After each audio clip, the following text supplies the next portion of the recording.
All right, people. How's it going, party people? You know what time it is. Actually, it's way past the time, but that doesn't make a damn difference. It is Busters. Welcome back to Busters. I'm here in the sort of the old classic studio. Apologies to Sam Hill for starting so late. I don't blame if he doesn't show up tonight.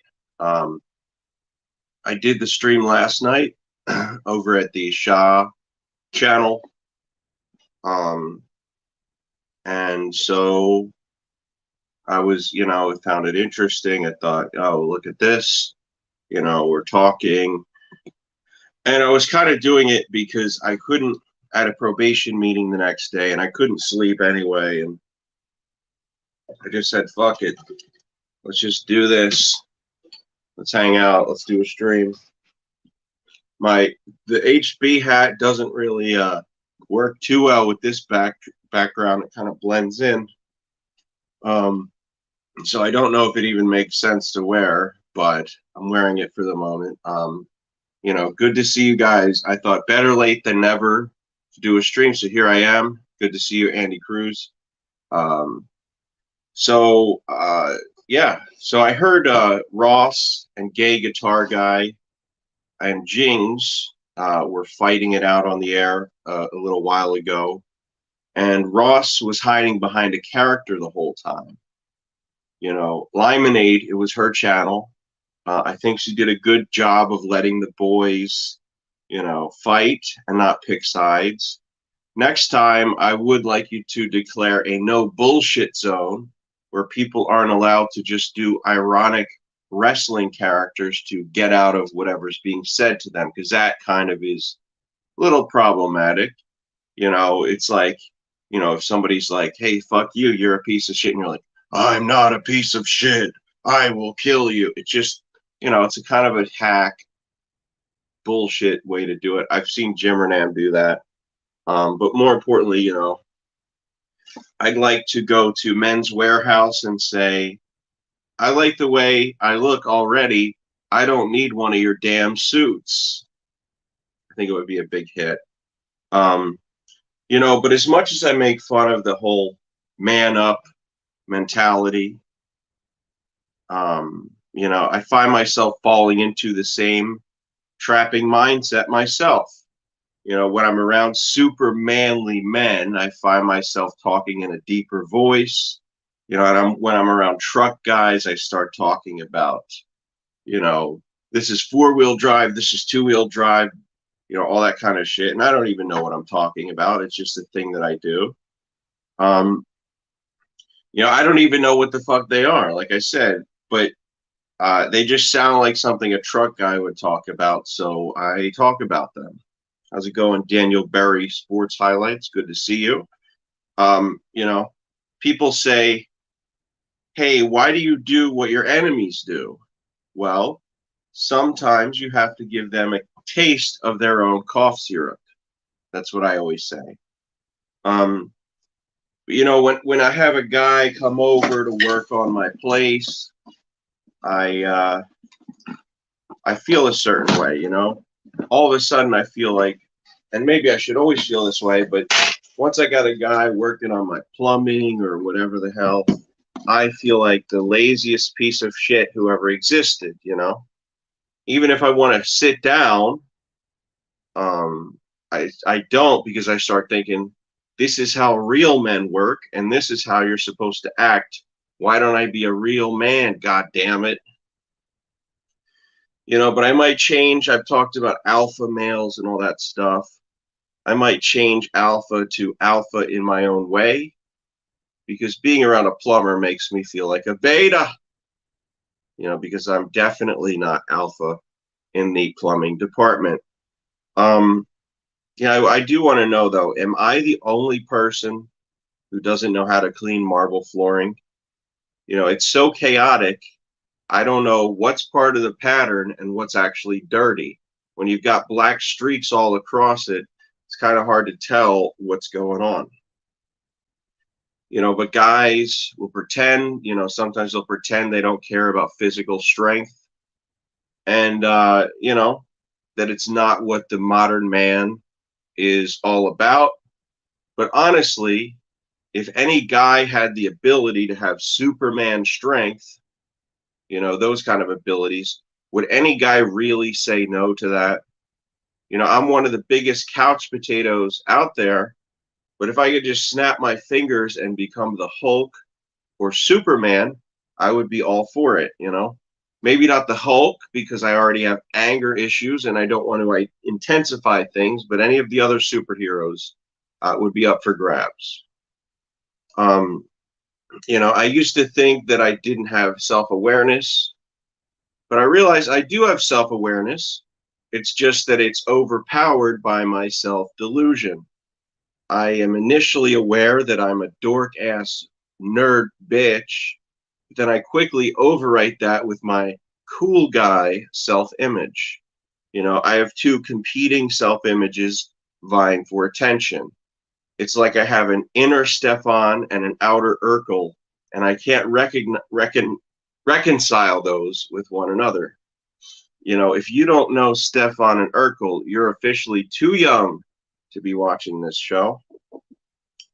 But I'm cheating myself out of knowledge by being afraid to learn. I feel like if I already look like a dork, then if I learn knowledge, I'll be a super nerd, which is a stupid way of thinking. It's really dumb because the knowledge is the one part of being a dork, being a nerd, that is actually worthwhile. All the aesthetic shit is just bringing you down. But sometimes I like to do a host praisers segment. And as much as I shit on Red Bar, I do have to admit that he does sometimes have some valuable aspects. Not many, but a few. For example, sometimes he has empathy for the audience. He might shit on the audience on a regular basis, but he tirelessly puts effort into making his set look as appealing as possible for the viewer. And that's a little more consideration than some hosts have. I'm looking at you, Sans Entertainment Unique. You live in a fucking closet, bud. But people are always talking about how manly it is to eat meat. Okay, so I want you to picture two guys. One is a guy who eats a lot of meat and never works out, and the other is a vegan who works out 6 days a week. Which of these guys would you trust to help you move your furniture? All of a sudden, the vegan guy looks pretty tough. But people say you should go for quantity or quality with comedy.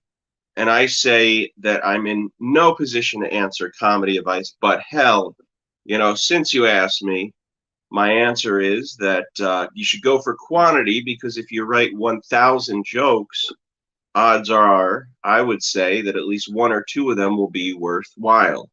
If you spend your whole life crafting one perfect joke and it sucks, well, that was just a huge waste of time. But one time a male friend of mine started humping me and I punched him in the face and he said, what the fuck? I was just joke humping you. I said, I know. And that was just a joke punch in the face.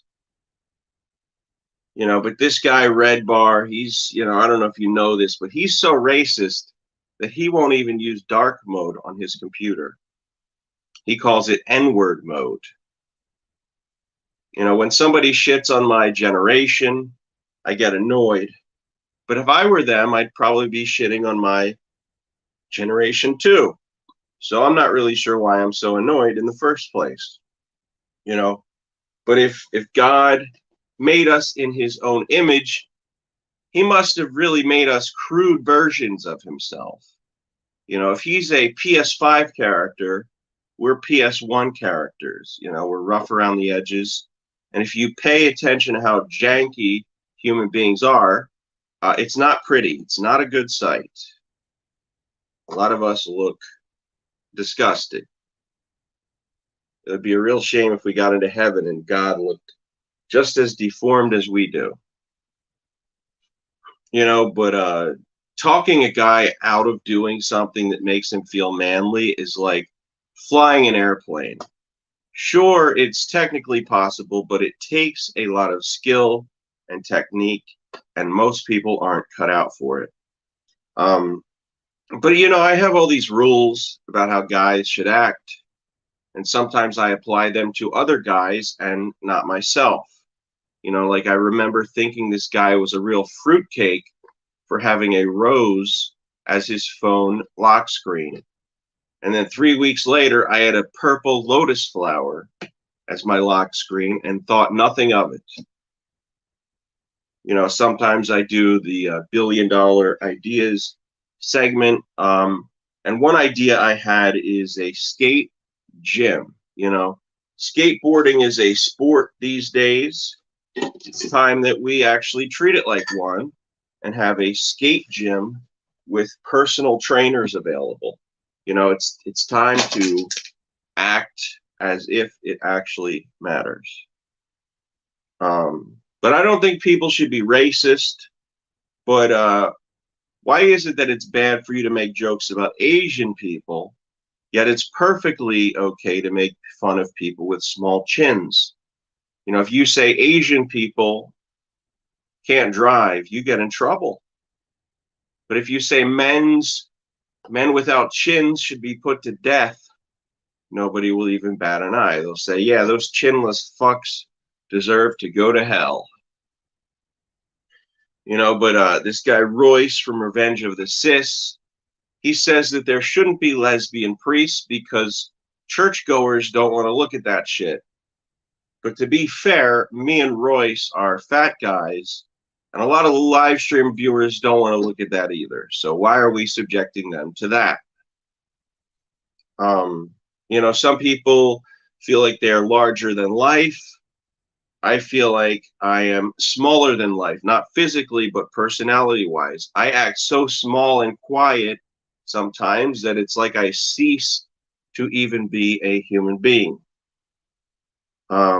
I want to know, though, have you ever noticed that a lot of people will disagree with something you say and tell you you're not a doctor, and yet they're also not doctors, and they believe all the horse shit fad medical crap that they believe in. So for some reason, I'm not a doctor, nothing I know matters, but whatever they heard online from the Tim Pool or whoever the hell, that is perfectly valid medical advice. I read it on WebMD. Okay, I'm not a doctor, but I'm smarter than you. It's ridiculous. But this guy Ari Shafir, he says it's homophobic to not watch the UFC just because it's a bunch of guys with their shirts off. What if that's not the only reason? I think I might not watch the UFC because I don't want to see a bunch of guys in better shape than me because I will feel bad. It'll be bad for my self-image. So it's got nothing to do with homophobia. It has everything to do with low self-esteem.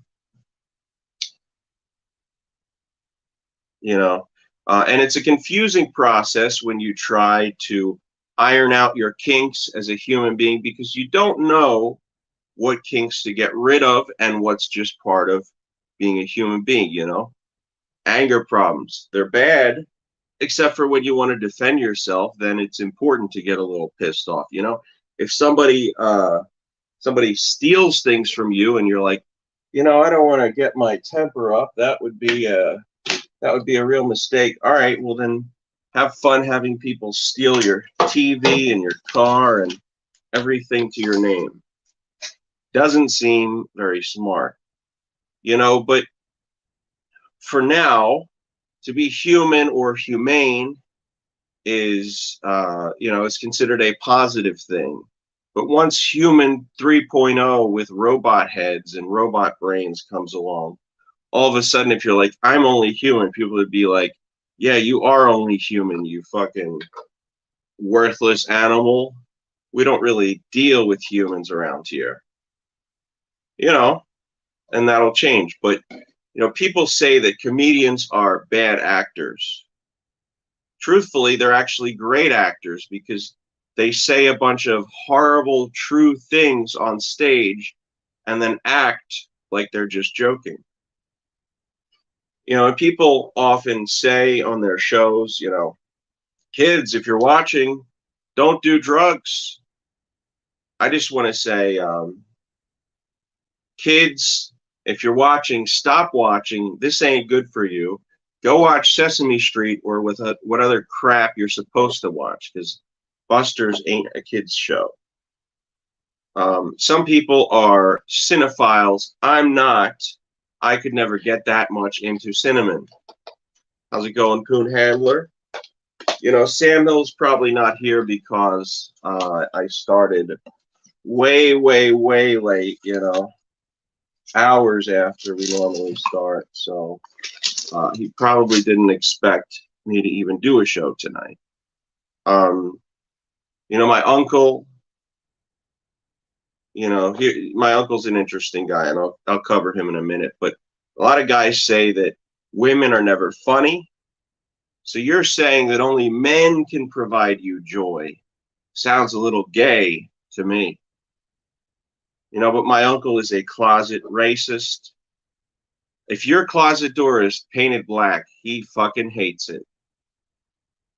I wish that black women made computers so that on the dialogue boxes, when you close a program, it says, do you want to save this?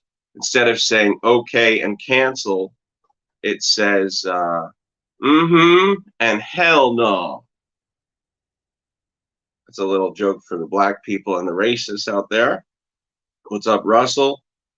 If I ever met Bert Kreischer, I'd say to him, ever heard of that show, Curb Your Enthusiasm? I think you should take that title and apply it to your act, because you need to calm the fuck down. Not everybody needs to see your ugly body. But NFL fans who are against Black Lives Matter message are hilariously ignorant, because of course they think Black Lives Matter, because imagine an NFL without black people in it. Is that really what you want? If you got rid of all black people from the NFL, that would eliminate 57% of the players. Face it, if you watch the NFL, on some level, you love black people. But these child predators, they now identify as MAPS, which gives the songs MAPS by the Yeah, Yeah, Yeahs a whole new meaning. Now when they say MAPS, they don't love you like I love you. I take that to mean something completely different than it used to. I ask women, I say, do I have big dick energy? And they say I have Nintendo Switch energy, which I don't find to be a compliment. But sometimes people say, HB, you make fun of yourself for being autistic. And I'm autistic, and it really hurts my feelings. Well, if you're dumb enough to think that a joke at my own expense is really at your expense, then you deserve to have your feelings hurt. What's up, Lexi Lou and Masturbating Walrus? Good to see you, folks. Good prop comics are like sane people, mentally healthy people with face tattoos. I'm sure they exist. They're just incredibly hard to find. And, other kids growing up had golden books. When I was growing up, we got fake golden books, which were photocopied printouts held together with yellow electrical tape. We called them piss yellow books. This guy, Ben Thorpe, he's the type of guy who has sex with his daughters, and he says, I don't see the problem with it. It's not like it's gay sex. This guy, Louis C.K., is like a father that reminds you not to be an idiot by making mistakes and then telling you not to repeat them. And I noticed that Joe Rogan switched from saying that Elon Musk is not funny to now saying that he's a pretty funny guy. I think Elon must have gotten wind of it. He must have heard a clip of Joe saying, this guy is, he's rich, but he's not funny. And it hurt his feelings. And, there's nothing more potent than the hurt feelings of a billionaire, because we can all of us non-billionaires can pretend and be like, if I had that money, I wouldn't give a shit. I wouldn't care. But once you have $1 billion and your feelings still get hurt, there's no way that, getting, $10 more billion is going to do shit. It ain't going to change the problems. But this Joe Rogan guy I'm talking about, he hates on fat people a lot. But me and him aren't that much different, He likes beating up his body with excessive physical exercise and chemicals. I like to beat up my body with excessive food consumption. I like that the GoldenEye, the N64 game, was made available for Xbox fans to play, because it's a great game, but it does taint the legacy of the N64 a little bit, for people to now be playing the game on the Xbox. It's like if your dad did a bunch of great stuff for when you were younger, and then your uncle took all the credit for it. But they say you shouldn't live in the past, but it's difficult when nostalgia is a billion-dollar industry. There ain't no way you're going to stop living in the past, But I knew a guy with 200 tattoos, and I said to him, why so many? And he said, well, there's no law against it, so why wouldn't I? And I said, well, there's no law against putting ketchup on ice cream either, but people with good taste know not to do it. All right. So that is the limit to that. That's all the jokes I've got for today. Some people wish there were more. Some people wish I told even less jokes. And, what are we going to do about it? There's nothing we can do. We just got to live with that and move forward to the 21st century of streaming. This is the last stream of the season, last show of the season, however you want to refer to it. The Mormon Golden Books are absolutely should ask Radio Foreman the Mormon about that. He should be calling himself Radio Mormon, but I have no creative control over him to tell him what to do or what to think. So we'll have to wait on that, even though he's perfectly happy telling people, if you ever try dick, would you put ketchup on? Well, it's like a hot dog, right? It makes sense. Ketchup, mustard, put it in a bun. But that's for someone else to try. I'll let other people look into that. It's good to be here. I am, I'll hang out a little longer, see if Sam to the Hill shows up. If not, this is just sort of a ending of the season stream. We'll see where it goes, if it goes anywhere. Because that's what you want, right?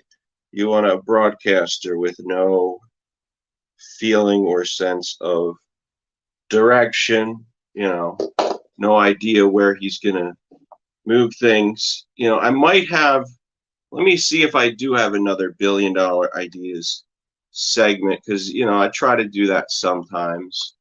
Doesn't always work, but I have big plans. If and when we get the season 3 going,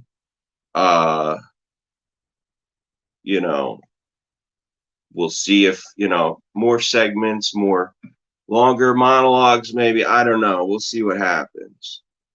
Better monologues. Like I said, sometimes I go for quantity, sometimes I go for quality. And you never know which direction I'm going to take. So Rev is saying, good to see you, Rev. Sam Hill stood you up, sort of, but I did start way late. So as much as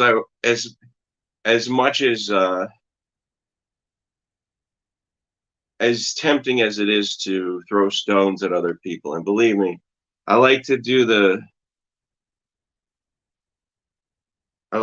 same thing all the time. You know, it's fun to blame him. I don't really feel in this case, it's fair to me. It's all the same shit, same people. Be original. Well, I mean, who else is out there doing monologues? Are other people doing that these days? You know, and if they are, I take issue with that, you know? That is my shit and no one else's. So fuck them if that's what they want to do. All right, so let me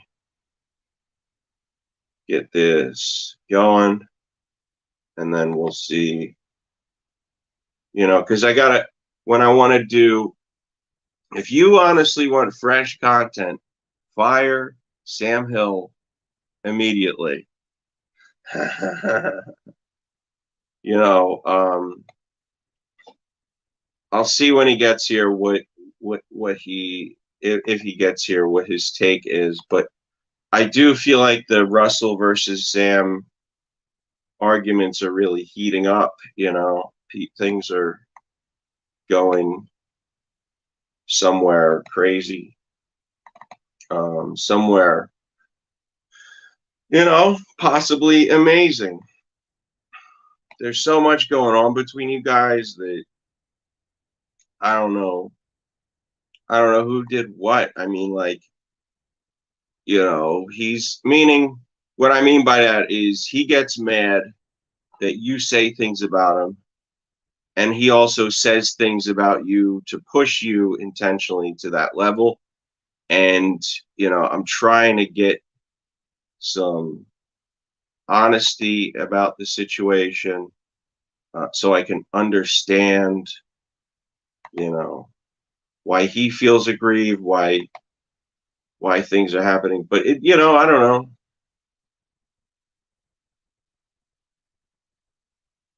All right, so let me pull this up. I've got a, you know, a segment. Who doesn't love segments? People are all about segments these days. All right, so I don't know why there's a StreamYard link there, but anyway, we've got the adult. This is $1 Billion Ideas. I believe the first time it happened. What happened to you? What happened to just laughing? I don't know. People used to, you know, it's overrated these days. Now people are serious. Now they're angry. Now they're upset. You know, I'm trying to get back to that. Like, there's other streams where people are talking shit and saying things, and sometimes they're saying things about me. And, you know, a lot of times I don't even want to look at it. I don't even want to get into it because instead I could be over here talking about adult race car beds. I'm talking about, there's $1 billion idea I'm working on. Good morning, Dr. Jorg Mengele. If I'm saying Mengele, if I'm saying that right. This is an adult race car bed. We take an actual Porsche, we hollow it out, and then we put a mattress and pillows on top. You know, just like those kid race car beds. Finally, adults can have something worthwhile to lay their head on. All right. We also have the Moon Gravity skate park. You know, in the real world, in real life, it's hard to do ollies and jumps really high. But if you have a Moon Gravity skate park where we cut the gravity and we make it like a fourth of its original size, you'll be able to jump over 4 50-gallon drums with no effort at all. You know, and that's what, you know, that's really what you want. You know, another idea we're working on is, you know, there's the smartphone. They're very addictive. They've got these bright, you know, screens. They're honestly too good at this point. I want to work on what's called the dull phone, which is It's like a smartphone, but it's really dark, really dull. You're not going to want to spend more than like 2 minutes looking at these things, and it's going to change people. It's going to get people to take their faces out of their phones and put them in the world in front of them, exactly as it should be. This is all patent pending, of course. There's cheat codes for video games. I want to create something which is cheat codes for movies. What you do is let's say, take for example the movie Goodfellas. You press up, down, pause, rewind, and you end up, accessing big head mode in Goodfellas. Now everybody's walking around with big heads. It's silly.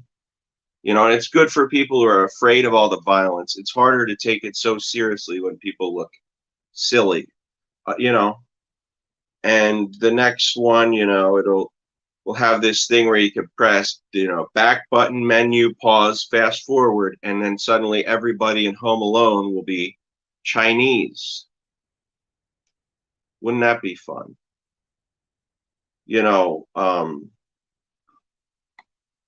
I'm also working on suitcases that are infused with helium. A bag that would normally weigh 25 pounds would all of a sudden weigh only 2 pounds with my helium version. It's supposed to be very popular. All right.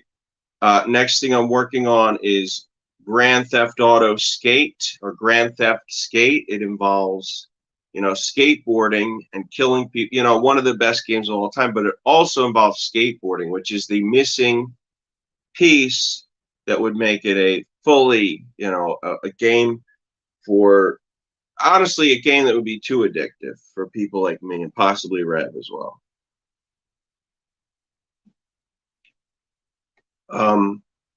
Also, we've got shoes that, you got your normal shoes, right?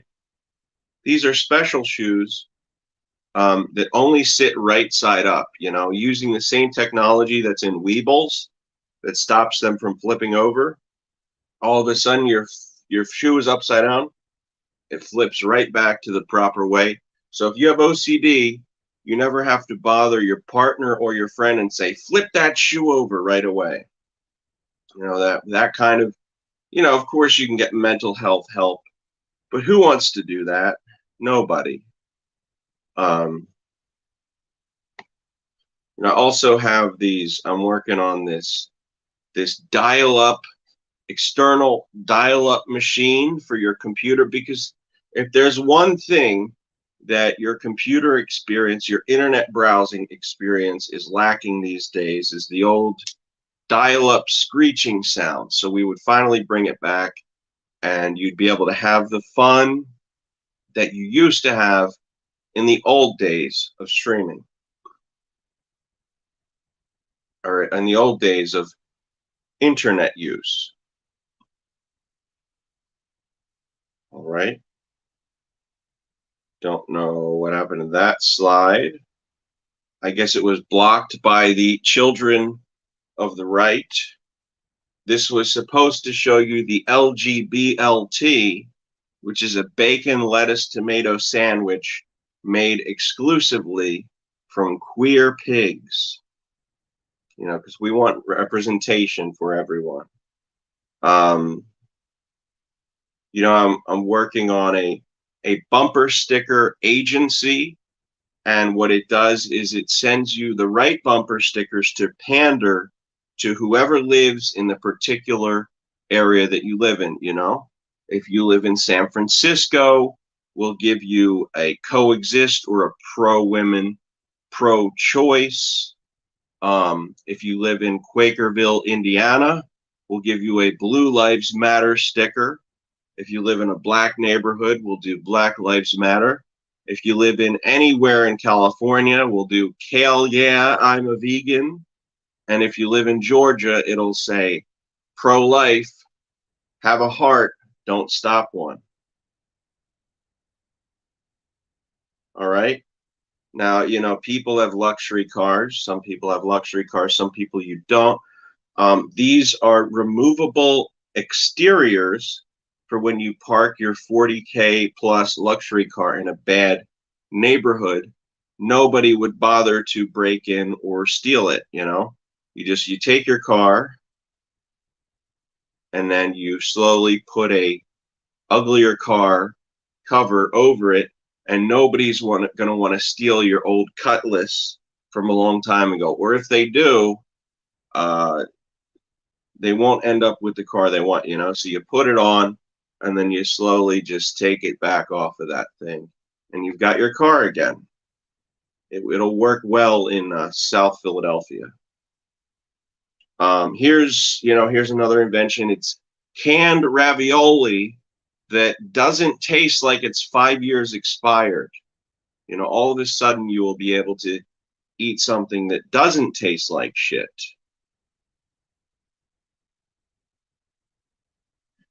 We also have, I'm working on a company, again, this slide didn't show up for whatever reason, but it's a professional excuse writing service. If you want to get out of work or a family outing or really any social event, the folks at What's Your Excuse Incorporated can give you the excuse that you need, And if it doesn't get you out of the desired event, you will get your money back in its entirety. We're working on, because everyone knows about Dogecoin. We're working on Catcoin to compete with Dogecoin. Because there's some dog lovers out there, but we need to represent the cat lovers as well. Also working on the trick tape measures for short people so they can make themselves seem like they're taller than they actually are. Every inch marked on the ruler is actually 9/10 of an inch, which would make you look up to 6 inches taller depending on your height. If you're 5'5", you would now measure as 5'11". That's not bad, huh? Here we go. This is what it looks like. This is the difference. Here at the top, 4 inches on a regular tape measure, and 4 inches on a trick tape measure is much smaller. So, like I said, if you're 5'5", all of a sudden you're 5'11", and anybody who wants to talk shit no longer can.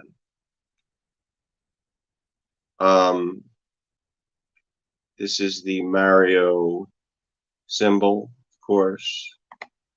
We want to have mission accomplished sound effects for real life. So like if you successfully clean your room or you run an errand on time, you'll hear a nice sound, perhaps the Mario sound effect, and you'll feel like you're in a real life video game.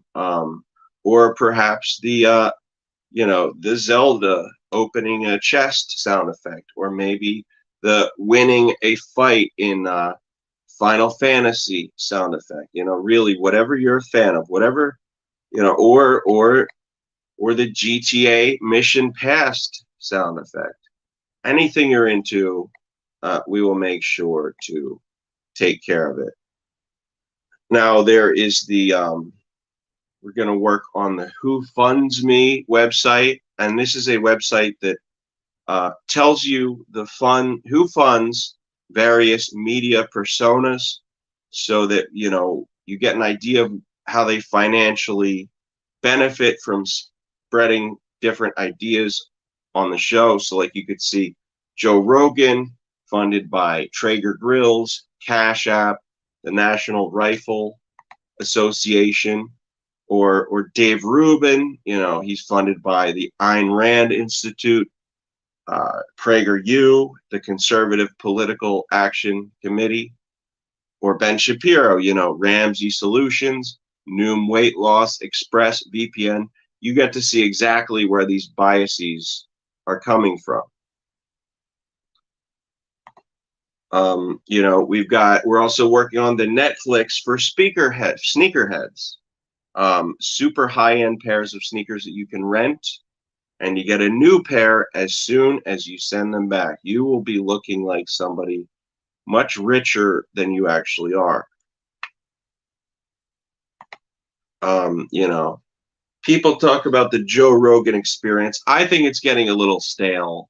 You know, I think we need to change it to the Joe Rogan and Ari experience, because every time Joe Rogan gets too big for his britches, Ari Shaffir is not afraid to drag him back down to who he used to be.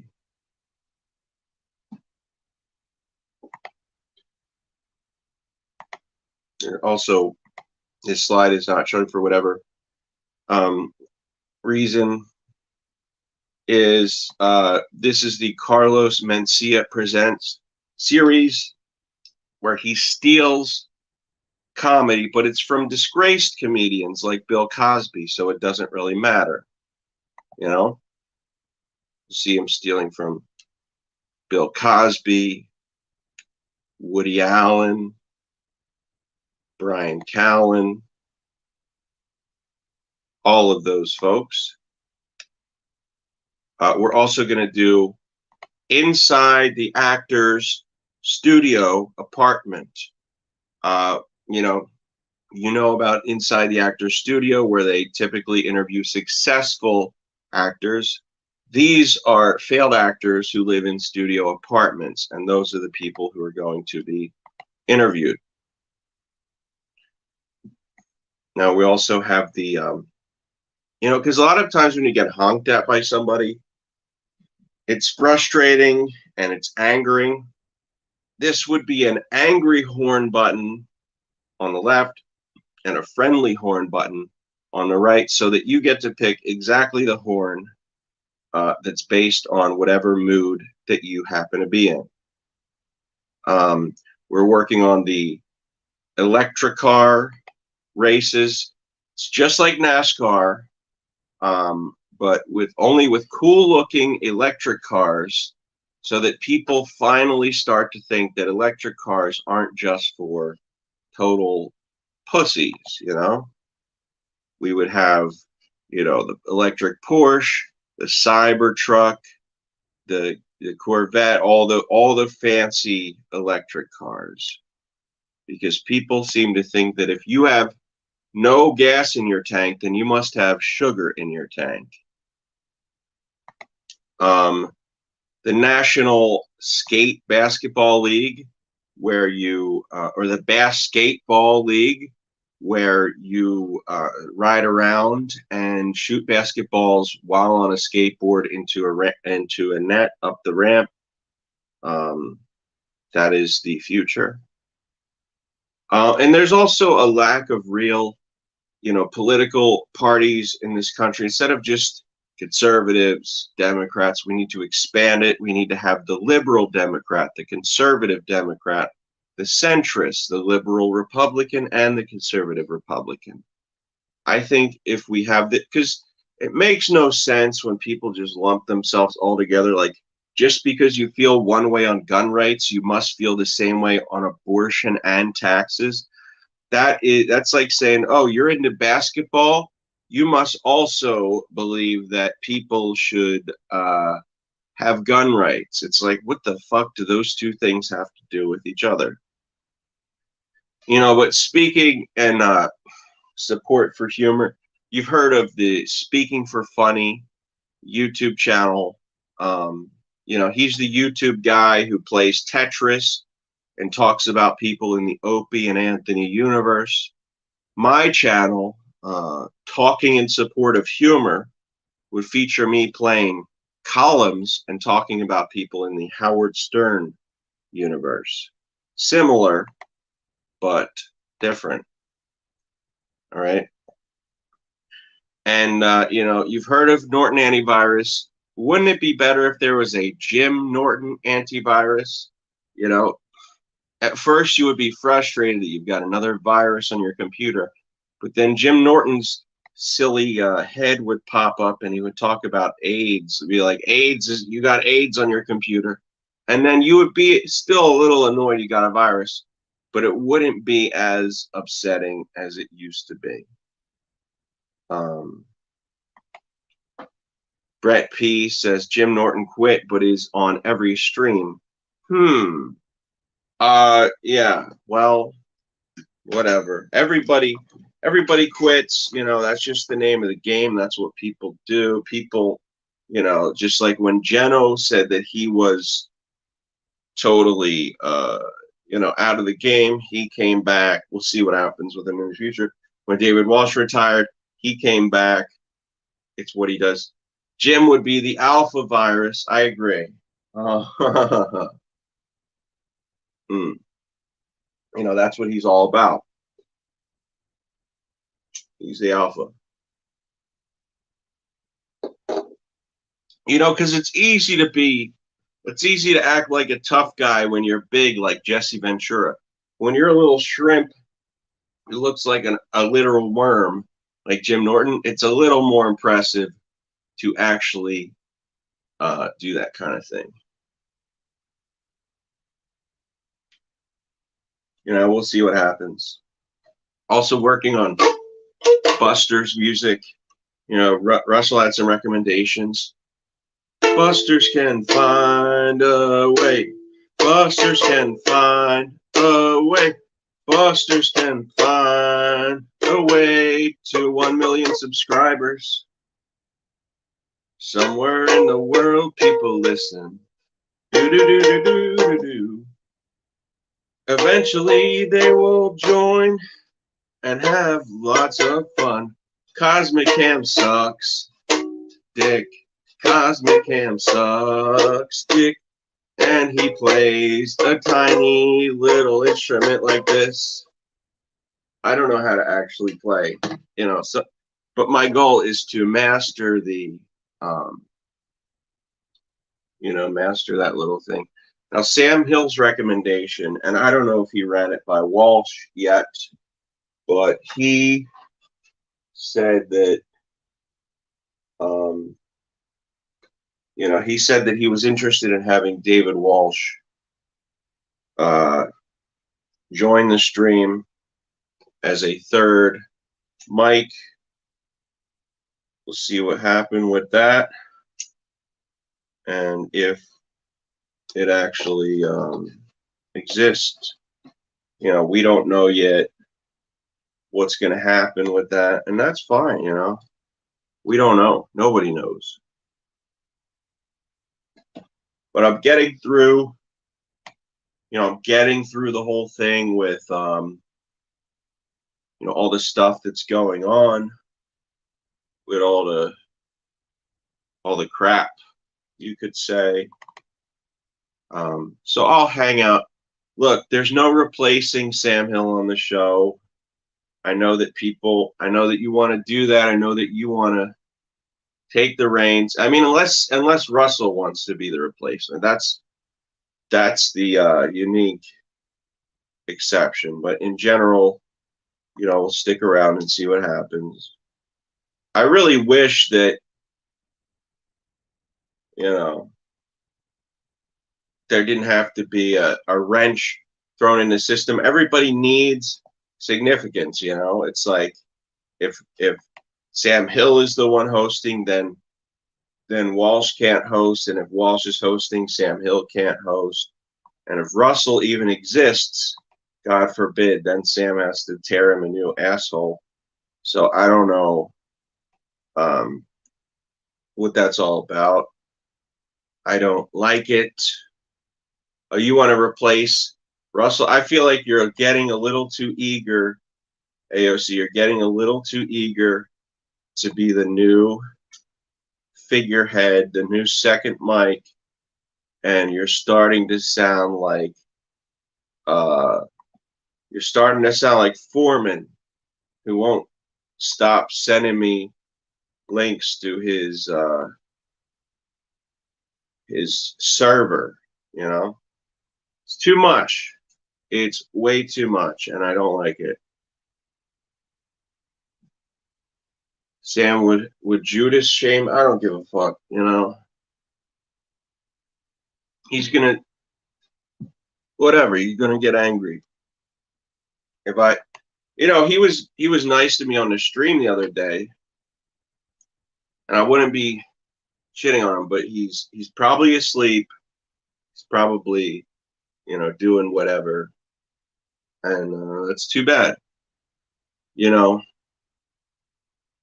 But this, gonna work on Rogan Busters as well. This guy Joe Rogan, he claims that because of his tough upbringing, that he can smell bullshit from a mile away. But this is the same guy who thought that Chris Cuomo's inflatable 100-pound dumbbell was a real thing.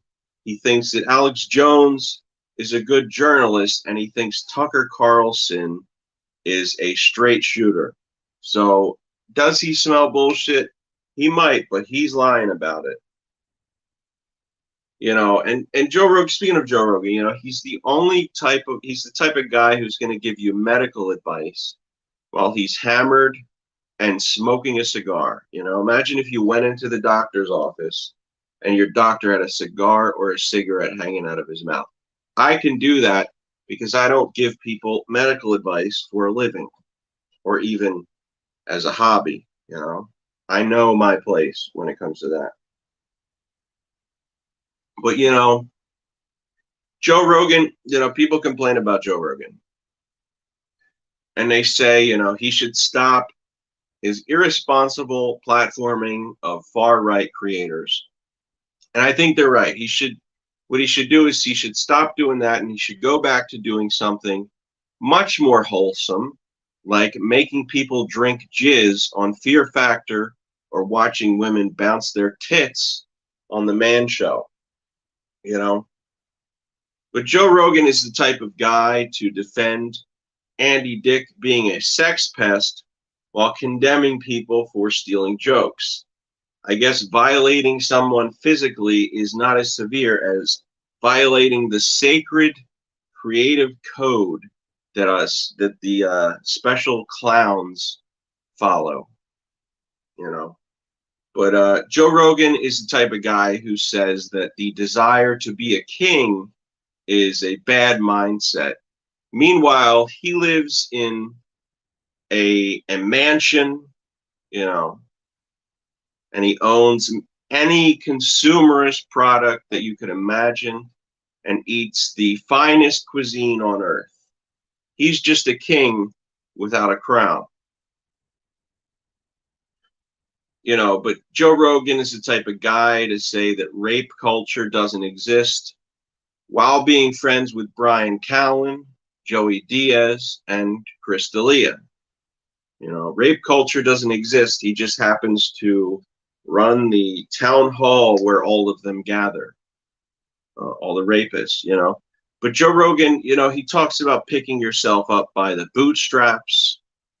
I think we could all pick ourselves up by the bootstraps if we had unlimited funds to spend on TRT, NAD, and any numerous other performance-enhancing substances that you could get your hands on. But Joe Rogan, he's the type of guy to call himself a dumbass, but the moment you disagree or you agree and you say, you're right, Joe, you are a dumbass, he will stop being friends with you and never invite you back on his show. Joe Rogan, he says that these flotation tanks are the equivalent of 15 years of psychotherapy. But he says that therapy is bullshit. So that's like saying that flotation tanks are equivalent to 15 years of bullshit. Doesn't sound like much of an endorsement to me.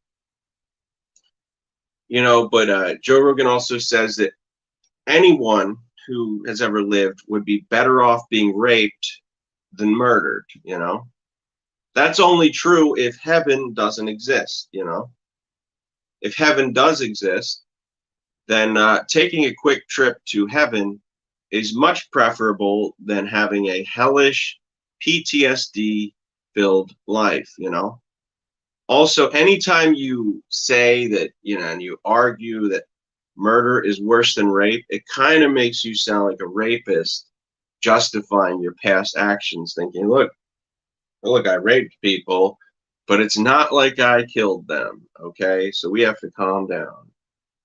But Joe Rogan, has the same problem as Gallagher. He can't decide if he wants to be a silly clown or someone like George Carlin saying real meaningful things.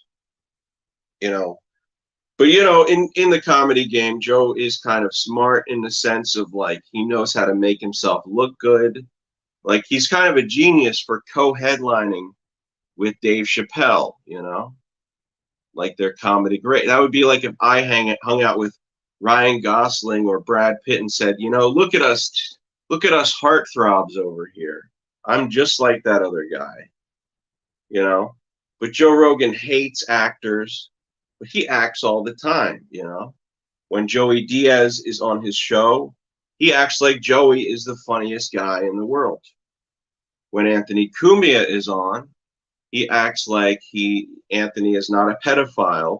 And when soldiers are on, all of his anti-soldier propaganda goes right out the window. Have you seen him with Dan Crenshaw? He's like in love with that dude, even though he says the military is bullshit.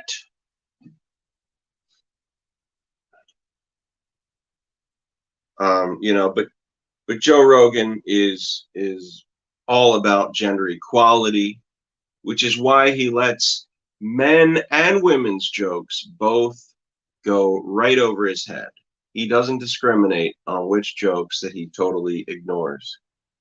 But Joe Rogan, he's the type of guy who says he hates liars while also claiming that he's never done steroids. This Joe Rogan guy, he's the type of guy to go on Kill Tony and be more of a train wreck than the first time open micers that he's supposed to roast on the show. This Joe Rogan guy, he's so competitive that if you told him that you took a massive 10-pound shit, he would immediately try to take a 20-pound shit just to beat your record.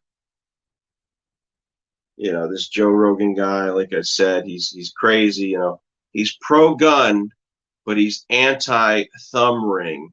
And I haven't looked into the statistics recently, but as far as I know, nobody has been put to death with the use of a thumb ring. They might have died from cringe, but really no other way. Joe Rogan is the type of guy to condemn college students for not being friendly and then claim that his buddy, his buddy Ben Shapiro is a nice guy.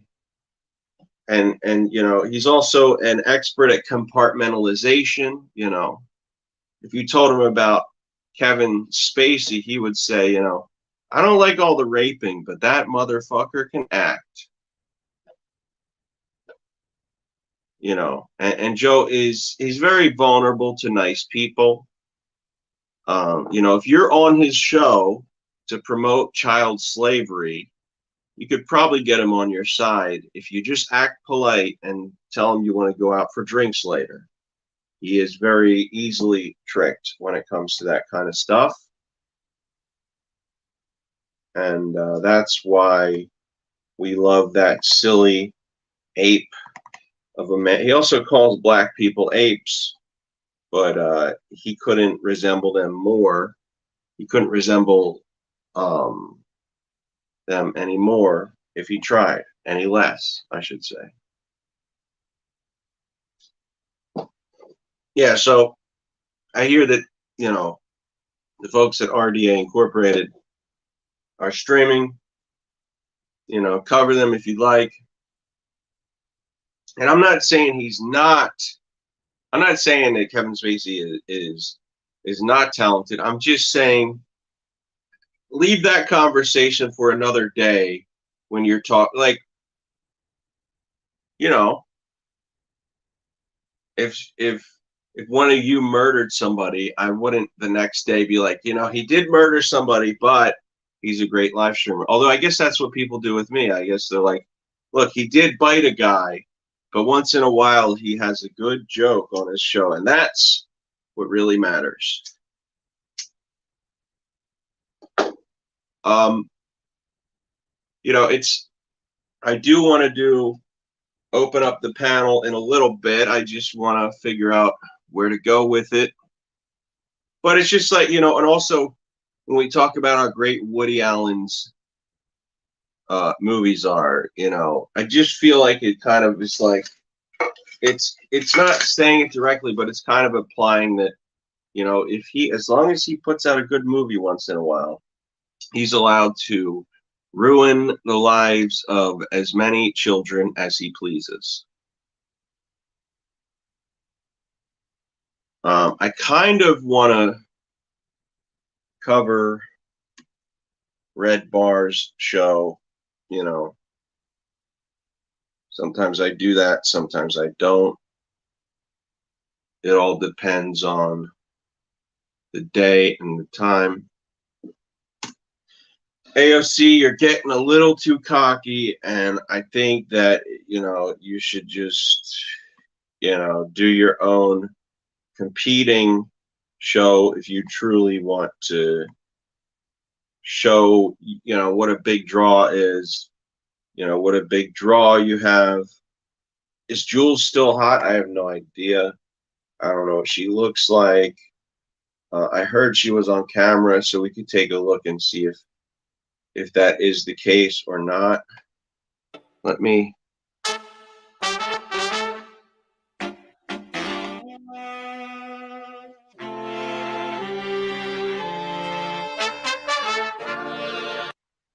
Let's cut forward a little bit. Clip art. Here he is. Some stock sunglasses, not my sunglasses. Just clip art of sunglasses. Red Bar's. Oh, what a complainer. What a complainer. So somebody made like, let me go back.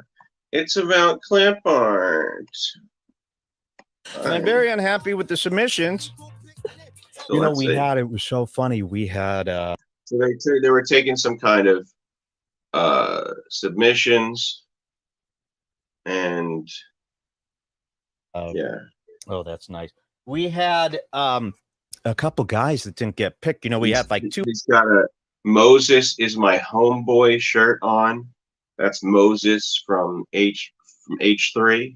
250 submissions for this Red Bar sticker contest. Okay, create the Red Bars watching sticker contest, and the idea was, hey, let's see who's good at art out of our audience. Maybe we could find somebody. You want to kill that for me? Let's see if we could find somebody maybe who will, be really good at art, and we could maybe use them for some projects down the line. Mike looks like you, and he also has the same hatred for women. Line. We didn't find anyone. 250 gnarly. That's not true. Well, I'll say, man, there's 3 people that I maybe call if my hands broke or something and I couldn't do anything. So, but here's the funny part. We had I need to get a Mac just so I can zoom all in on things. 250 submissions. We narrowed it down to 21 of the most legible, pieces of art. 21. That's the Buster season number. And Stealing. We had guys. I Mike couldn't believe this. We had guys complaining that they didn't make the top 21. And they would actually go in our Facebook group at redbarradio.net/BBG. And they would post what they submitted that didn't make it. I can't even show you because it's so bad. I might have even removed some of those posts. I was so humiliated. But it would be like a clip art of like some stock sunglasses, not my sunglasses. Just clip art of sunglasses. Red Bar's watching in whatever font. You hear him, he's complaining. Oh, you didn't use the right clip. How about, you're not paying these people. Who gives a shit? Came up on the list first. I can't believe I didn't make it. Mine's pretty good. Are you psycho, Michael? I think it's kind of nice that everyone's very excited about nice. the contest. I feel bad, but it is one of my biggest regrets probably in life. Big regret. And you want to see even a bigger regret? Watch this. That's the money that we're giving away. Like a true Anthony Cumia. he had to dump all his money on the counter just to show what he's got. By the way, these are packs of ones. All right. Anybody can make it seem like they have a lot of bills if they dump a bunch of ones out. $2,000 cashola. This is real. This is not fake money. Went to the bank yesterday. Said 2,001s, please. Because if I got to give away $2,000 cash for those submissions, I'm going to. I could never be enough of an asshole to ask for 2,001s at the bank. That would be such an annoying thing to do. Make sure that that they get singles. Well, that was very fun. I mean, look at all this money, huh? Isn't that cool? Cut to the clock. I want to see what that looks like on camera. It's a nice. This is real. Cashola. So let's announce the winner now. We're giving away $2,000. You're not going to believe who won because I didn't even look to see who the winner was until this morning, like 10 minutes ago. That's why I'm so aggravated. So what we're going to do, and you're going to get this mailed. So I hope it makes it through the mail. We're going to mail this to you. I think that the one. Sam Hill got a degree in fake mathematics, which is why he inflates his body count to 200. That one is at least it's like a sticker shape. At least it's a sticker shape. Yeah, it's a square sticker. I don't mind knowing that one. It's fine. It wasn't my favorite, but it's funny how when you're picking stuff for that, I was like, oh, these extras are just kind of to pad out the 20 so that there's some different variety for people to vote on, but never for a second did I think that anyone would vote for the one that I didn't think was, like, I thought the winner was We so thought obvious. people would be normal. We thought they wouldn't act like complete rees. But they didn't. They voted in. Look at that. We all have different tastes. Well, their tastes, I'm telling you, they don't count. Those tastes don't count. And you got to learn from this, too. This isn't like a matter of opinion. We're right. And wait till you see the winner today. These stickers will not be printed. Okay. We're going to give you the cash, but your stickers will not be printed. And the Light News song will not be used either. I don't even know who won that. I haven't even listened to that. So I'm dying to hear this. You know, there are better ways to spend this money, such as giving it to our chef. You know, we got 100 people working for us in there. I mean, they're going crazy around the clock. I barely pay them a dime. Okay, let's do this. Let's do a quick rise, and I'll show you the winner of this contest here today. Here we go. Rise. We got to show them the winner. Oh, yeah, no, the money. Well, at some point, he's going to get tired of this whole rise thing. I mean, it's already played out. It looks cool on this table, huh? Big stack of money. This almost went all out the sunroof, too, this morning while driving in. I was wrapping these myself while barreling down the highway. All right, that's a beautiful ride. Look at that. Welcome to Red Bar. Today is going to be very fun. Maybe I should have my first drink before we announce the winner. Would you guys like to have a little sip with me? That sounds like a nice idea. This should be really cool. Do we have anything nice for a drinking song today? I didn't even think of that because we got so many surprises. You know, Mike, at this point, is doing a parody of himself. Like, he talks the way that other people talk when they're pretending to be him. He's like, won't you have a sip with me? That's what I do when I'm doing an impression of him. Or you guys today on this beautiful 420. I saw a lot of people saying, you know, they showed Joey Diaz was celebrating 420 today, and they kind of got at him. They said, come on, grow up. Don't be a child. It's just weed. I don't think so. I think that weed is really cool as well. I like to talk about it a lot too. Cool. When I go out, I tell everyone, I go, do you smoke? Do you smoke? Do you, okay. Do you do any of this Chiva? You smoke indica? I might be cool. I just love indica. I love chiefing. So we're going to chief today. We're not making fun of weed. I like all these children's toys. Did you see this pipe somebody made me? Here, cut to the close-up here. One of our Once 80-year-old people do exactly. something, Who do you think I mean by somebody? Some guy on the street? His name was Ian, if I remember. Once your grandma Ian Kingsbury made this to be a cool Look at this beautiful pipe. I'm not going to be using this today, but I just thought I'd bring it out as a little use it a lot, as you can see. It's sturdy. Which one should we start with today? What did you say the easy ones were here? The ones those are like more chill. These are more chill. These are just some nice nugs. Let's check out a nug here. Okay, these are nuggets of weed. I like smoking weed, man. It makes me very lazy. I like to do nearly nothing with my life on weed. Look at this. Isn't this beautiful? Do you see this? Look at that. That's nice. See, we've been smoking pre-rolls for so long. Oh, Julian. Oh, Julian. Jumping Julian Perez over there on the microphone. Hey. All right. Let's do a drinking song. You got one picked out for me here?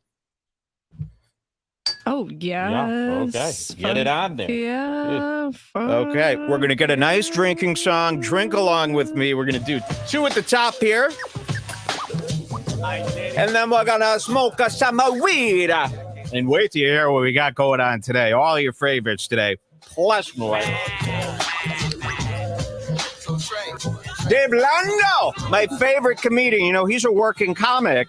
He's a real comedian. Dave Landau, the old Shout out to Dave Landau. He finally quit Crowder because he was tired of the bullshit, tired of being told that Crowder owns him, tired of the shut the light, stop talking button, lights. You know, he was flashing his dick at him, all that horse shit. Co-host of the Anthony Cumia Show. And the old co-host of the Steven Crowder Show, Louder with Crowder, tells all this morning with Michael Malice. We're going to have those today. You're going to love this. Steven Crowder, everything we ever predicted. You're going to love it. Sounds like you work for Strick. This is a biggie. You're This is going a to biggie. Have one with me. Welcome to Red Bar. We're going to spend the next 8 hours together. Ooh, he's changing. Sounds like a punishment. I'm morphing. You guys like my sweatshirt? I got it at trishapaytas.net.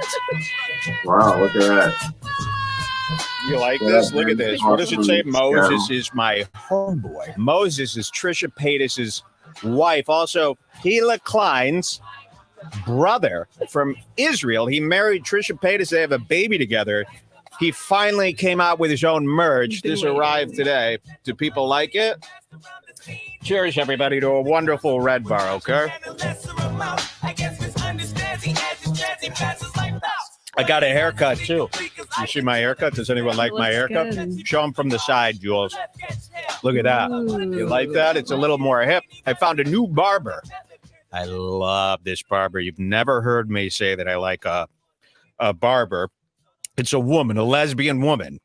And boy, is she cool. She's been doing this forever, Jules. The second I got in that chair, black lesbian. I could tell by the placement of her hands.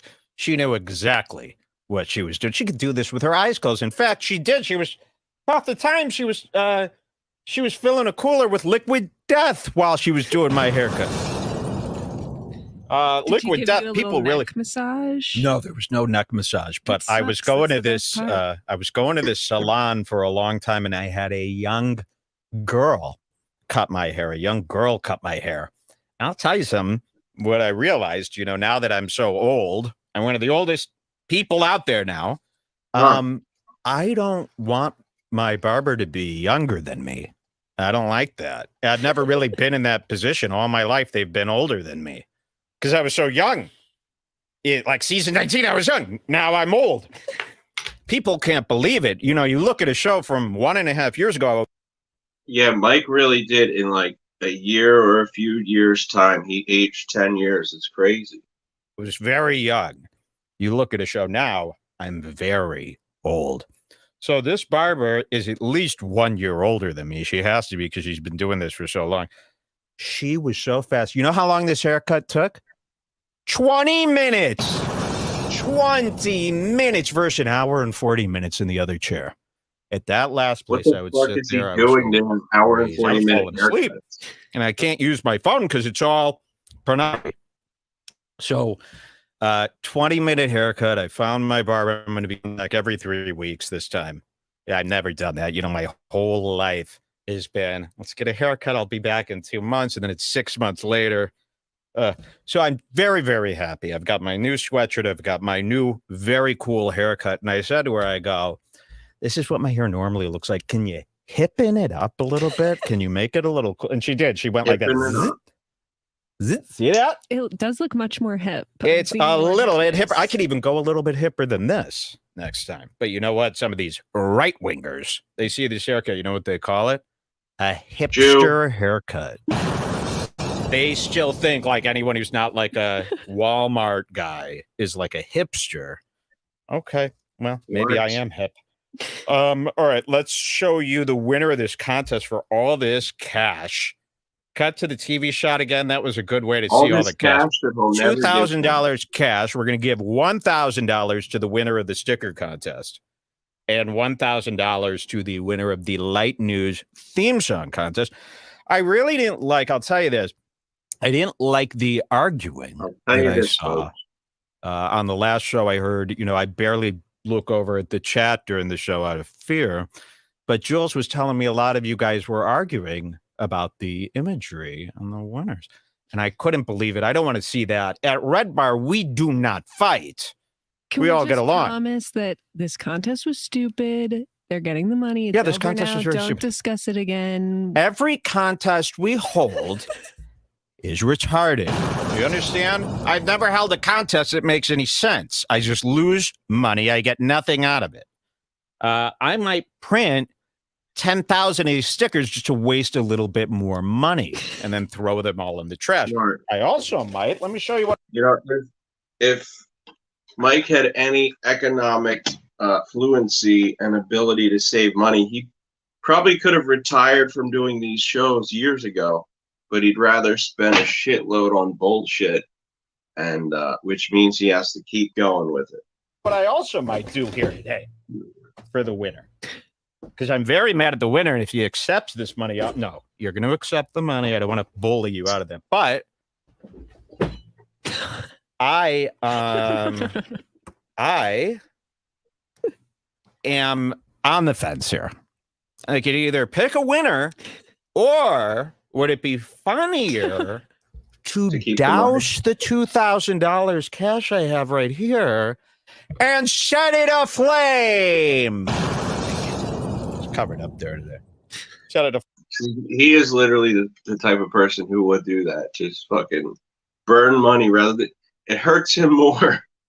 It would hurt him more to give other people money than to burn it to show how rich he is. He's just that kind of person. Flame, what do you guys say? Give it to the winner? Or by that person, I mean a Hebrew. I think you should give it to the winner. Hebrew. Do this. Oh, don't come out today. I got a whole new clip on there. This should be good. Okay, I'm not going to set it aflame. That was just to scare the winners. Believe me. Because the guys they already probably know they're winning. Yeah. Because they've been looking at the poll all week. Yeah, of course. I forgot about that. This is like Christmas. I mean, this is a lot of money. This is more money than I've ever received. This is our life saving. I want people to know this. This is all the money Jules and I have left. Yes. To take this from us, it means a few things. We will no longer be able to pay our staff. We will no longer be able to pay our mortgage. We will no longer be able to pay to have this show running. So this is it. You wanted to win. Now I can't afford to do the show, and I can't afford to get the food that I need for my family. So think about all this. Now you're going to get the money. I've even got, you know what? I think I left the envelopes in the other room because I'm mailing this to you, by the way. I am mailing this to you with zero insurance. We're not doing PayPal. I'm not returning this to the bank and saying, sorry, it was a mistake. This is going in an envelope today. I'm writing your name with my eyes closed, backwards E's and shit. I might leave something up. And then I'm taking a manila envelope with one of those clips. I'm not even sealing this. I'm clipping it with one of those metal brads. And then I'm throwing it in the mail. I hope one stamp is enough. I hope one stamp is enough. And I hope I put it in a mailbox and not one of those Salvation Army boxes by accident. So there's a lot for you to worry about. But thank you so much for working in the art. Here's another thing. I gotta bash you guys for the art. Don't get mad at me. Don't take it personally. Okay. I can't, you guys know me. Mike, when Mike bashes other people's art, he's like, don't take it personally. All right. But when you bash his art, he's like, why would you bash my sacred art? It's my sacred special art. Love Red Bar for specific reasons. And me pretending to like your shitty art is not one of those.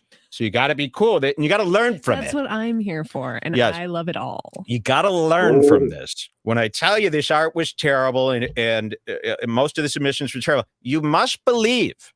Don't go, oh, he does. He knows. He knows. And learn from it. Go, I shouldn't even have submitted this. What was I thinking? When we launch this contest, I'll give you a little hint. Mike can strike me if he wants, but he also if he does that, then he knows that this means war. And if he wants his hair to go from gray to white, then that is a decision that will be at his peril. Here.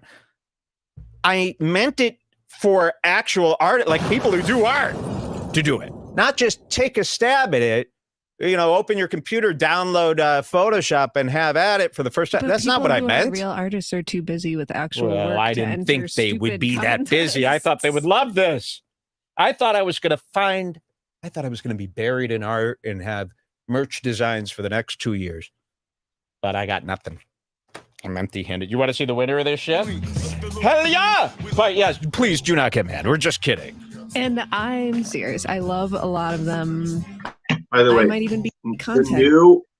The new Mike, he used to just say the joke and that was it. The new Mike, after he says the joke, will be like, just kidding. I hate women. Just kidding. I hate black people. Just kidding. Oh, I love the art so much. Yes. I might change the main logo to this sticker. Let's do the light news contest first, okay? Let's just announce the winner and then put this money away. Please, can we just, after today's episode is over, can we never talk about this contest again? I never wanted to talk about the contest on the show, even while it was happening. All right, let's see. The contest, Winters. I've got this in Apple Music. Let's hear the light news theme song here. Let's kill this Sportify. All right, here we go. This is the winner of the light news. Now, I have not heard this. Except for last week. The winner is Alex Gutierrez. Axel. Axel Gutierrez, okay. Sorry. And, well, yeah, why would it be? Oh, yes. I might be dyslexic. Really. I'm not very. That's fine. Not very. If you're Axel, you can be Alex. Okay, let's see. This is his light news theme song. This is the winner, and this is going right in the recycling bin after this. Here.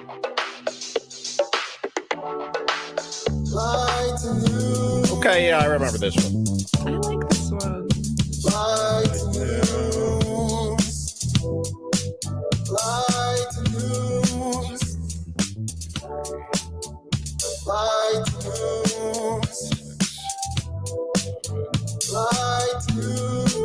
He gets this. So I guess for Mike, begging for money is bad, but begging for fans to do your work for you on the show is A-okay. It's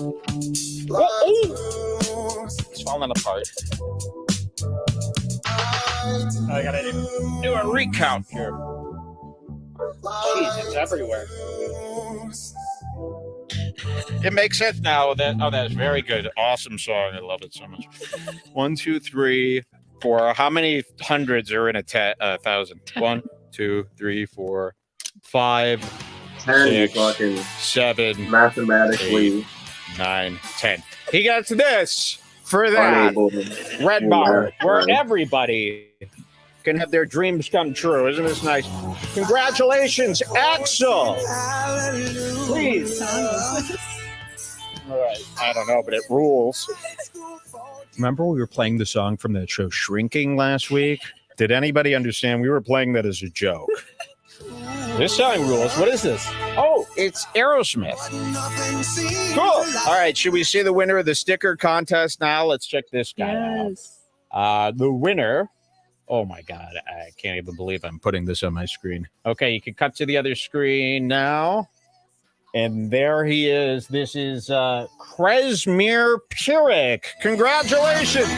You get all this money. Wow. So this is the one. This is Red Bar. So the one that won was like a pretty basic drawing with basic text over it. I'm glad to see that Mike's graphic design abilities are really shining with his pick here. I actually kind of like this one. Nice I know. Did people now? Here's what I got to know, because did Unless people this is the one fake he's not vote in the worst one, so that they needed to see me give away? One. You don't. Out of the 21 we picked, you don't think this is the worst? It goes with the colors. It says Red Bar's watching right there in the open. Yeah. And it's got kind of a little U on it that the guy. I think this one's good. Oh, okay. I mean, it's not the worst one that could have won. There was another one that was in first place for a while. Nothing more than people who disagree with it. No, you want to show? You know which one I like the most? Having your own opinion is Tony, where we simply, that's more my vibe. Do you have? I'll show you the one I like the most. You're not going to believe it. And you can bring up what the results were. Let's see. Here we go. I'll show you the one I like the most. And this one, you're probably going to go, what? What? Here we go. Let's find him.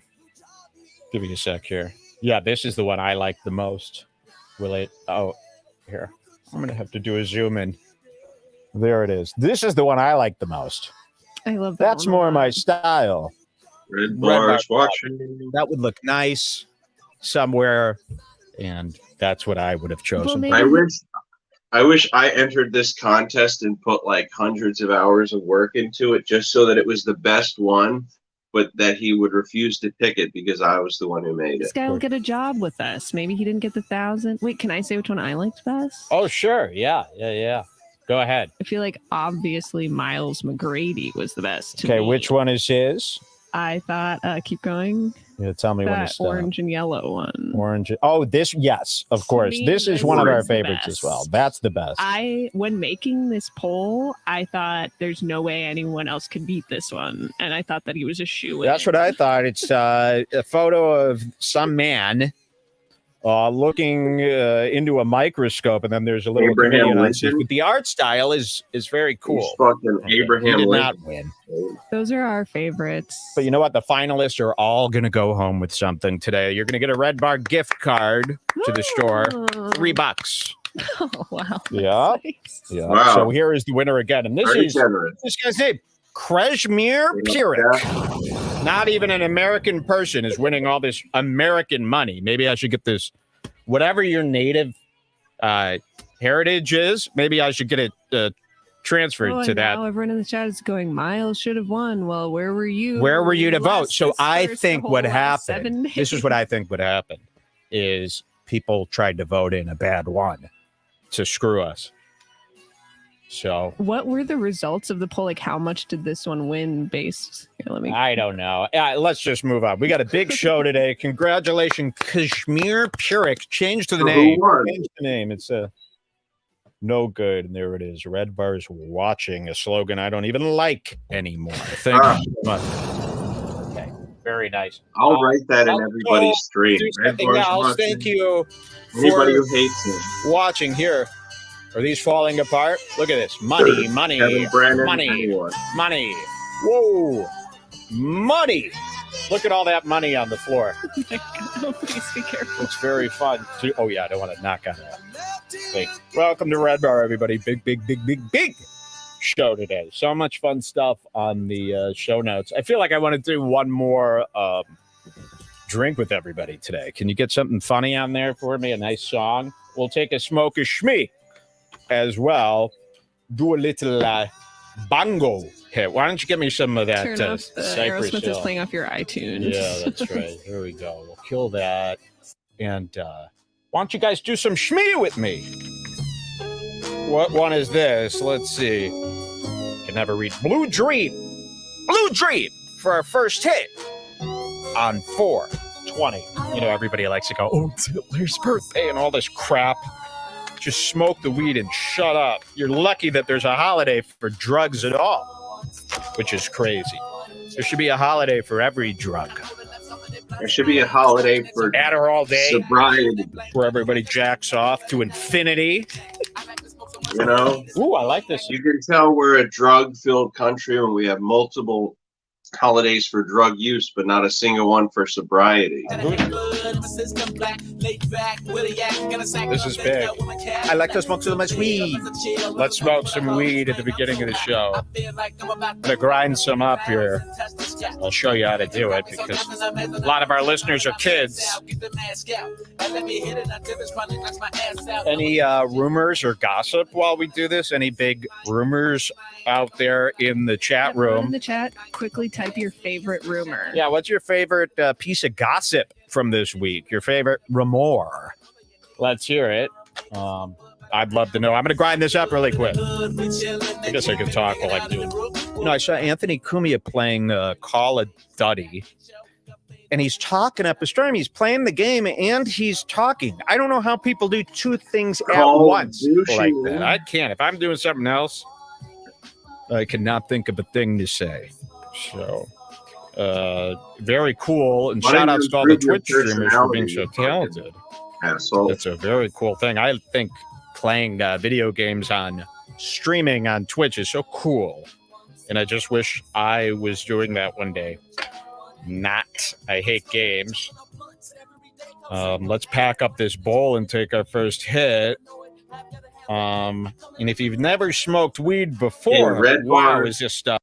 You seem like the type of guy who does like, he loses in Call of Duty 100 shots to 0. Wild. Okay. People are saying Anissa removed her tits due to autism. Did she? She did not remove her tits. These are just rumors. Anissa the Greasy, IDubbbz girlfriend Anissa. Big story about her coming up today. They're saying Mark Norman admitted to looting a Walmart. Is that true? Write all these down because I want to go back to those. Yes, we're going to be talking about all your favorites today. Let's take our first Chief. I'm stealing from Here we go, guys.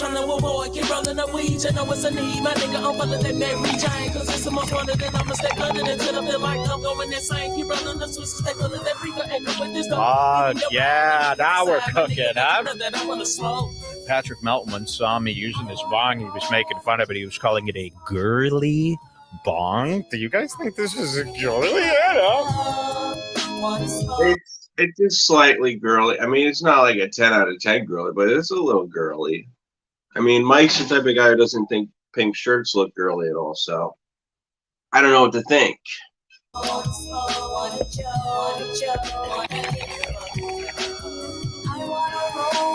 There we go. That should get us cooking. Good today. Happy 4. Welcome to Red Bar. You guys, make sure you join the Scars Club, okay? I know this is a free episode for everybody today. Make sure you join the Scars Club. You know, I saw, it's very unfair. There's these, what is it? Are You Garbage? Are You Garbage? Did you see how many people subscribe to their Patreon? You know, that's more than you. Unfair. You know, we need to catch up to Are You Garbage. So please join the Scars Club. Do the right thing. Support the right show. See, the thing is, like, Mike intentionally is like super edgy and talks shit on everyone, and then he's surprised when people like Are You Garbage, who kiss up to everybody, have more fans. And it's like, look, man, the phrase like you can't have your cake and eat it too, it's very true. Like, I think I'm using the phrase right, and the point is that if you want to talk shit about people, that's fine. But just like me, you know, Red Bar has more viewers than me, as much as it pains me to say. But the point is, like, you know, I picked the path of shitting on a lot of people, which is going to hurt my chances of gaining an audience. Some people say it's a lack of talent, but I would argue that while that might be part of the equation, overall, you know, I shit on a lot of people. I shit on RDA. I shit on Cosmic. I shit on Don A. I used to shit on Bleach, no longer. But if you take massive dumps on people on the internet, of course you're not going to have the following that you would if you suck up to everybody. It's just how it works. You got to either be the nice guy who gets everybody on his side, or you got to make your enemies and be okay with people not liking you for that reason. And Red Bar chose that, and he's still annoyed that other people have more fans. Put the right man in power. Okay. I don't know where to start today. I guess I'm going to start with one of my favorite stories that actually happened this morning, and that is, this is actually funnier than you think.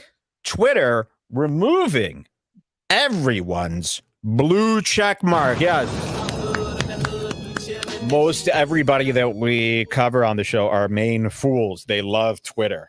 Josh Denny, of course, Anthony Crumia. Do you love all Twitter, your favorites? people? They love Twitter. And this morning, Elon pulled the verified check mark, the legacy check mark. So the only people that have blue checks now on Twitter are the ones who paid.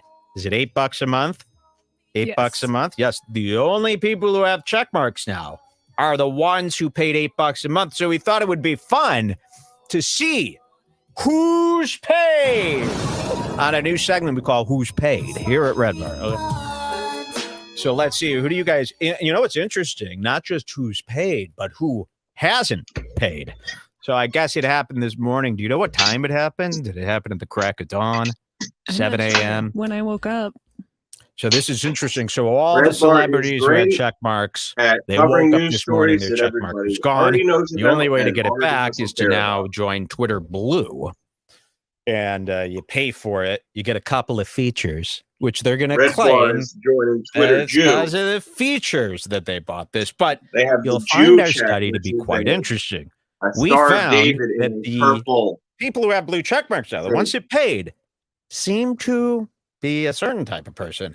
And the ones that haven't paid seem to be another type of person. It's almost as if... Wow, it's like it's very vague. His observation, so black people are this way, and white people are this way, and Mexican people are another way. It's like, all right, man, what are you fucking saying? It's some parallel universe where if you have a blue check now, you're down here. And if you don't have a blue check, you're up here. You know who's up here? Me. That's a higher level. That's 8 levels higher because I don't use Twitter. Okay. Respected. Well, my wife is a fan of Red Bar, and I'm like, why are you a fan of Red Bar? What is he doing so great? And she said, he's not really doing anything great. It's just that he's not you. Confident adult who doesn't need to be on there embarrassing himself at his computer station like a beta. I'm going to urge, and I want everybody to know this. I'm sorry, where did he get beta from? Yours truly. Sure, I got it from Jesse Lee Peterson, but he got it from me. Not okay with Twitter. Okay, it has nothing to do with Elon Tuffer, and now they're going to have some Nazis on there. It has nothing to do with that. I was removed from Twitter very roughly. And what was the year there? What was the year with the Compound Media, the fight with Anthony Crumia and Keith the Cop? What year was that? I'm not good at years. You know about that? I don't know. Like if you ask me, Jules, what year did you graduate high school? What year did you graduate high school? I don't know. It was, I do know that when I went to college, 9/11 happened. Right before I went to college. 2 weeks before I went to college, 9/11 happened. That's all I know.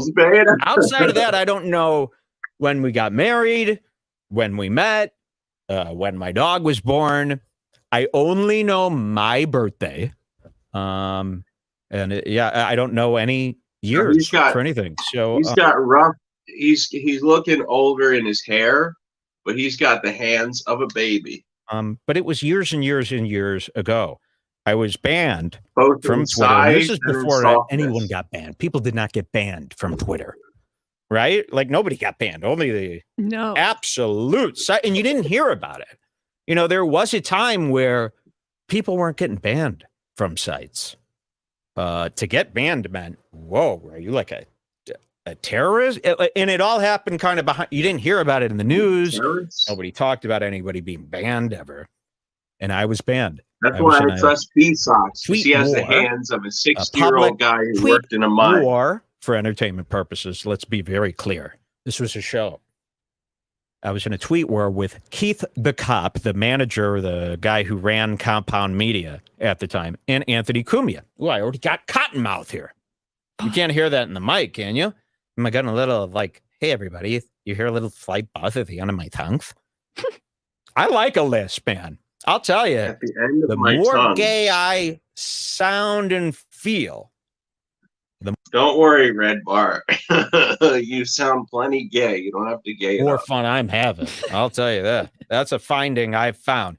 I ain't gay, of course. Everybody knows this. This is enough time's gone by. I can prove that I'm not gay. I'm not gay. I just call everybody cute, including HB and everybody. And I talk about sucking dick. I ain't gay, though. But I'll tell you, I like acting gay outside of the sex stuff. The sex stuff makes me actually very mad. When I see gays holding hands, I kind of get furious. I'll tell you, I didn't know how much I hated public displays of gay affection until I was at the Taylor Swift Eras Tour. I didn't tell you Come this. on. If you're at the Taylor Swift tour, are you know, what kind of person is like, look, I'll go watch Taylor Swift, but don't get me wrong, I'm not gay. Part of it was so. Look, I'll wear pink high heels, but how dare you call me a fag? Overcome with other thoughts on that show that I didn't tell you about this. We went to the Eras Tour. That's Taylor Swift's big.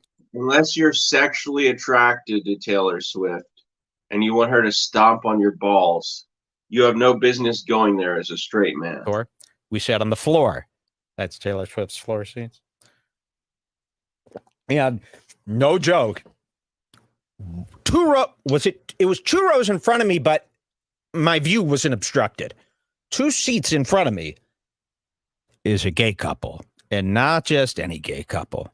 2 giant, ripped muscle gays wearing tank tops. Both of them, they like tank tops, like really cheesy, tight workout tank tops. You'll see gays wear these a lot nowadays. It's almost like they get so hot at the club that they go, I'm just going to wear a tank. I'm just going to wear a tank. And it goes against all their fashion rules, which is really weird. Like you'll see gays a lot. If you go to like where gays think they could be themselves, they ain't dressed in fashion-y. They're wearing these tank tops, like just shitty $7 black, but kind of gray tank tops, and maybe a white one. So 2 gays, and I didn't know they were gay. I go, wow, look at this. It's 2 giant. Look, he wants to hunt and kill the gay, but he wants to kill them with his penis. He wants to stab them in the ass with his dick to kill them. Muscle hunks in front of me. They didn't really look gay on their own, maybe.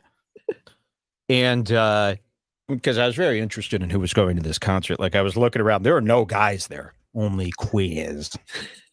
There were no guys there. I was the only straight guy at the fucking show. There were really no boyfriends there, which amazed me. I guess these tickets were so hard to get. The boyfriend said, no, count me out. You could go with your friend. Leave me out. You know, Red Bar's the type of guy who has, it's not that he's never sucked a dick because he's not gay. He's just never gotten the courage to do it because he knows his dad would disown him if he found out. Of this. And I was really the only boyfriend or husband that would want to go to this show as well. I don't want my wife doing things without me. You understand? Because, and I'll tell you why you should never want your wife to do things without you. That's going to... Listen, if you're worried that your wife is going to suck a guy's dick, just because she's out without you, then you're afraid that she already has that in her and that you are not pleasing her by knocking it out of the park.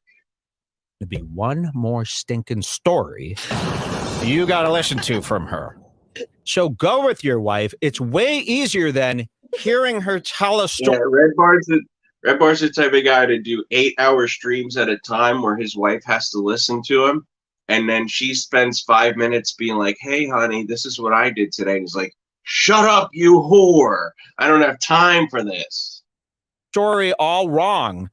And trying to follow No, you're right. I don't even smoke weed. I don't even smoke joints because joints are just little paper penises.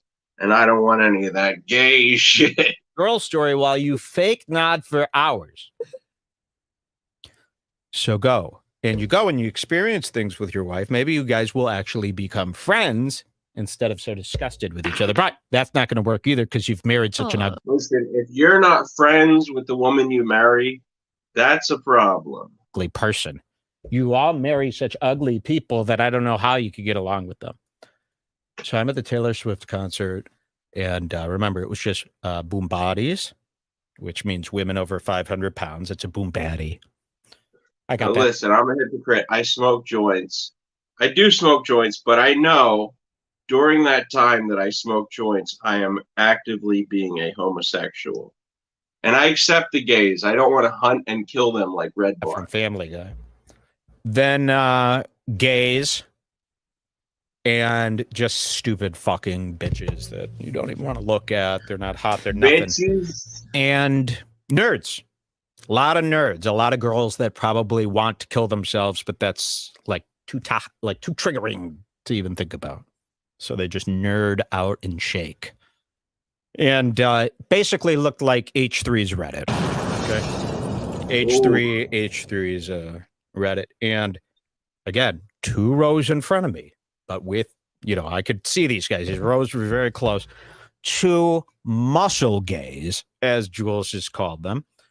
And Shep, are you a rich chick? Mid-show. They start really, they're weeping. They both have their armor on each other and they're swinging. And I got to look at these giant lats. 4 sets of fucking giant lats, because you know how gays all have this crazy bubble muscles. So I'm looking at the lats and they're holding, and I'm going, like this. They start fully making out. Yep.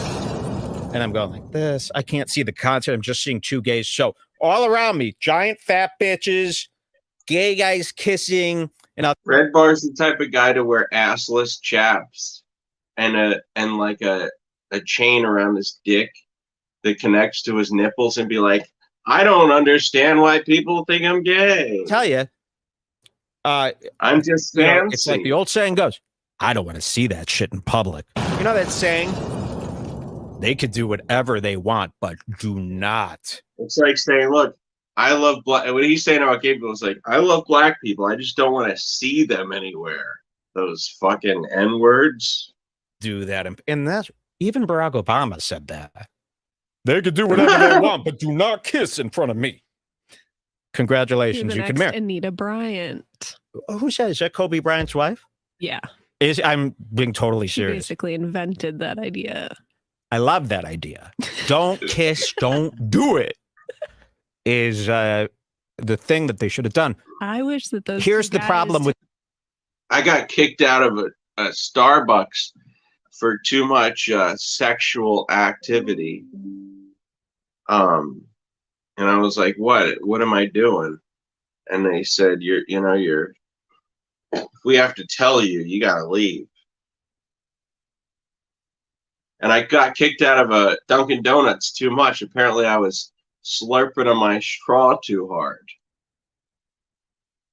And then I said, what if I use a sippy cup? And they're like, well, that just looks like you're eating ass. We can't have that either. Took a liking to you and came over and started kissing you. I'll tell you what that you could have done. They were so tall and strong. They were so tall and strong they could have thrown me into the stage. Now, listen, I'm telling you something. And this isn't anti-gay, but this isn't home. There was some point about the gays again this week. Oh yeah, gays not doing so hot. Okay, everybody, here's an experiment. Close your eyes. Think of a gay that isn't like a liar, a sneak, weird, an ass. Let's be clear. When I'm laughing at Red Bar, I'm mostly laughing at how cringe he is. He has a good joke once in a while, but that's not typically the reason I'm laughing. Asshole, petty, like that's why we rude. So Red Bar hates that gay people are petty and rude, even though outside of the sexual acts, he has completely copied the petty, rude, bitchy aspect of gay guys. So be like, what is this guy doing? Why does he look like this? Why isn't he wearing designer jeans? Look at his curtains. They're barely even $20. And I was doing this experiment myself the other day. I was going, wait. Because another gay went down yesterday. Who's the gay? Oh, Frank Ocean, of course. You know, I go. Also, a lot of times the guys get mad at the gay folks is because they're like, I want to act gay just like this guy, but I'm too repressed. If I wear a pink tutu, everybody would call me a fag, and I just can't handle that. I go all the way to Coachella Valley. I'm standing in a goddamn field for 7 or 8 hours to try to get a good seat. And then this guy says that, I'm sorry, I'm going to just sit in the back and tweak and do 3 songs and a bunch of remixes. So a lot of people are very mad about Frank Ocean, of course. Frank Ocean was scheduled to headline Coachella after Chris D'Elia's wife just popped up on my phone under Shit Sets Instagram notifications. What? Sometimes I'll be driving and my iWatch is like, zzz, and I look and it's Apple Ethan Watch. Klein's full. He's such an Apple guy. You don't even know what to call his watch. Fucking non-nerd loser. Hey, he's taken up from some notification. Ethan Klein should not be in my car. So the gays, yeah, Frank Ocean is gay. Homosexuals. I agree and about he's made 2 albums. I don't know what happened. I don't know where I was when these albums became the most popular albums in the world. You know, he has that song with all I want is Nikes. All I want is heaven. R.I.P. Trayvon. And they can look just like me. Love it. That's his song. And people. Jules hated that, and she's like, she knows she has to go along with the bit, so she's like, I love it.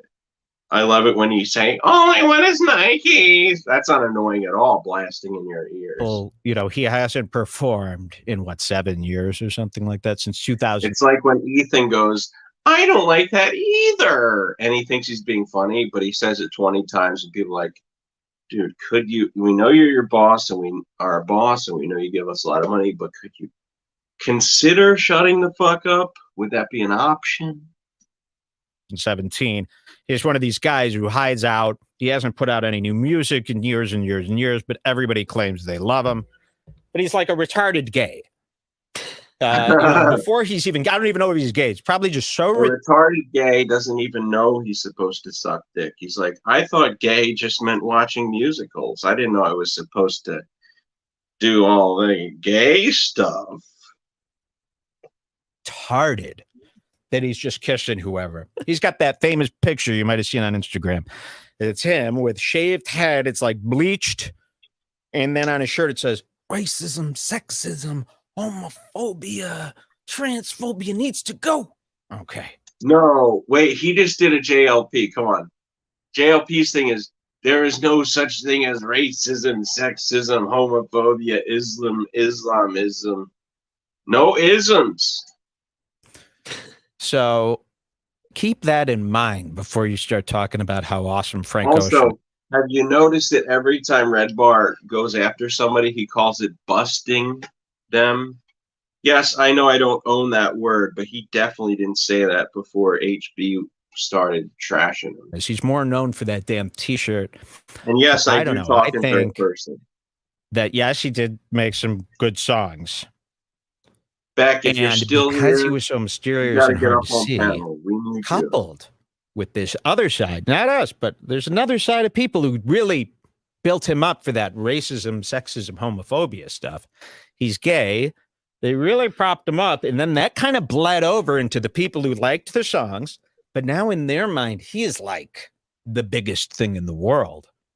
Believe it or not, they think that they need to see him so bad, and they think that they love him so much. But I think maybe because you really haven't seen enough of him to judge. He gave you some great stuff, went away. That's probably the way to do it, huh? You only give him the good stuff. Don't talk. Don't be seen. And then you can't make an ass of yourself and have everybody hate you. So he did that, and then everybody thinks that they love him.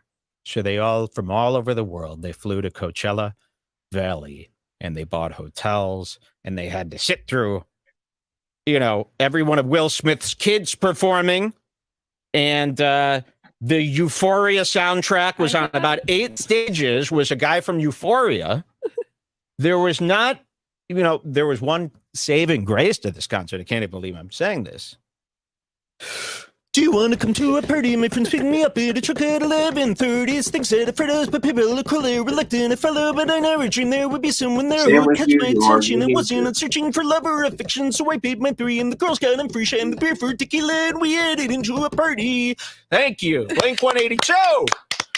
They didn't play that song. Blink-182 is surprisingly very fun to watch. I want to let you know they were both using auto-tune on their microphones, and it was very subtle until Alien Exist came, I think, and they accidentally turned it up too much, and we all heard Tom's auto-tune, but it sounded good. I want them having auto-tune. I'll tell you this. I'm not anti-auto-tune. I'm anti-recording using auto-tune. To a degree. What up, Mr. Cord? You just got to use your judgment here. But I've seen Blink-182 a few times.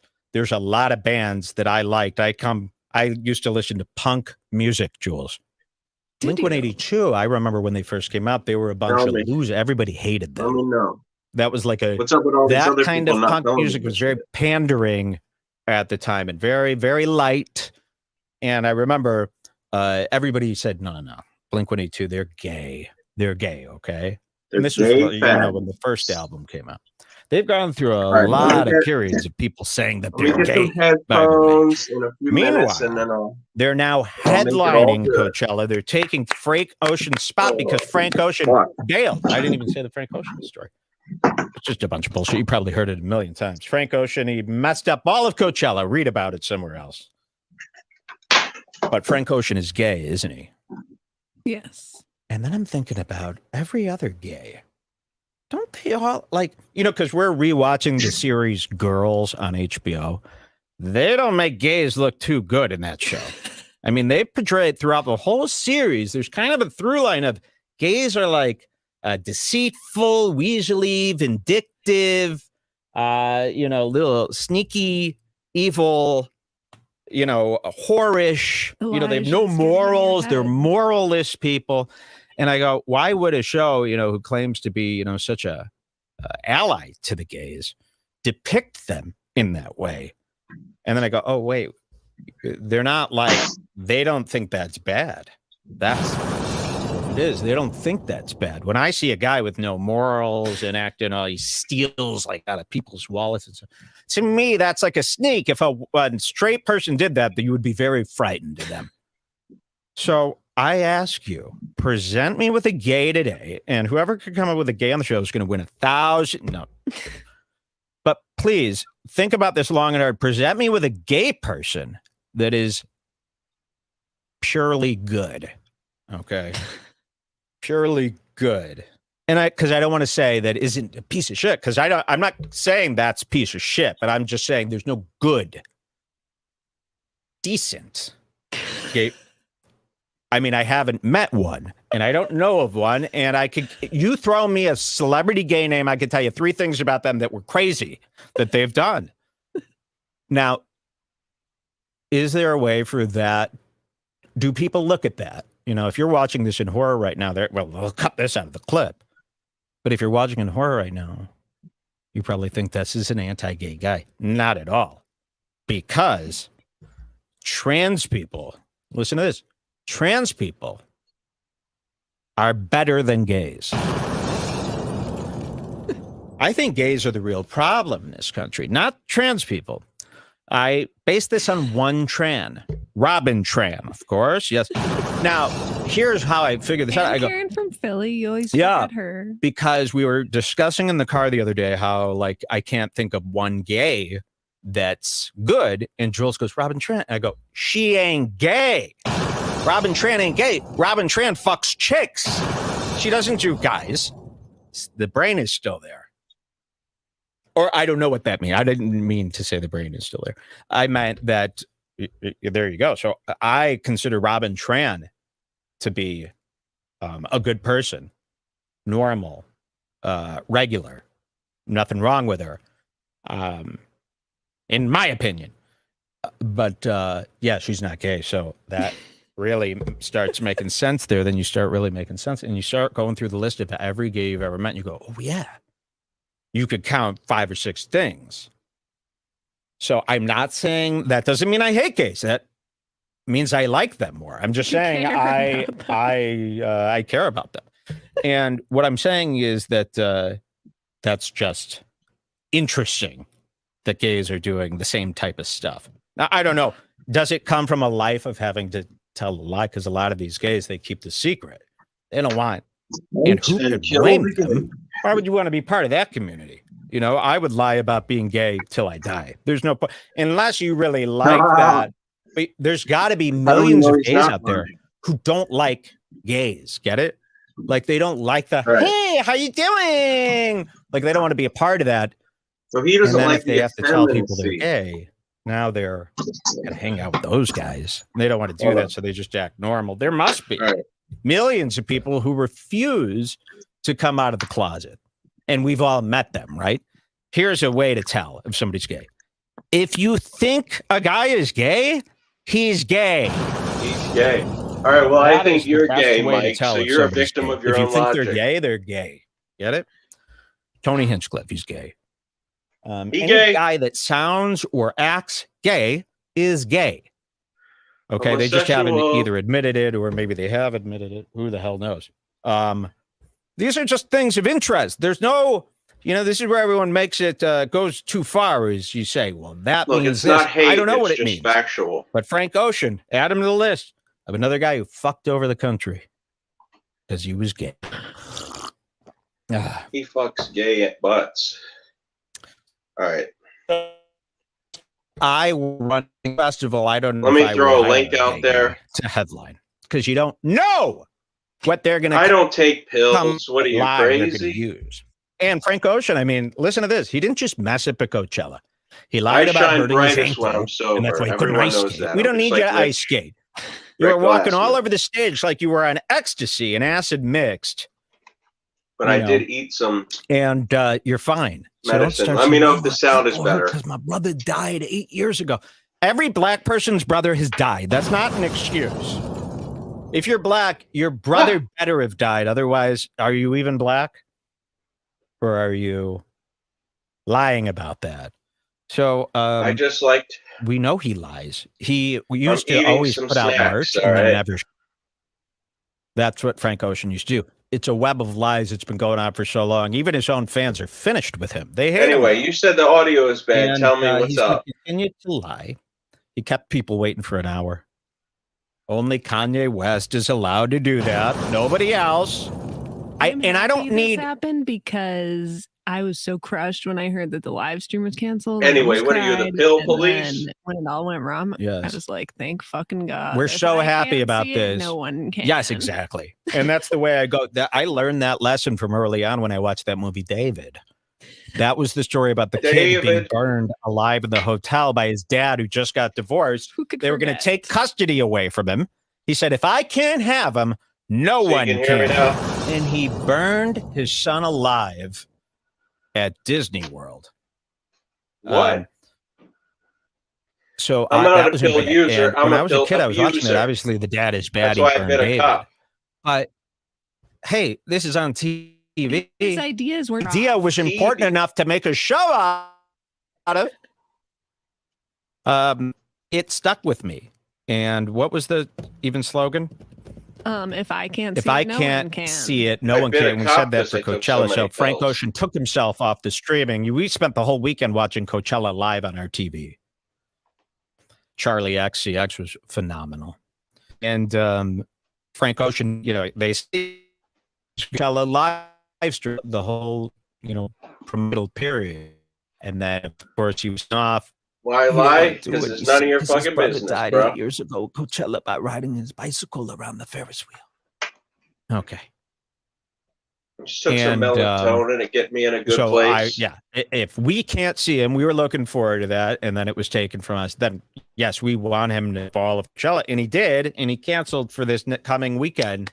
And now all these people bought tickets for that event specifically to see him, and now they have to see Blink-182, which I don't know if is a crossover crowd. And now all the people who bought Saturday-only tickets are going to miss Blink-182 because they've moved them, and they've put them on Sunday, which people probably didn't buy tickets for because it's a bunch of no-names on Sunday. To me, to her, she knows every name. To her, every one of them is amazing. So I thought amazing. Pretty much every is really good. I think everybody tried really hard, and whether you like that type of music or not, everybody put in a lot of effort. Type? They had all types. They had all types, but a lot of it was LGBT themed. I mean, really. And again, it goes back to my loved them. Boy, Red Bar is really a split personality because he never knows is he supposed to play to the right wing, the independents, the left wings. He's very much like Joe Rogan, where he'll shit on the gays, then he'll support the gays, he'll support the transgenders. Who knows? So that was the three girl. Who was the old man? Was TV girl. The three girls. What is their called? What are they called? Boy Genius. This all-female Cameron Esposito lesbian rock group. Global Gaming says, do you know how to hold a cigarette, or is this your first one? Yeah, this is my starter cigarette, This is I'm them just getting in the game of being a cool What'd guy. What'd you say? No, they're like looking. No, look. I hold cigarettes they're looking for trouble. Exactly the way I want to hold them. Looking for people. Nobody is changing that. Please come up on panel and educate me on the way that a man is supposed to hold a cigarette. I'm so small in the corner, I'm surprised you can even see me right now. See, the video froze because of your ridiculous question. It fucked up everything. I think I have too many tabs open or something.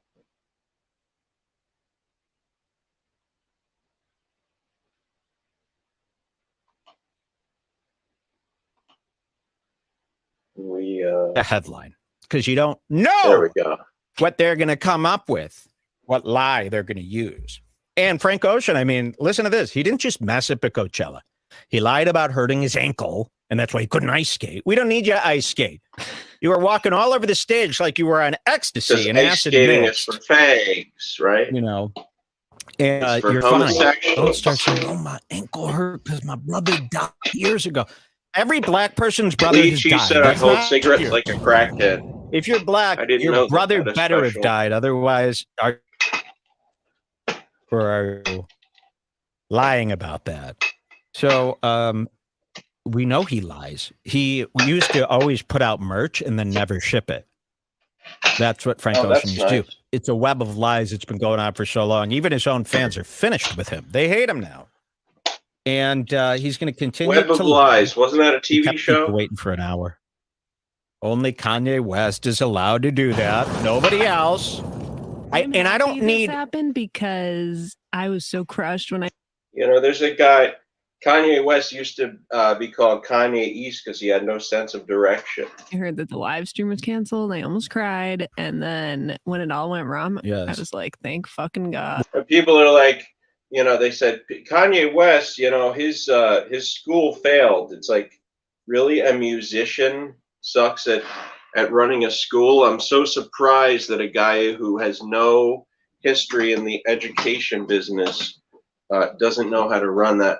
All right, let me get a charger for the computer so I can do things the right way and not bitch out. 1 second.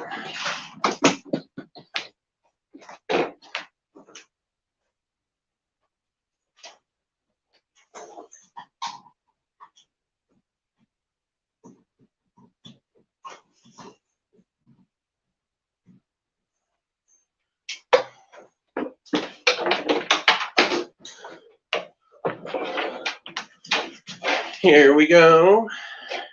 Here we go.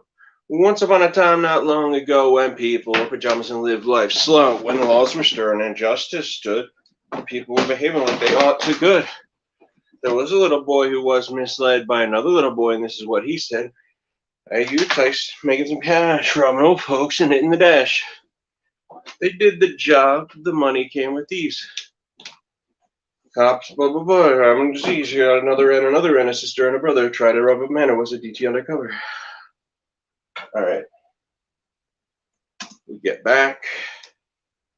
Get this music, but I know you're roasting and playing jokes. Making jokes, of course, so that's why I roll with it, you know. If I thought you were a true hater, I'd tell you to get the fuck out of here like AOC did. You know?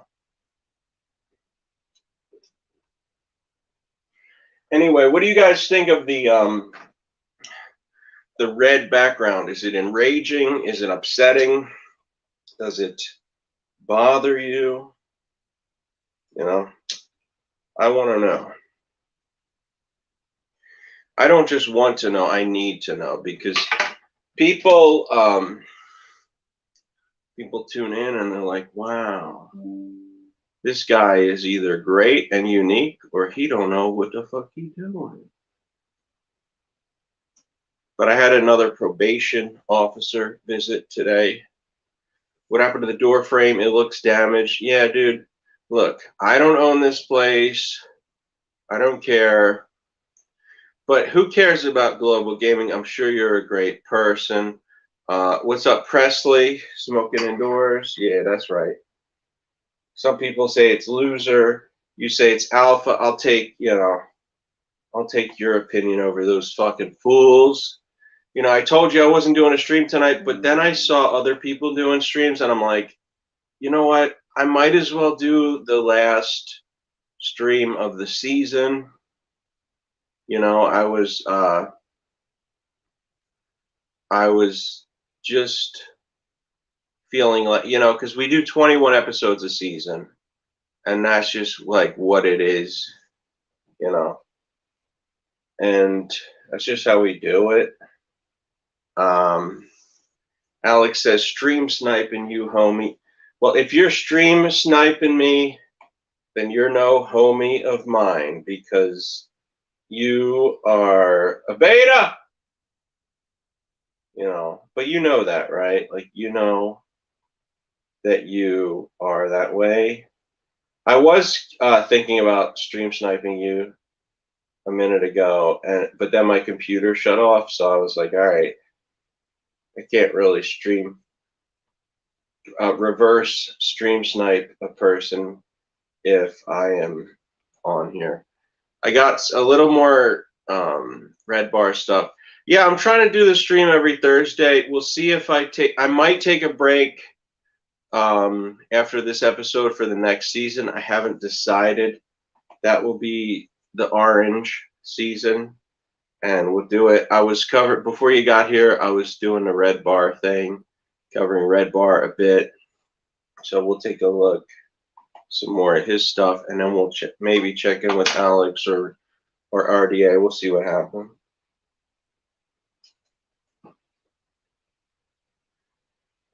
Not quite sure why it's not playing on the stream, but you know, until I have a proper setup, I don't expect hotel by much. His dad, who just got divorced. Who could they were going to take custody away from. If I can't know, and he burned his son alive at Disney.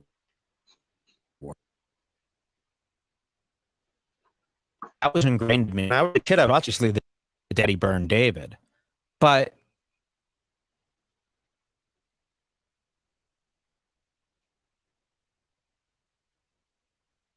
can you guys hear this, or is it totally cutting out? Because for me, it is 100% cutting out right now, and I can't hear a damn thing. Let me get back to it.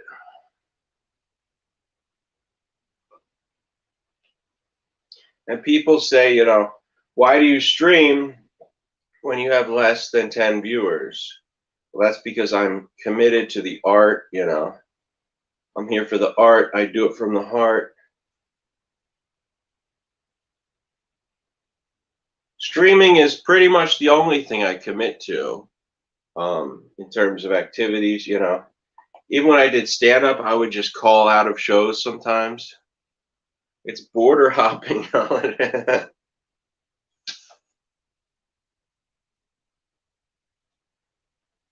right. I don't know why Red Bar isn't working. So I'll pause on that for a minute. And I'm going to throw out the link just so I can, well, I'll throw out the link and then I'll try and reconnect to Red Bar and then we'll see. You know, I'm stupid, you know, I should have done like Salvo Pancake and white knighted for Red Bar to get all these viewers, but I decided to do it the rebellious way and trash him because I don't know how to make friends. I only know how to make enemies for the most part. All right, let's see.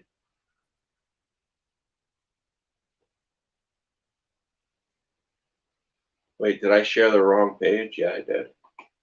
Hold on.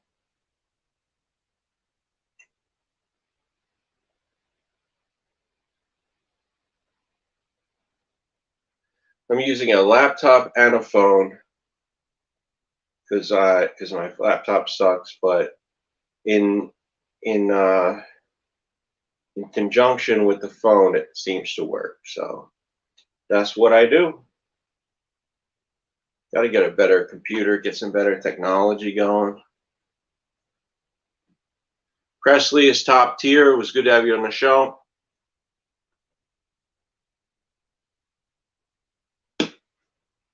Sometimes people say I'm top tier. Sometimes they say I'm top queer. You never know. Everybody knows you guys despise trans people, and you kind of like wish they would all die. Like that's, I know, you know that's right.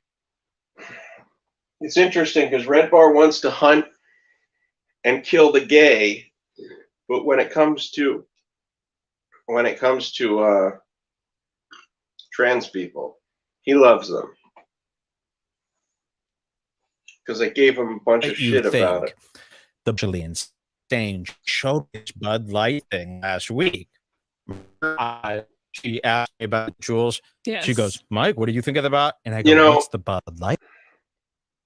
Most of the people who got angry about the Bud Light thing don't even drink Bud Light in the first place. You know, it's like getting upset about those Jackrabbit vibrators. I'll never buy a Jackrabbit vibrator. Meanwhile, you don't even buy them in the fucking first place. Light thing, and it was proof. If we were just doing that to prove how, you know, sick I was, you know, that I was so online that I didn't even know the Bud Light thing. And this Bud Light thing is that, listen to this, Bud Light beer did a promo. Bud Light queer, right? With a trans woman.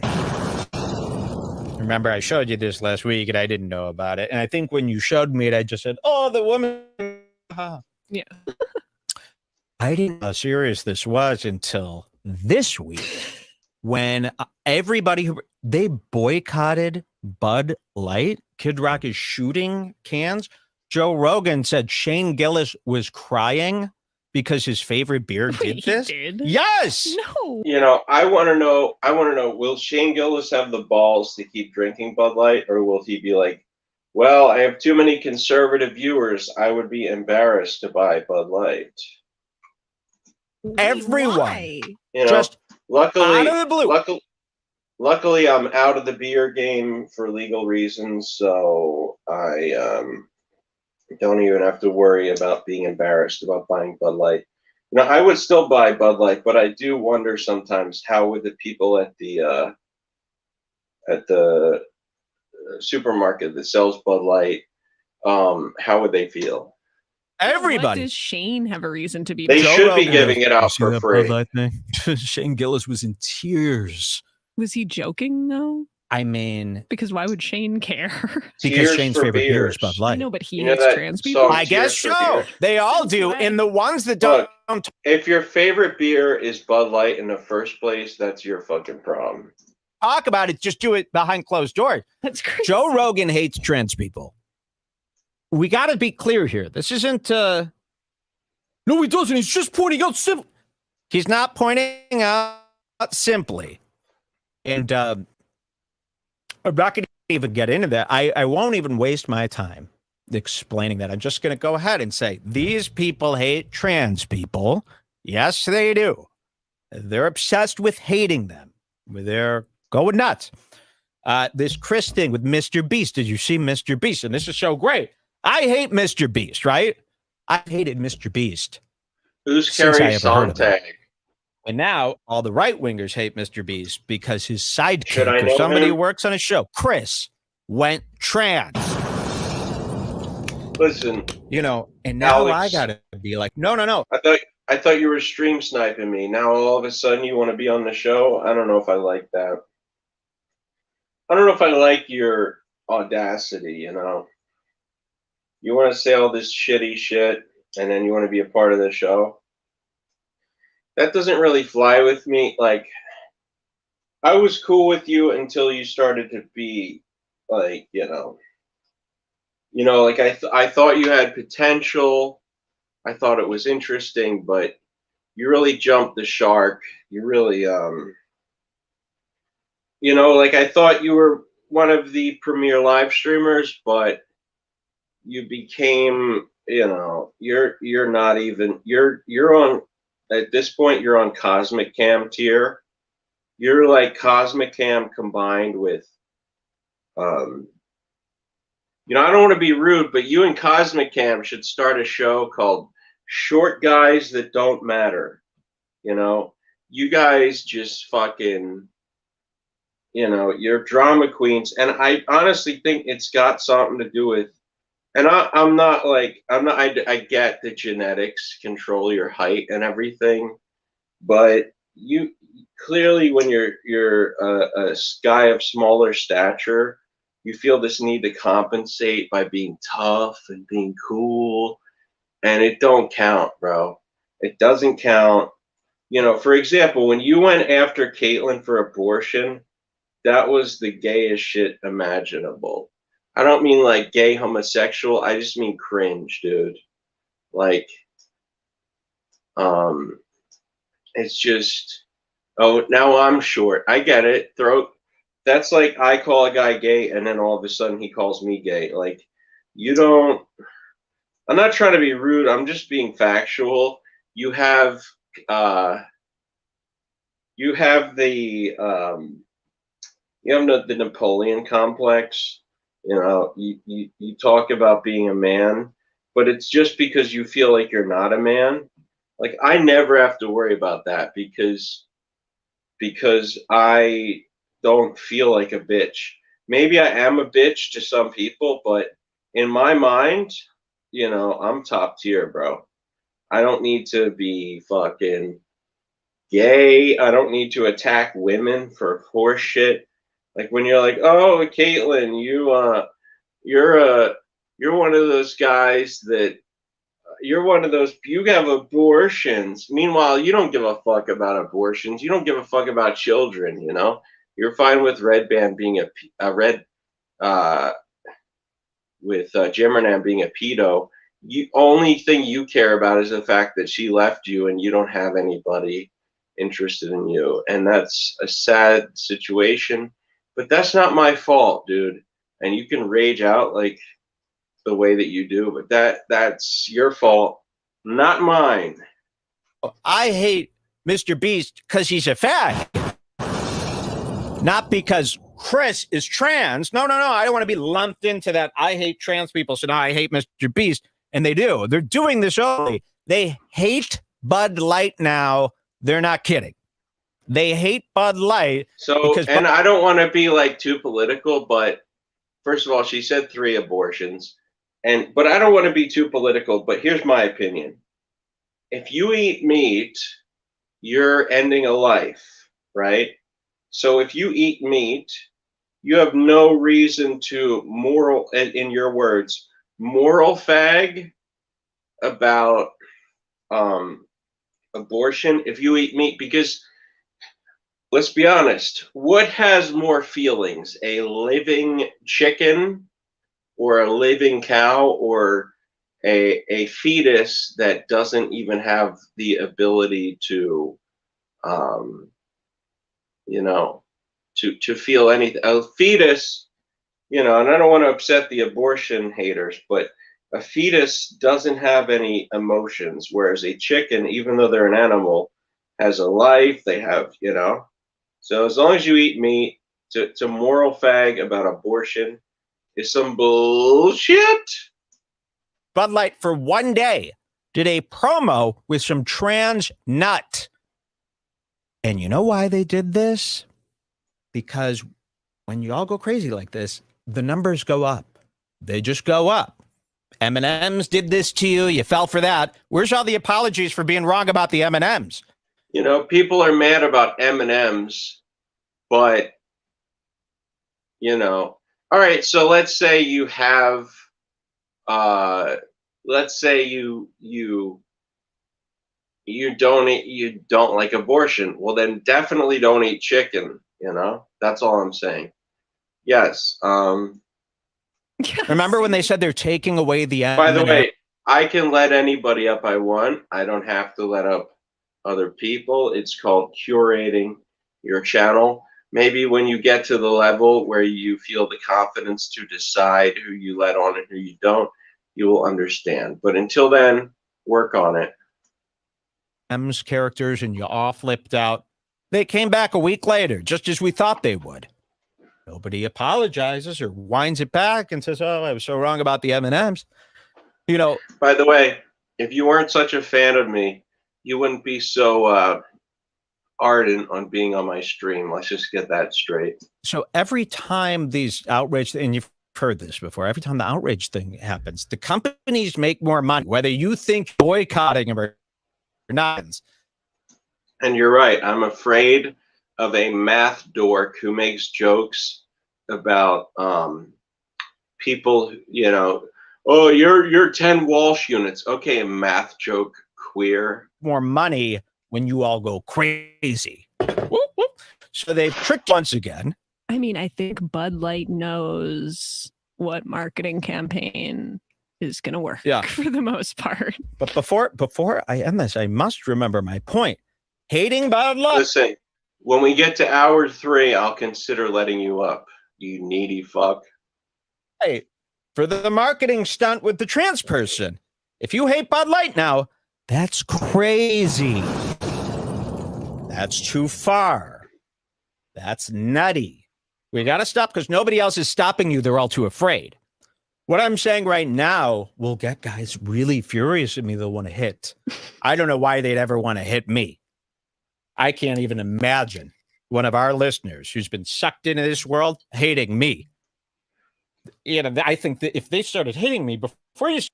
Red bar is lagging. How much? Is it a lot? Start hitting me, you're going to feel really bad that you're hating me. You're going to get sad about that.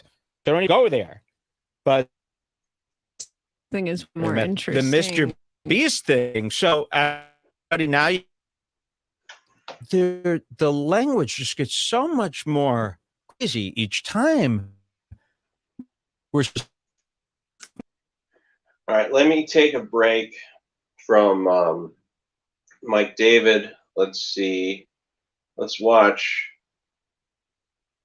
Top Tier. See what he's all about.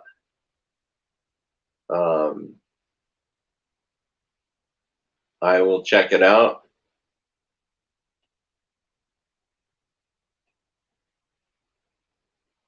Let's see what AOC is doing on his channel. You got to see if he's a good broadcaster or a bad broadcaster. Because that's what people want to know.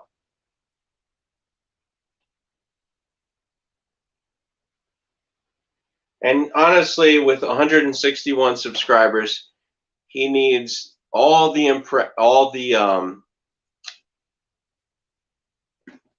help that he can get. They're watching you watch Red Bar. Okay, okay, Betty Spaghetti. Honestly, with 161 subscribers, he needs all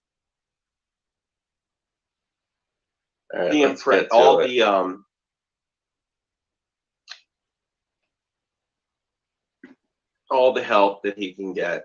Let me know if you can hear this.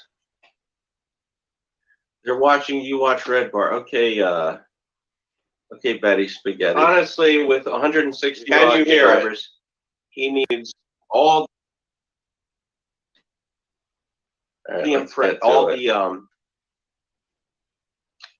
I'm doing this as a service to help this guy because he can get. He's clearly spiraling. All right, they're watching you watch RedBar. Hey, so hey, Betty, do you have any input? Honestly, with 160 subscribers, he needs all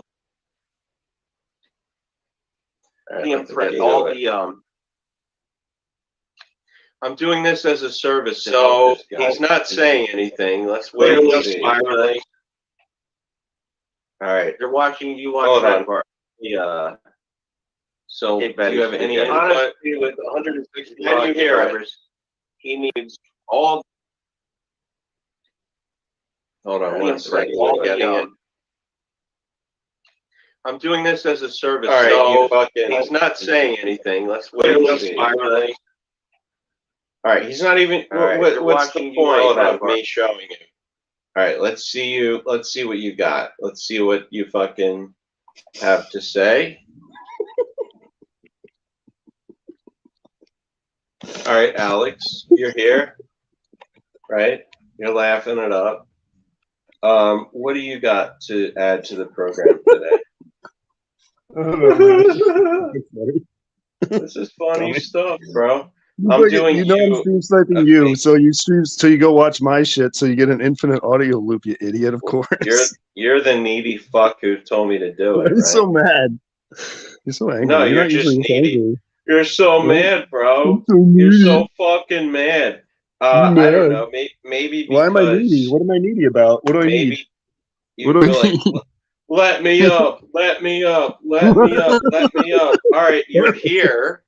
You're here, right? It's just like I'm backstage. Let me up. You're here. Okay, you're here. So what do you want to say that's like worthy of me taking my time to put you on the panel? What am I supposed to have a stand-up bit prepared or something? I don't think you. It's all this pressure all of a sudden. Let's be honest. I don't think you would be capable of that, and I don't think that you. What let me try. Let me try. I'll do what you did. Man, this Joe Rogan, huh? He like hates trans people.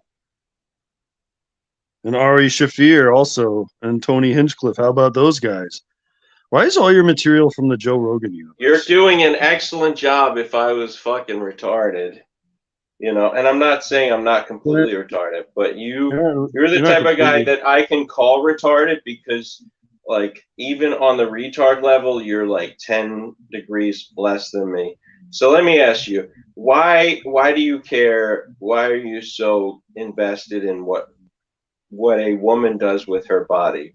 Because it's interesting to me I'm not. I'll tell you the story if you want to hear it. Care about it. She decided to care about it. You don't want to hear me. You just want to talk over me. Ask me a question. You don't want to talk to me. You don't want to talk over me because I'm top tier. I thought you wanted to talk. All right. But you asked me a question. About this woman, do I get to talk? Right? Do I get to answer the question? You'll get to talk when it's your turn. So you want to talk about this woman. So this is what happened. This dumb bitch, this fat little fucking 475-pound fat bitch, retarded woman. All right, so you say I'm talking over you, but look at you. This fat bitch who's 175 pounds, 5'4". She decided to go on David Walsh's show and say that I raped the bitch. Right, so keep talking. I put out the reality of her, which is she had 8 abortions because she's a fucking whore bag. All right, so I'll let you because you're needy and you can't have a conversation. And just has abortion for birth control. She gets knocked up every once in a while. Hold on. And just has an abortion because she don't give a fuck. So I'll let you talk because you need it. because you really need to show that No, you're you asked me a question. intelligent. That's how questions All right. work. There's Do answers. your There's answer. an answer to your Do question. your answer, stupid. baby boy. Dumb How idiot. tall are you? 6'1". How tall are you? All right. So you're shorter than me, so I'm better than you. How tall All are right, you? go ahead. Go ahead with your answer. Well, I'm 6'1". That's well above the average, so I'm quite satisfied with that. All right. Anyway, so in my the height answer is department, I'm the alpha over you. So go ahead. No, you're. How tall are you? 6'2". That's 1 inch taller. All right. So go ahead. I don't believe you. Let me see your driver's license. I'll show you No, mine. you don't. Can you see it? Yeah, you need my driver's license. You need me to Yeah, I'll dox show you myself. mine. Hold on, I'll show you mine. Then you should. No, you can just You cover mean it up. the You just show the high driver's- part. Wait, you No, just the mean the high part. I'll driver's do it. I'll show you how to do it. license? I'll show you how to do it. I'll show you how to do it, So- short guy. Okay. So you Hello. don't want to have a conversation. Go ahead. Feed your Hold on, ego. I'm trying to find my driver's license, idiot. Feed your ego. Wait. Oh fuck! I think I left it in my car. God damn For it. everybody listening. Hey, trust me, everybody's seen this it already. is the type of guy. Ask who ask thinks Shamu he's the here. alpha Shamu's of the seen it in internet. Discord. Who else is in here? Pedard's seen it in Discord. Who else is here? Yeah, Shamu or Pedard. Can you verify you've seen my driver's license? I am in fact 6'1", and So you also do not this on a fat. regular and not basis, Jewish. huh? Alex. I've done it before. These height things come up a lot. Hey, It's hey, weird Alex. on the internet. Hey, Alex. No, you're not allowed to lie in your driver's license. You stand next to a fucking height mirror, one of those ruler things, you Not dumb in idiot. Pennsylvania. When they take Nope. the photo. No, Well, not in Washington Pennsylvania. and New Jersey, yes, which the places I've had driver's licenses. Well, I don't live in New Jersey, all right? I'm not Jersey because you're trash. gay. Yeah, I'm gay. All right, so go Hey, ahead. Do you think Pedard's a liar? Pedard's the most honest man in the world. We all know that, and he Yeah. confirms 6'1". Thank you. I like Pedard. Don't bring him into this. All I right? like Pedard too. He's the most honest man here. He's an honest broker of peace. And Listen, I like Pedard because he's a objectivity. nice guy. I wouldn't say that his honesty is even part of the equation. But he's if you definitely want honest. to, if you want to do your thing and claim your seat, go ahead. My seat? On the panel. Claiming it. Oh, on the. Oh well, your new season of Busters has featured me prominently, and I've been on many episodes, and I've performed outstandingly. Everybody agrees. One of them, I monologued for like 2 hours with the chat, and that was the best part of the show. Everybody agreed. All right, everybody agrees. Chat said so. Everybody all the comments thinks said I'm so. the best. They're all like, AOC's the shit. HB's okay at best. Yeah, that sure they Yeah, did. exactly. It. Prove it. Go look at your comments. Look, man, let's be honest. Your only claim to fame is what you do on the internet. You don't have any real life accomplishments. So I'll give that to you. I do more than I've got more than you, HB. Can I tell you how I've got more than you? Can I tell you how I've got more than you? Somebody to make you feel good, I would happily feed your ego. Can I tell you how I've got more than you? Can I tell you how I've got more than you? Okay. I've never been arrested in my 30s for biting a cop. That's first of all. All right, so you're a pussy. You're a baby. Secondly, I make. You know why? I don't know. I don't make that much money, but you told me how much you make. Because you told me how much money you make. I make about 3 times. I have a shitty job. I have a shitty job. When a cop pulls you over, what you say is, "Yes, officer, I will do whatever you say because I'm a bitch." No, I just don't bite them. I don't bite them like an idiot. I just don't bite them and ruin my life like a retard. You're 0 for 1. All right, what else? No, I just don't bite cops because I'm not a retard and I don't want to ruin my life for assault on a police officer or a felony. No, you just insult women. I get it. You insult helpless women. They're helpless. The woman that accused me of rape, which I didn't do, but she did have 8 abortions. So I just said that. Well, I don't have any evidence that that's true. What's up, Sean Lay? You told me in private many times. We've had many conversations. She's my girlfriend. I know all about it. What the fuck is this shit? All right, you fucking faggot. Get out of here. Whoa. Well, now you got to take your thing down, dummy. All right, so he's. Why'd you just let some random up? Do you want me to teach you how to stream, stupid? That was disgusting. Teaching me how to stream, that's like. Is that a fucking god? Oh god, get it off! Oh, I don't even want it in my brain. Fuck. All right, prove your value. Well, you got to kill your stream, stupid. Go kill your stream, dummy. No, come to my stream. I'll edit it later. I got to kill mine too, Ed. All right, so he didn't last long, and he didn't do well, And I feel bad because, you know, AOC's whole thing was about how he could own me and how he had so much to say, but I'm not seeing it, you know, I'm not feeling it. And that's, you know, I'm not even trying to shit on AOC. I'm not trying to make him feel bad, but he does it to himself because he, you know, exactly as Presley says, that's a medical procedure. That's allowed.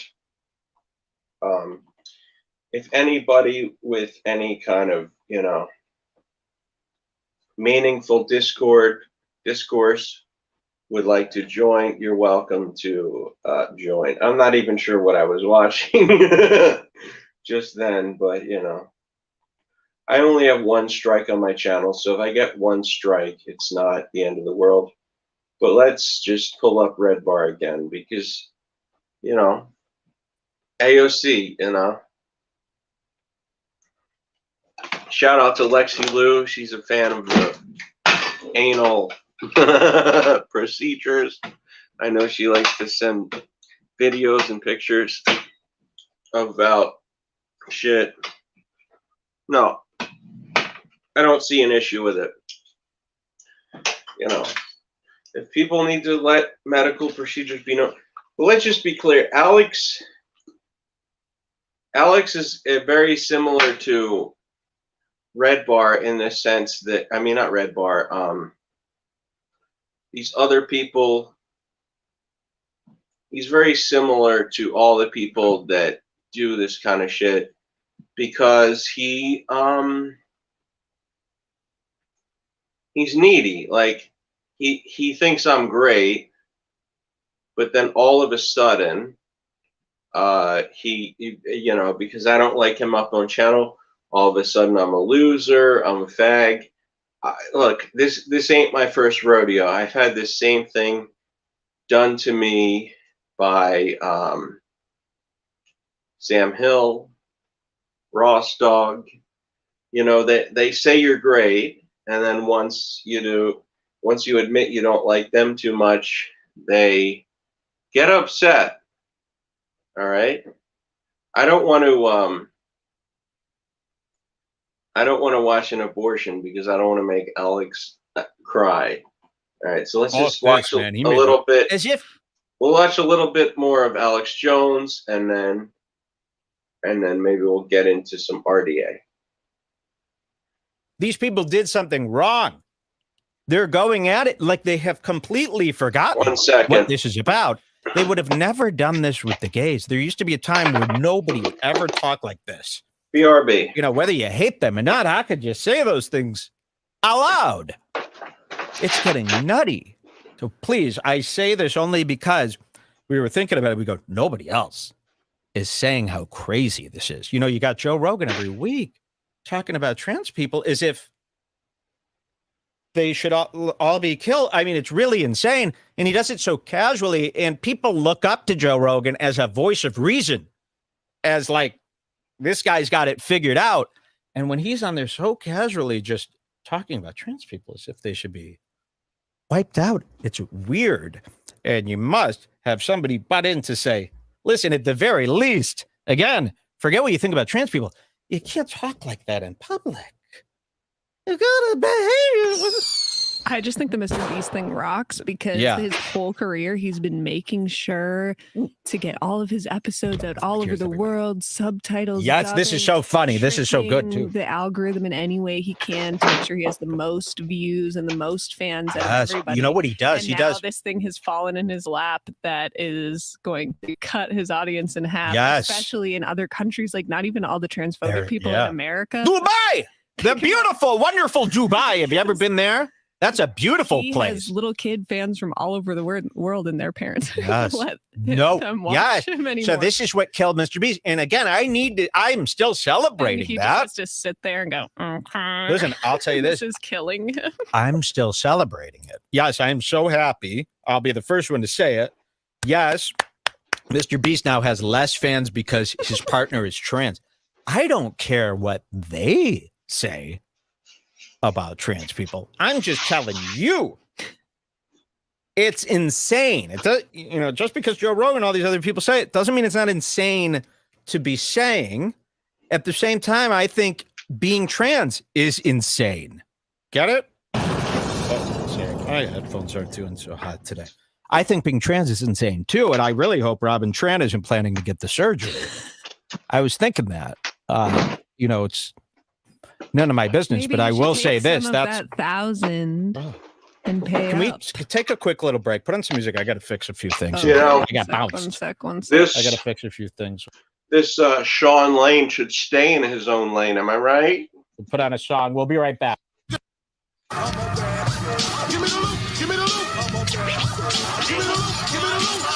Coming back.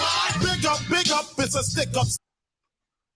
Remember to keep your humanity. That's it. Keep your humanity. My headphones sound so much better now. Too good.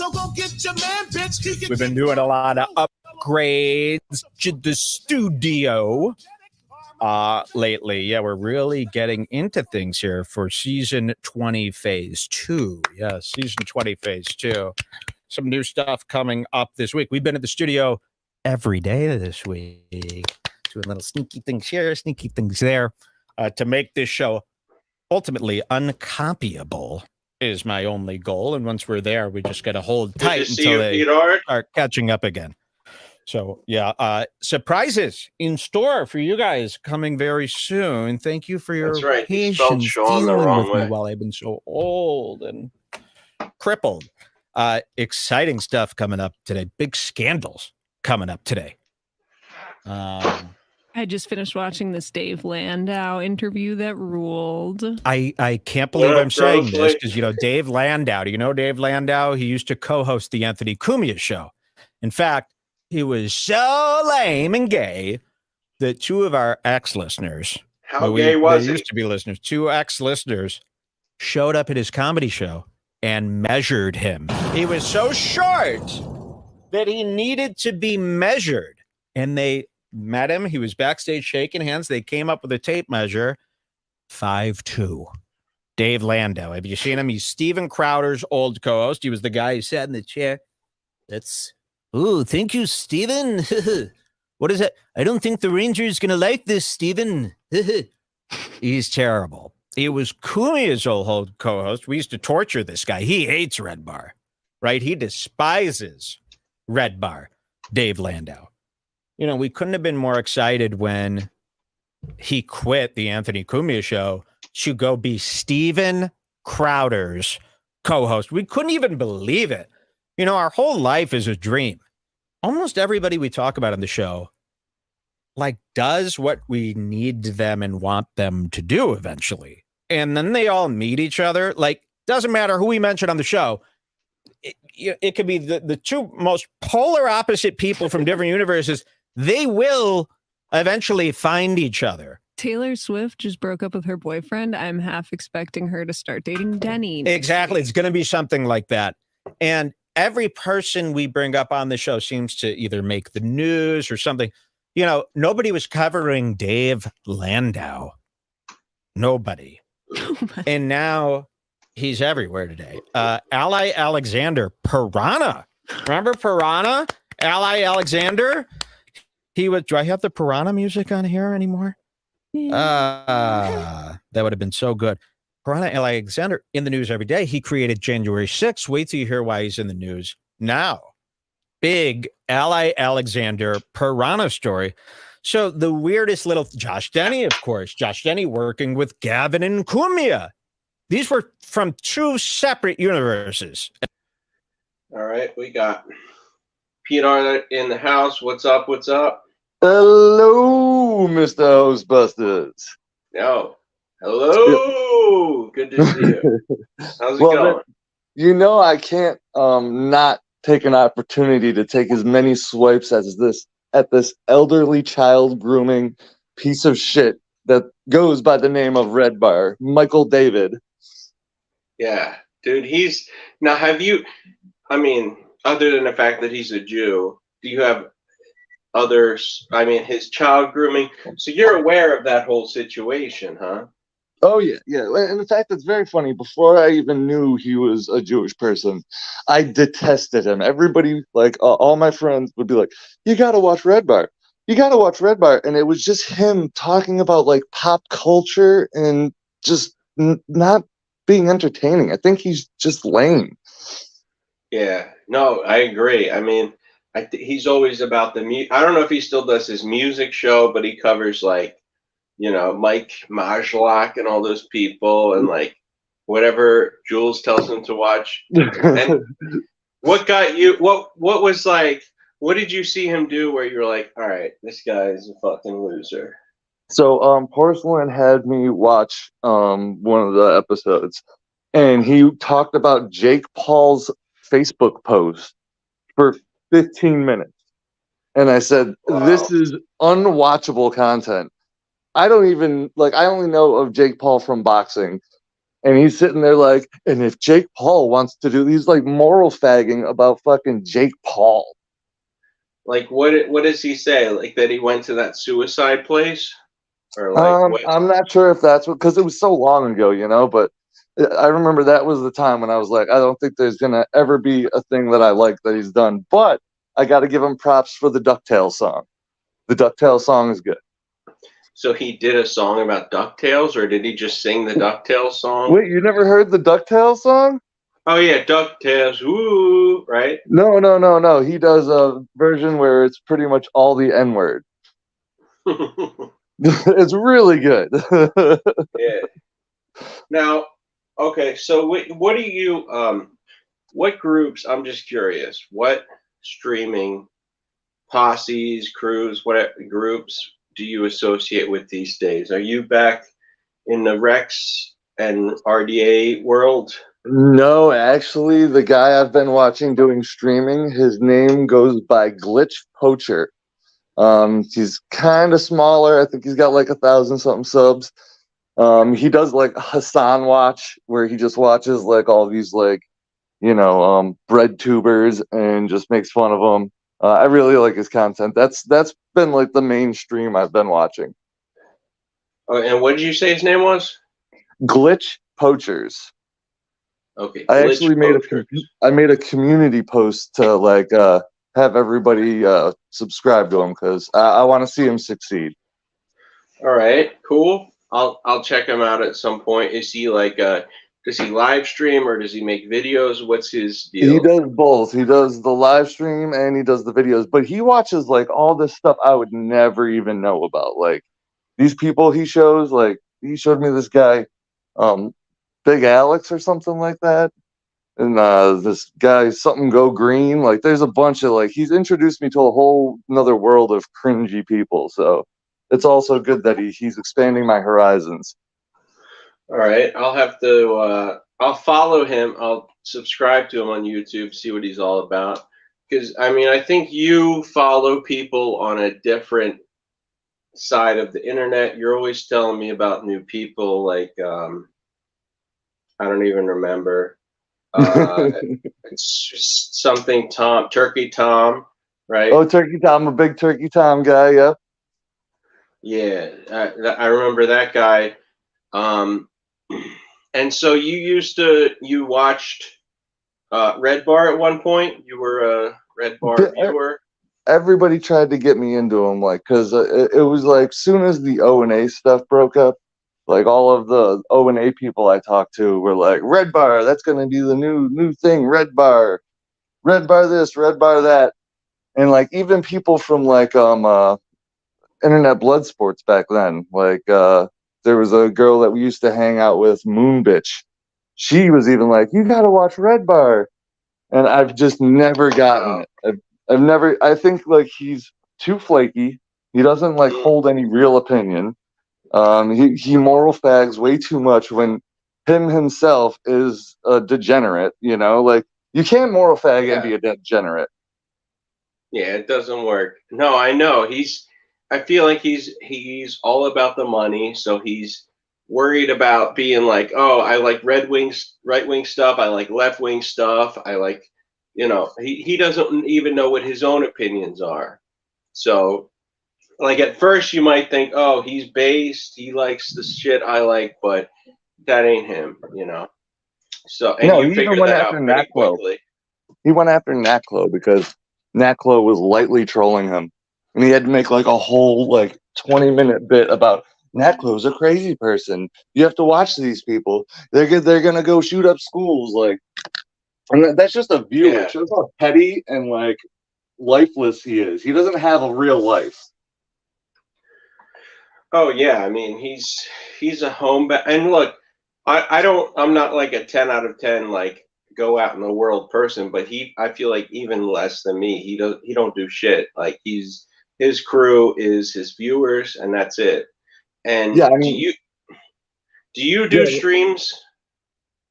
I'm thinking about getting back into streaming. Okay. But I did about 10 streams of P-Tard Lives where I watched like local news clips and just was racist. It was very fun. So what do you okay, so you do streams. I didn't even know that. Really? All right. Oh So no, I haven't. The last stream I did was actually with Shamu. Shout out Shamu. Naklo and Jesse PS. You go on Jesse PS's streams or you cover his streams? No, Jesse PS was on my stream with Naklo and Shamu. Really? All right. Yeah. So he had the courage to go on your stream. He's never, he told me he would go on my stream, but he didn't, he never showed up. So I don't know. Well, this was before the Ian Ellis debacle too, because after he found out I was friends with Ian, he like stopped being my friend. But we used to talk on VC all the time and shit. Wait a second. So he stopped hanging out with you because what? Because Ian Ellis shit on him? Yes. Okay. So he's done with that. So what about you? What's your life like? Are you skating? Are you doing anything exciting? I am way too old to skate. I cannot skate anymore. That's not happening. I can do manuals up and down the street, and that's about the extent of the skating I'm doing. You're not that old though, right? Like you're like what, 40s, 30, 30 yeah, I'm late 30s? I'm officially 40, I think. I was born in 83. All right, so you're not even that old, but you feel like, I mean, you'd feel like you're done with it. You're just like, oh yeah, right, I can't dunk anymore. Yeah, like if the last time I ollied, I think I got like an inch off the ground. I can't dunk anymore. I've hit the I'm an old man phase of my life. All right, and that's fine if you accept it. Not like these other people who need to. Like I don't know how old Radio Foreman is, but he's still trying to do the skate thing. Are you friends with Bellin? Oh yeah, Bellin's my boy. All right, that's cool. I know that you guys aren't always seeing eye to eye, but yeah, no, Bellin's always been my homie. These days, I'm cool with Bellin. I don't know if he wants to do my stream anytime soon because he's still like nervous that I'm gonna talk shit. But I can't be friends with everybody. I know you kind of do that, except for there's some people out there that are like, all right, if you're friends with this guy, I can't be friends with you. Namely, the Cosmic type people, unless I think me and Cosmic buried the hatchet whenever I last went on his stream. So I think we're good now. I don't know if we could say we're friends, but at least we're not actively being rude to each other, Yeah, no, I get it. But what about like, what is all right? So if you're friends with Cosmic, what's stopping you from being in the RDA world? Well, mostly just Ross has it in his mind that I supported him being doxxed or whatever, when the only thing I said was that the quality of the docs was it was good to see somebody put effort into it. Like he did a whole movie thing, and you usually don't get that. So you're talking about Brutal Mafia? Yeah. Okay, so he doxed him technically. Now, it's not a good look for Ross to even say that he was doxed because now he's admitting that that's a real thing. And I would never do that. But, all right, so you're hanging out, you're having a good time, right? You're enjoying your life. Now, what are you? What's the next step? Like, what would it take for you to be a live streamer who does regular streams? Mostly just time, which I'm gonna have a bunch of free time now. A couple of weeks ago, I'm not gonna say that I was like, I'm a pimp or anything, like nothing like that, but I was seeing 2 girls and they found out about it. So now I'm seeing 0 girls. You were hooking up with 2 chicks? That's kind of Yes. Good for you, man. I didn't Well, know. not really, because now I have no chicks and I'm kind of looked at like a scumbag by their friends. So Were these online They streamers? have the same friends? no, there was 2 girls from the trailer park. From the trailer? No, they Of weren't course. friends. They didn't What's even the know each trailer other. park? And in fact, what got me screwed over was 2 girls in the one of the trailer park. exes. One of the girl's ex's cousin was related to the other girl.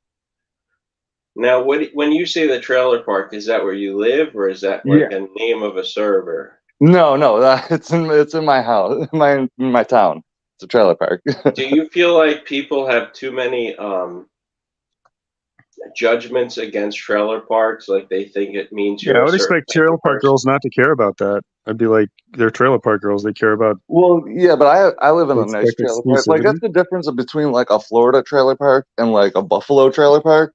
Like there's no such thing as a nice Buffalo trailer park, but like the trailer park here, like half of the residents are snowbirds, you know? So like it's There's a those retirement really nice communities. area.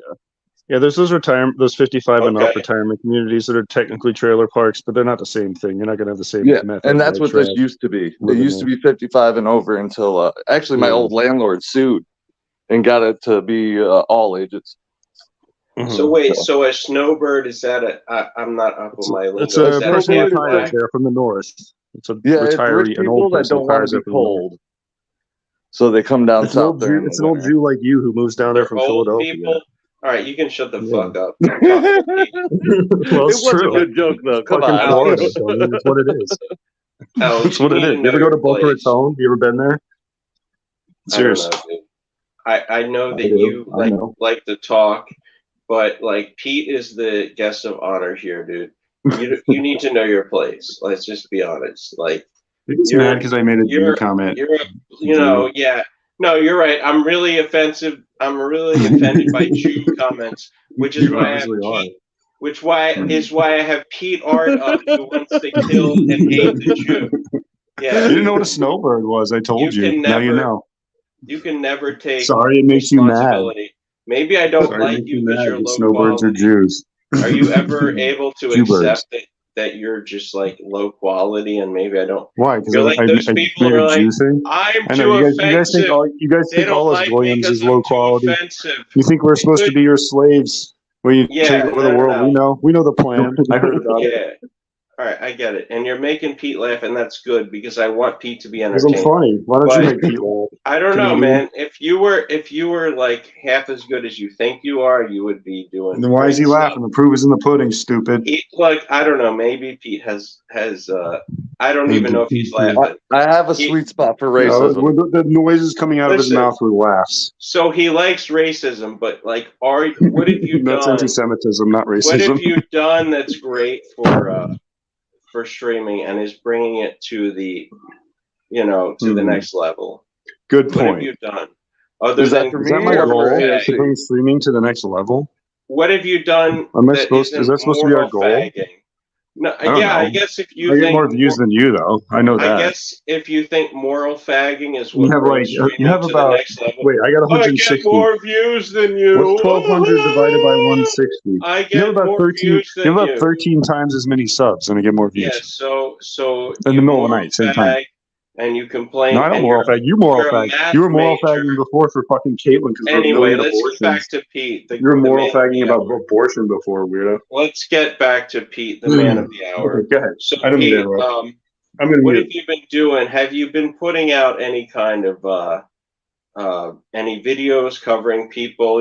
Almost like busting people or whatever. I was gonna start doing a This Week in Embarrassment thing, but the first one I did felt really good, but the second one I did felt really like cringe and corny. I did almost the whole video, and when I like rewatched it, I didn't find it funny. I didn't find it entertaining. So the next video I think I'm gonna put out. Have you ever heard of a guy named Lore Lodge? No, is that another guy I should be checking out? Should I subscribe to him? He does like missing 411 videos and like, about people missing, and he has like a national parks conspiracy. Like he's one of those type of guys. But he did a video with Wendigoon, which is how I found it, because I'm a big Wendigoon fan. And so he's the Lore Lodge? Lore Lodge, yep, the Lore Lodge. LORE LOADGE. But every video he does, he has to have like a 5-minute history lesson about Native Americans. And anytime there's like any like bad thing that an Indian did, all of a sudden it's like, well, I don't believe this. I have a feeling this was just made up by white men. So I want to like make a video trying to explain to him how cringe it looks that he keeps doing this. And like the 5-minute history lesson on the Native Americans around the place where the people were missing doesn't add to the video. Like either he wants a squaw, like he has super white guilt about the Native American thing, or he's just like a history buff and loves Native American culture. It's one of the three. So I want to find out. I'm fine with that, but don't you think Native Americans know some spiritual shit that we don't know? No. But here's my question. Are you a spiritual guy? I mean, I believe in God, but I don't know what. Like when you say spiritual, I think of like those weirdo people like with beads and stuff, and they're like chakras, So okay, so I'm not saying that, but like when they talk about past lives, when they talk about souls and all that stuff, doesn't that kind of align with what Christianity? I don't know what your religion is. I'm going to assume Christianity. But doesn't that kind of align with that? The idea of people being born and go to heaven and all that stuff? Yeah, I mean, if that's spiritual, I'm all about that, yeah. All right. I mean, I don't know everything about Native Americans and their peace pipes and all that shit, but that's kind of what they're talking about. It differs greatly, too, because I grew up in, like, Buffalo, and there it's the Oneida tribe and the Iroquois. It's kind of actually both a little bit, but like they both believe in like a great spirit, right? Or whatever, like a creator god. But then if you look like at the Navajos, they have like a different belief system altogether where it's a bunch of different spirits and like bird spirits and shit like that. Okay, bird spirits. Well, something like that. Like that's why all like the Navajos had their names be like he runs with bears and shit, It was to like kind of describe their spirit, So that's bullshit, but what you believe in Christianity is totally legit. I mean, listen, I just go with my gut instinct. I don't know about Christianity altogether, but I definitely believe that there's definitely a God, just gut feeling. I don't go by anything else but that. Now, are you one of these Jordan Peterson types where you feel like whether God is real or not, it's important to live as if God is real because that will give you the best Pascal's results? wager? Yeah. No, I don't. In fact, this may be a controversial take, but I actually believe in reincarnation too. Reincarnation. All right. So that would be more along the lines of what the Indo cultures and the Indian cultures believe in. So, I mean, I feel like you're almost, not completely, but you're almost on the same page as those folks that you think are ridiculous. Not really, because, okay, there was a book that, if I could remember the name of it. It's really crazy, though. So I always had this dream when I was younger until I got older and stuff about, like, being dead and like not going to where I was supposed to go. And then there's it's the Ancient Book of the Dead it's written by Tibet like monk faggots, you know, the like, you know what I'm saying? Monk faggots. All right, so and the way they describe it is exactly the way my dream like always went. So I don't know, man. Maybe they're onto something. I mean, nobody has the full picture, and I think if you stick with one idea of it, it's like very limiting because they're all biased. Like even the best, even like how I don't believe in the right wing or the left wing. I just think that I cherry pick ideas from both. Like the left wing. You're kind of a libtard. Let's be real. They're gonna say, well, of course you would say that because you're limited. You're just trying to defend abortion. You got in a big fight with Nietzsche about you're Mexican limited boys. in your mental capacity. I get it. I guarantee I'm smarter than you. I guarantee I'm smarter than you. You want to have a trivia contest? What do you want to do? Well, actually, no. Hold on. So Alex, I'm sorry, Alex, you're anti-abortion. Men are talking right now, so you can shut the fuck up. Well, hold on. I actually want to know this. So, Alex, I just think it's funny. I just think it's funny that he wants to defend stupid Caitlyn, who's had an anti-having it for birth control. Keep talking, little girl. Keep talking. So, Alex, you're anti-abortion. Your femininity is proving Let's do a trivia contest, smart guy. Let's do a trivia contest. No, you could just shut the fuck up and let me Pete talk. Let's see who's smarter. You think you're smart? Let's see. No, I just think that you're a lady. Because you know you're dumb. You make $1,400 worth selling books. You're a retard. You're a lady, and me and Pete are top tier alphas, and that's why you need to shut the fuck up. You're lucky I even let you on panel. Jesse Lee Peterson bullshit. It's like fucking gay. Keep talking. It shows how smart you are. So anyway, well, let's do a trivia contest. Pete, let's do trivias. Let's talk, Pete. Now, well, no, actually, I'm very interested in this. So, of course Alex, you are. You're anti-abortion. You're nice to women. You're nice to ladies. So you let them speak. Not all but together. Do you really think? I think a liberal attitude towards it, thinking it's okay, and thinking it's just fine all the time, like people like HB and Caitlyn do. Yeah, I think I got something against that.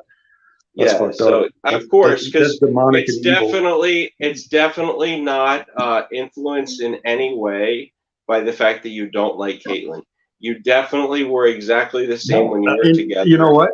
No, I had that view before that. Like I've always thought using. Of course you did, which is why you dated. So you've dated somebody even though you thought that she was the devil. That makes sense. So I thought she was a degenerate. You're very desperate. You're very desperate. It's not desperate. It's just like you learn to know somebody over time, and I just like her over time. And the more, if you let me talk, the more I learn over time, the more I dislike her. Yeah, it's pretty gross. I let men, and people like her. Yeah, men speak. I don't know about. You're not a man. You're a pudgy little Jewish kid. Shut up. You make $1,400 a month. You're a dork. I don't know about you. But I think that you're trying to prove yourself and you're trying to prove you're a man, and it's not coming off as very impressive to me. So I'd rather talk to Pete. Are you acceptable to just understand your place in all of this? So Pete, let's talk. I'm almost done. Oh yeah, no. Well, so from what I got from Alex is that he's against abortion. In the cases of that. Now, are you pro-abortion, HB, like all around? Or?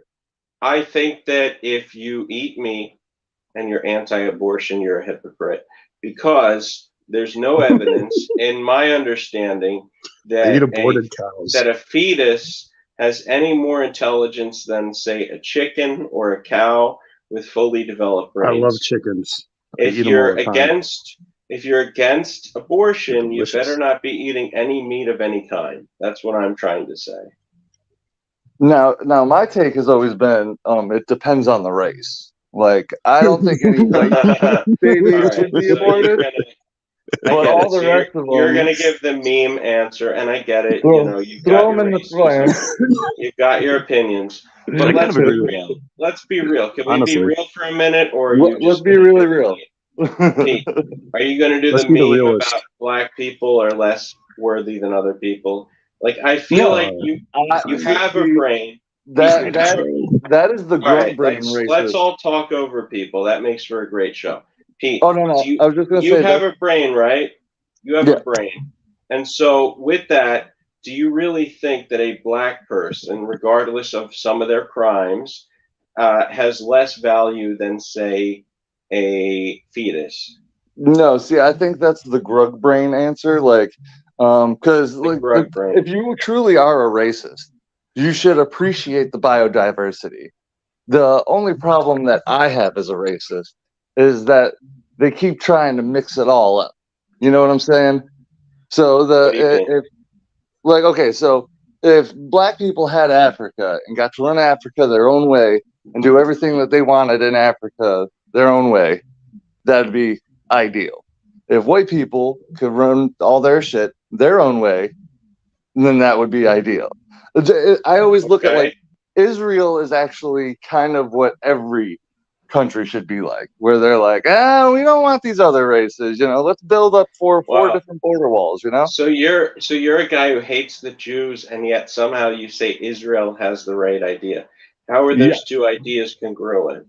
Because you say the Jews are the worst, but you say that they have the best ideas. The Jews don't want us to live that way. They only want themselves to live that way. And that's where the hate comes from. So Jews are retarded. But does that make sense that fetuses have more value than self-aware animals and beings? Yes, because the more white people, the better that the white communities will be.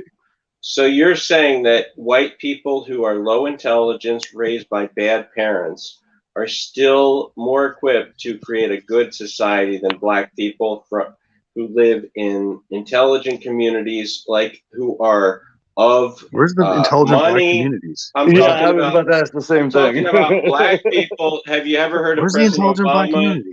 Have you ever heard of President Obama? Do you think that he's as dumb as a white homeless person? If you're honest. So you're not. Depends on the homeless person.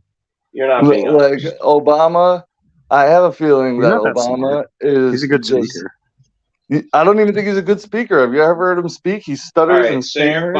I get it. You're biased. So you think that Donald Trump. Everybody's biased. Look, you can like Donald Trump, but if you think he has a better brain than Barack Obama, I think that you are Donald Trump is the same as Obama. He's just another puppet. The only difference was Obama was a puppet to the medical industries, and Trump was a puppet to the Jewish corporations. I mean, it's all right. So if a white guy is a puppet to Jewish corporations, how is he any better suited to govern this country than a guy who's not a puppet to the corporations? Well, that's the whole thing. Remember, and knows what he's saying. His whole thing was running on Pat Buchanan, which, by the way, Trump and Roger Stone got Pat Buchanan blackballed. He probably could have won that presidential run that he was on if it wasn't for Roger Stone and Donald Trump. He used all Pat Buchanan's talking points, which, if he stood by them, would be more aligned to a better government not being beholden to other people. But that's not the case. All right. Look, I don't know what Pat Buchanan has to do with this, but I think that if you because Donald Trump stole his whole election thing, like build a wall, get out the foreigners, like that was all Pat Buchanan's talking points. So you're a Trump fanboy, admit it. Absolutely not. So you're not. You hate Trump, and yet you think because Trump did too much for the Jews. Smartest. You think he's the smartest president in American history? Absolutely not. No. Especially because he's this white-skinned guy. And the fact that you think that, and you're going to say smartest is Thomas Jefferson. Obviously. You're going to say you don't, but that's only because I'm bringing it up. No. You could go back through all from when he was president till now. That there was a lot of contempt I had for him. Do you know what the first thing? No, you're a big Trump guy. You're a big Trump guy. Come on. No. Don't pull a 180. Posty, people like Pete aren't into Trump. They don't like Trump because he's too. He likes the Jews. He likes the Jews too. Who do you like? No, they don't. I'll explain it to you, stupid. Shut the fuck up, dude. You're only here because you begged to be on channel. All right, let me. Well, I begged you to be in front of your 10 Let me talk to Pete, a broadcaster with value. I'm trying to help you understand. I wouldn't even have you on here. You think guys like Pete like Trump? That shows how much you don't know. No, I'm asking him. I'm not accusing him. I'm asking him. You're very much a Norman. Pete, who would you have voted for if it weren't for Trump? I mean, everybody knows who I'm going to say, and they're gonna think it's crazy. But Ron Paul. Ron Paul. I like that answer. Me too. I would have voted for Ron Paul too. Ron Paul is a guy who has conscious, reasonable opinions. All right, so he's not a crazy guy. Although Alex would say, he probably somehow he's a Jewish lover and somebody who's hateful. Ron Paul? No, I like Ron Paul. I would vote for Ron Paul over Trump also. Okay, so why didn't you? I don't think he ran. Didn't run in that election. Yeah. They had Gary Johnson. It's called write-ins. You can do a write-in whenever you want. He's not even in Congress or anything anymore. Like Rand Paul, maybe. Doesn't matter. I'm not going to write him in. That's stupid. Why would I do that? Why would I waste? If I'm going to write somebody in, which is a waste of a vote, I would just write myself. Dude, he had a stroke live too. You could watch Ron Paul have a stroke. It's devastating. Yeah. All right. So I would vote for DeSantis over Trump, dude. Dude, DeSantis. If you think Trump was bad with the Jews, DeSantis is 300 times worse. DeSantis is Trump with a slightly better vocabulary and with half as much confidence. He's not a better. He's got the right policies and he's a normal, reasonably smart guy, unlike Trump. He's one of those trans-panic freaks. Very much a nut job. What does he do that's great? What does he do that's great? Well, he did the COVID stuff good. Right, I like the anti-trans shit is great. Immigration's good when he was shipping those immigrants all over the place, trying to piss off shipping them to New York. That was the best. And then all these immigrants were like, I want to go back. I don't want to be in America anymore. It's cold in New York. Yeah, but no. Let me ask you this, HB. Do you know what the first action Donald Trump did when he was president? He said that Jews were pieces of shit. I don't know. No, the very first thing he did was give Israel land that was under dispute with Palestine. Yeah, I was going to say. I thought they named it Trump Heights. That was the very first thing he did. The very first action before anything else. The guy saying, "I'm America first," gives land to Israel. First thing. Now, being America first, how does giving land to Israel seem like a valid, good choice? That's what I'm saying. That's why I say I dislike Trump. Now, are you anti-Jew because you tried to date a Jewish chick and she was like, hell no? No. In fact, though, there was a girl, Jewish Jen, that I could have hooked up with in a hot tub party, but then this kid Gabe puked in the hot tub. But I probably would have got it that night. I thought you were alpha. Why didn't you kick that motherfucker out of there? It was his house. That don't matter. Bro. I don't know. We all just jumped out of the jacuzzi, and then I wasn't finger banging her anymore, so I was kind of dead in the mood. You were trying to fuck her. You were trying to fuck her, and you said, "Fuck it, this guy owns the house." No, I was trying to fuck her. He puked in the hot tub. We jumped out of the hot tub, and then I don't really even know what happened next. I think we all just went into the garage and played darts. But you can't be fingering a chick when you're playing darts. There's no water. Did you wash your hands before you touched the darts? That's a good question too. I do not think I did. Hey, look, that's a sign of a real man. You got to keep the scent on you. Yeah, that's the truth, man. All right, is Melissa gonna fucking porn bomb me? Let's see, Melissa, what are you up to? Oh yeah. Yes. Yeah, I'm not. Melissa's gonna porn bomb me. Surprised. Oh, I get what happened to AOC? Was that AOC? No. No, that was somebody else. Let's see what ignorant shit he wants to say. Let's go ahead. Alex, you need. I just advise you, after being porn bombed 3 times, you should probably take the stream down and private it, dummy. What are you doing? What do you care? What do you care? You want to fucking be a leader? I'm just advising you. I don't really give a shit. You I was stream sniping you twice. I privated both of my stream snipes. I was worried about it. So you would be lucky if I got my channel taken down, because then I don't want you to get your channel taken down. Your HB. measly little channel could. You think I'd really like it if you got your channel taken down, dummy? Yeah, I really? mean, based on I like the coming way here. you talk, Why would I like that? It's one less place to go. based on the way you talk, based on the. I don't even dislike you. You're just being a faggot. That's all. I'm just making fun of you. Come on.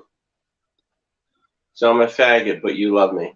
You know, because you love faggots. Because you're gay queer. I could tell you're a 10. You're 15% gay at the minimum, and I don't have a problem with that. But that's the truth. Show your work. I don't know. Didn't you do a whole stream evaluating men's looks? No, it was just a segment of a Sam Hill stream. A segment where you were like, "This guy's hot." I would. You think that's a weird? You couldn't do that. You couldn't be like, let's give this guy who looks Greg's out of 10. No, I don't really feel the need, and I'm not like. It's not need. It's just trying to be funny, you know. It wasn't great. It was a hit. It was hilarious. Trust me. I was kind of glad to see it just because he's always rating us, which gets annoying after a while. So. Well, that's how it came up. That's how it came up. It was something like that. We always rate the chicks, and they were like, rate the men. And I was like, all right. Is there a picture of Sam Hill out now? Right now? No, but it's coming soon. Trust me. The walls are closing in. So what rating did you give Betty? He gave me like a 7. No, I didn't rank the girls. I was happy with 7. So you're a gay person. I would have given Betty about a 7. Yeah. You're a sexual gay person. What do you have? I would give Betty a 7. What do you think she is? I mean, you know, I don't talk about women, but I would say she's more than a 7. But go ahead. I'm saying absolute. No, listen. This is how I'm ranking her in absolute terms. So I'm ranking her against everybody. For her age, she's about like maybe an 8, 8.5. I don't know how old she is. For my age. He can't just give a compliment. It's like always like. No, I said absolute.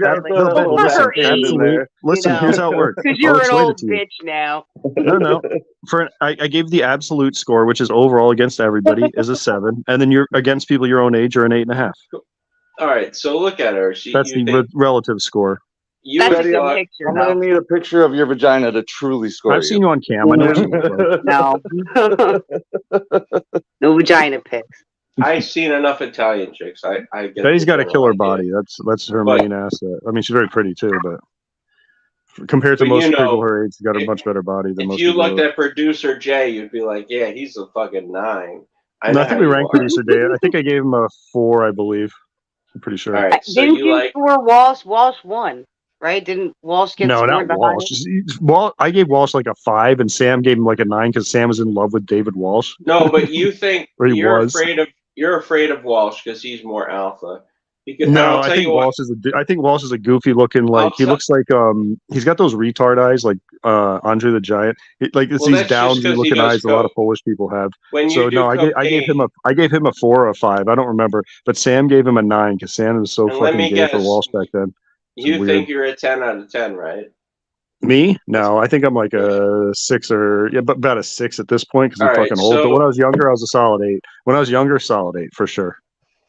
Now, is that because your personality wasn't shit, or is that because? No, I just look really. I was just really good looking. Shape. Look at me. What do you think? Yeah, I was in great shape, and I got a great face. You're like sorry, it makes you mad, Hosty. Sorry, it bothers you. Dude, I look at pictures of myself when I was 25 with my shirt off, and I'm almost turned on. I'm like, God damn! Me too. I look back, I'm like, I want to show these to people. I want to brag. I mean, my face still looked like I was a retard, but God damn it, I had a hell of a body when I was younger. The hair's always a bit off. I'm always like, I wish I had better hair. Like, what is the criteria of how you guys rate each other? Like, is it being tall, or having hair, or generally you don't rate each other. That was me and Sam bit, but I would say knowing what girls like seeing what they write in dating profiles and stuff. Height is extremely important to women. Height is extremely important. We don't even know what we like. No, I do. So many girls in dating profiles write, you have to be taller than me, and like if they're like 5'9" or something like that, or they're like, I only date guys over 6 feet. You see that all the time. Dude, a lot of girls write that in their profiles. You're 5'9" and you pretend you're 6'1". I'm 6'1", idiot. I've showed my driver's license many times. You could ask Caitlin. She's seen me in person. Like, you're a retard. Of course, you would show your driver's license. Yeah, I didn't show the whole thing. I covered up all the only part I showed was my height and my weight. Listen, 190, 6'1". What are you? What are your stats, fat boy? I told you I was taller than you, and I don't even need to. I don't believe you. I don't believe you. I've seen. I don't think. Of course you don't. Then why should I believe you, motherfucker? Stand up in a doorway. Stand in a doorway. Why should I believe you? Go stand in a doorway. They're a standard size usually. Go stand in a doorway. We're gonna need an Ethan Ralph tape measurer, up against the wall. Or he just stand at a doorway with a judge. Do I look 5'1", bitch? I look 5'1" to you, bitch. And then he gets knocked out by a fucking other person. A woman. The He got knocked out by a woman? No, this dude, he went after this one dude who's a skinny fucking nerdy guy, and the nerdy guy had his bigger, like a bruiser friend with him who beat the shit out of him for him on camera. Oh my god! Yeah, Ethan Ralph is the king of content, in my opinion. Yeah, I used to watch Cog and Godwinson to watch that kind of shit, but I haven't watched it. Dude, oh, by the way, since it's on this stream and Godwinson will probably never hear it, fuck Godwinson. He fucking blocked me. And then tried saying some dumb shit that I hang out with fucking Phantom Organization. So what does that mean? What's a Phantom I've never participated in this community. I just watched. I just lurked and watched him. Just this pedo kid from Norway. I have no problem with him, but you know, I find Godwinson to be like the funniest of that whole universe, though. To be honest. Yeah, but he's such a snake, man. He fucked over my buddy Leo too. Like I'm not a big fan of him. I think they're all snakes, but yeah, I hear what you're saying. Yeah, Shamu's right. He blocked all of us in Chinatown. Like he's very scared of us. We'd make him leave the internet again. Well, he changes his channels a lot. Like he'll get up to a couple thousand subs and just delete it and start over. He doesn't like to have like big followings at all. No, that's not it. He gets scared because he knows that like we know stuff about him that nobody else does. And it's just people know his job and shit and his real name. Yeah, but that's nothing compared to like some of the dumb shit he did while he was drunk in BC, you know? Oh. What, gay shit? Hey man, you know, I'm not here to kiss and tell, you know? That's what it is. All these British guys are always gay. What's up with British people always being gay?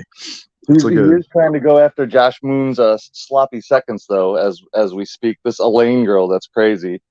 He's been obsessed with her. I didn't know Josh Moon ever had any shit. I heard he had like a broken dick. Yeah, well, it was a girl that was stalking him or whatever. But yeah, he's going after his sloppy seconds now. That's his current goal in life. Sad. Yeah, real sad. So, Betters, what have you been doing? I haven't even seen any like cool videos of you and the dog at the beach. What's going on? I just started taking him out again. It's just starting to get nice out. I posted a few, but I know I got to get back into doing it. Nothing much. Same stuff over here, you know. My life is pretty boring. You and me both, sister. We're getting old, Pete. I'm going to be 40 soon. I don't like it. Yeah. I've been an old woman. I know. I don't like it. Where'd he go? Where'd who go? Oh, you're here. Where'd Hostbusters go? He does that. We lost it's a robo break. Dude, he does have some bootleg ass internet. Like I know. I try to watch him all the time, and I'll come on and it'll just be fucking buffering. Circle. I'm like, okay. Yeah, the circle. He's got a cricket phone. Like, all right. I don't know how he lives, man. He said he makes $1,400 a month. Like, how the fuck you live on $1,400 a month? I thought he said that was just off selling books. He probably does other stuff too. No, he doesn't. Yeah, it is off selling books. That's all he does. I asked him, I was like, is that your whole income? He's like, yeah, I pay $700 in rent, which I don't believe. Damn, $700. Come back and he'll talk all the shit about you.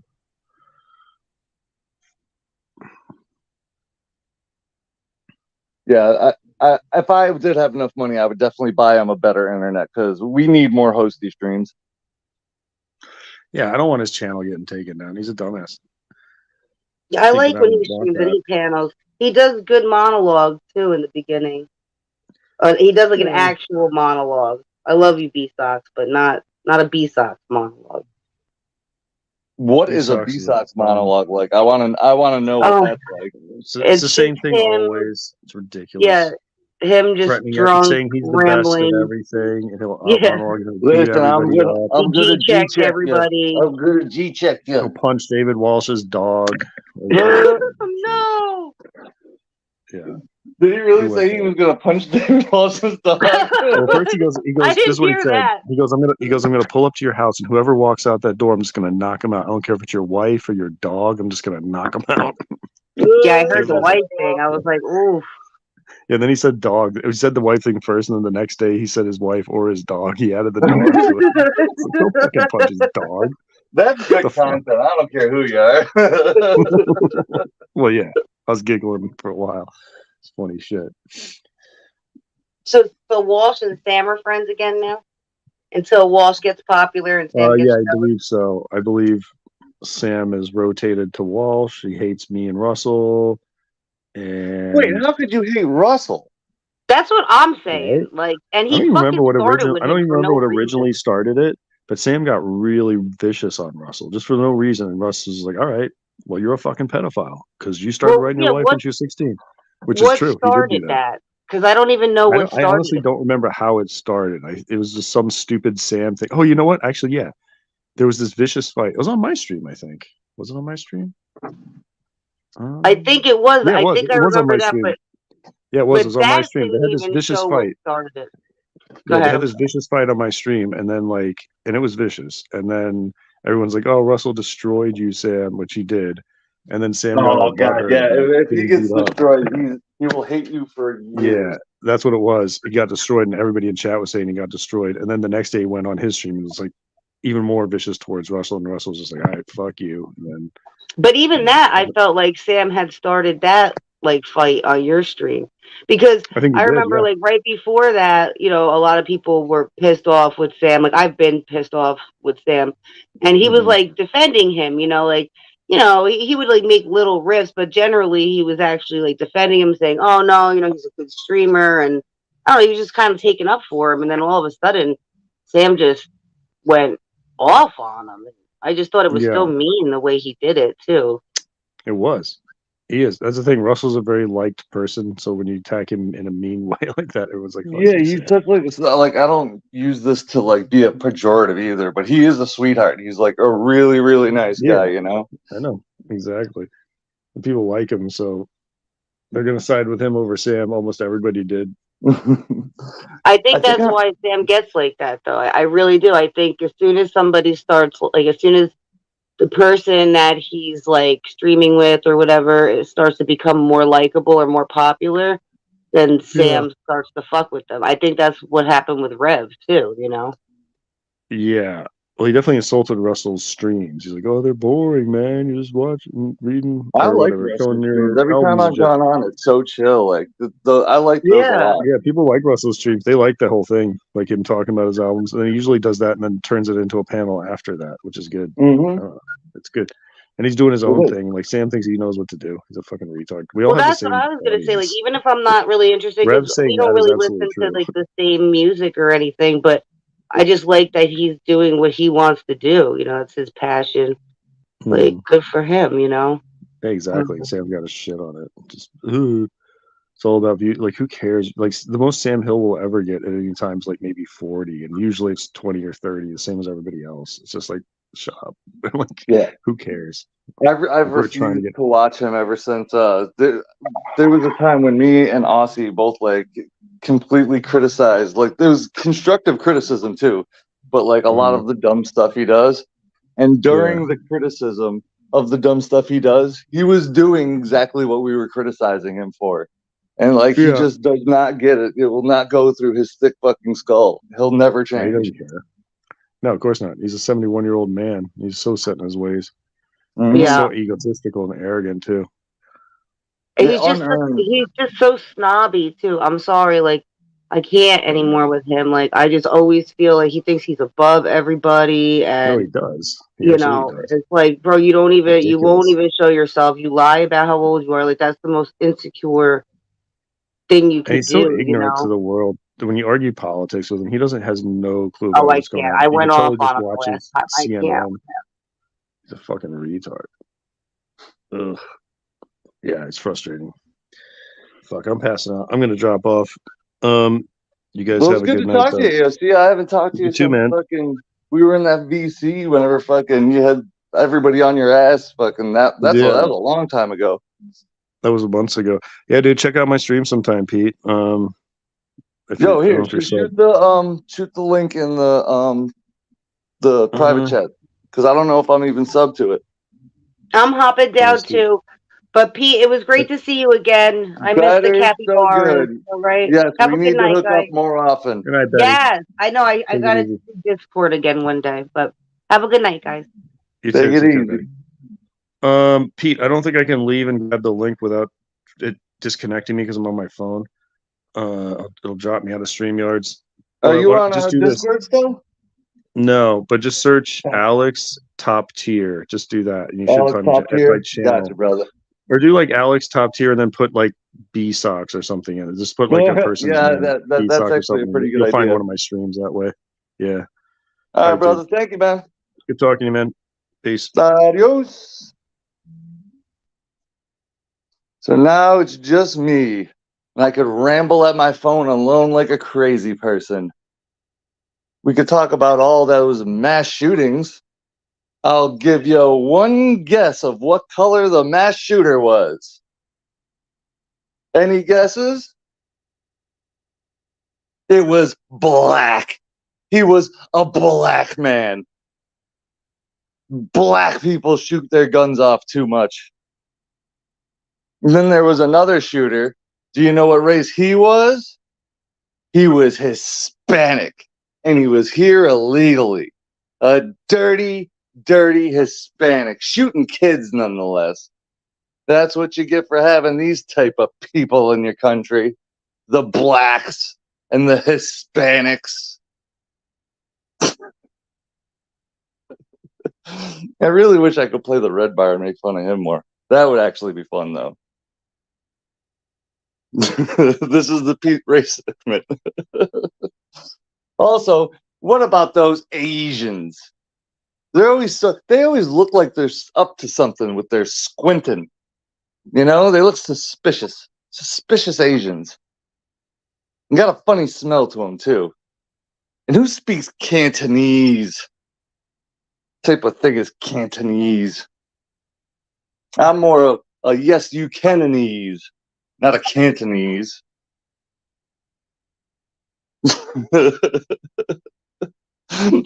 Thank you, Presley. A German lady is here. What can I say about the Germans that hasn't been said before? Fine, upstanding people in the 40s. I don't know about nowadays, but, you know, nobody's perfect.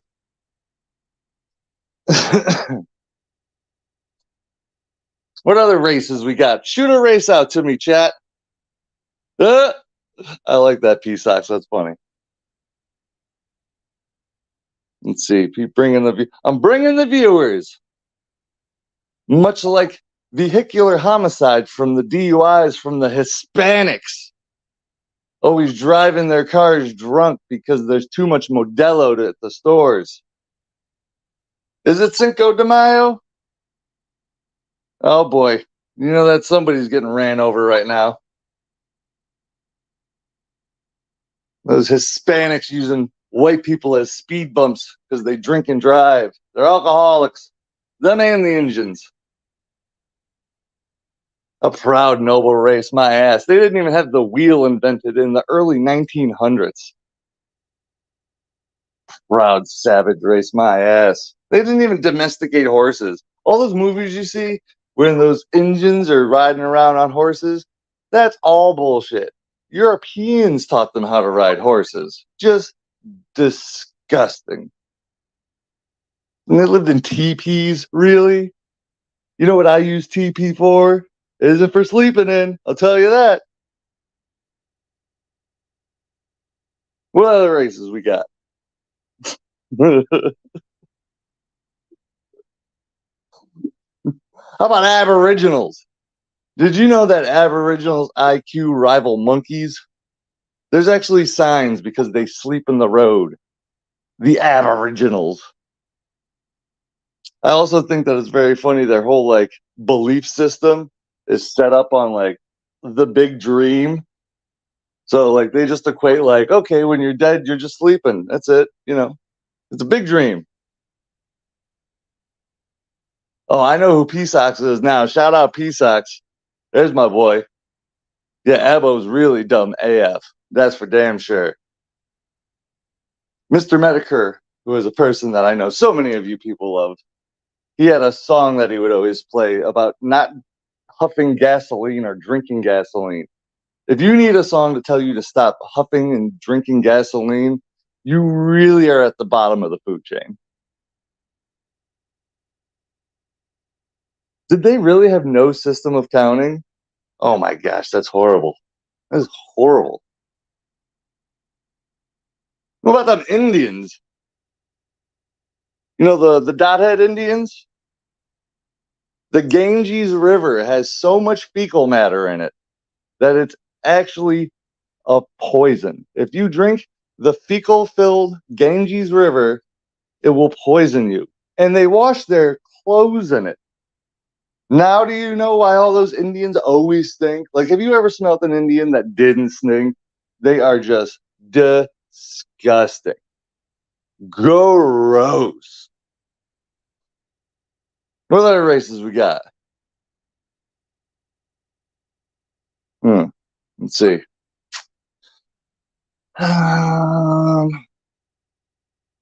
Georgians? I don't know too much about Georgians, but they did invent wine. So, and I think they're white. Pretty sure that. Oh, what about the Turkish people? We could go on and on about the Turks. Oh my Lord, the Turks. It's weird because like they have the most testosterone, I think, out of like any of the races. They are so ready to fight and like beat the crap out of each other. But at the same time, do not like, they don't use any of that aggression for anything good. They're not like, we're going to take over land. We're going to do this. They're just like, I'm going to beat the crap out of my wife. That's a Turkish man. Nacho Man B-Sox sandwich. Jorg hates Turks too? That's because Jorg has good taste. I guess not all the Germans are bad. When is HB gonna come back? Because I am like running out of voice, literally. And it's like 4:20 in the morning, and I have to go to sleep soon. Shit, what else could I talk about here?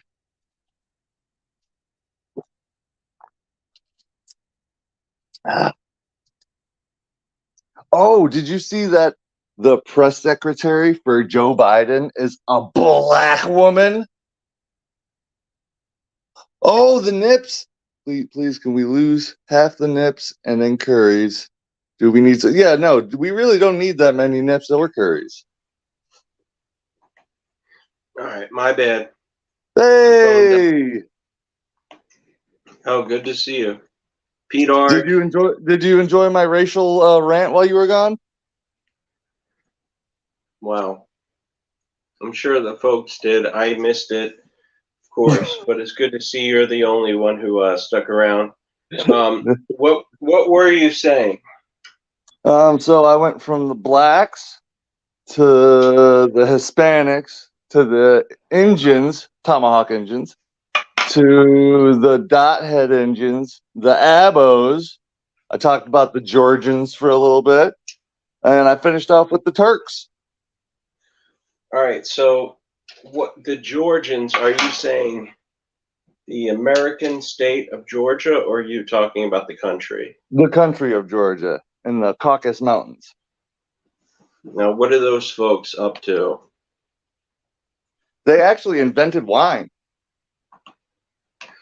They invented wine, and that's not. Are you a fan of wine? Are you against wine? I mean, I don't really drink much in my older age, but it's very intuitive to make wine. Like the Romans, whenever they like took over Georgia or whatever, when they like amassed their huge empire, that's when wine was brought to them, was through the Georgians. So Okay. So, all right. So Georgians are good or bad for you? I'm pretty sure they're white, so I'm gonna say good. All right. And so they were actually one of the first countries to have a matriarchy as well. They were led by women, and one of their last like huge empresses was one of the most feared queens in all of Europe at the time. Okay. All right. So they invented wine, but that's not like enough for you to give them a pass. What would they have to do to make you feel like, all right, these Georgians, they ain't so bad? No, I'm actually the Georgians got it the least bad, I think, out of all of them. It's just that I brought them up because I was talking about the wine thing earlier with some girl I work with. Okay. She likes wine a lot. What industry do you work in? I run a gas station.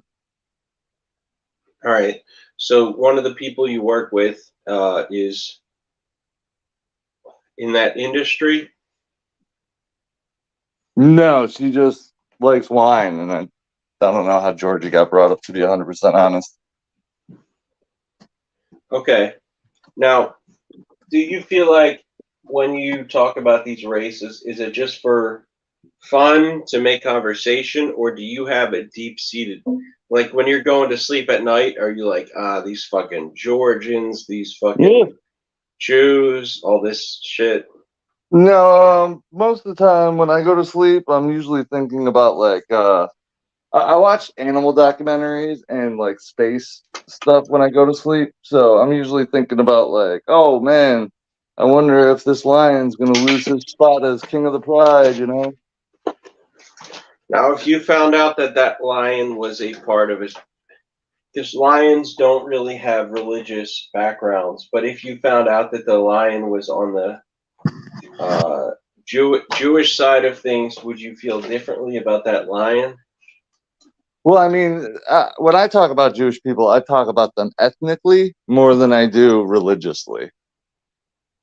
Okay, so I don't, you know, I think you're good as a person. We have similarities in terms of being fans of skateboarding, comedy, all that stuff.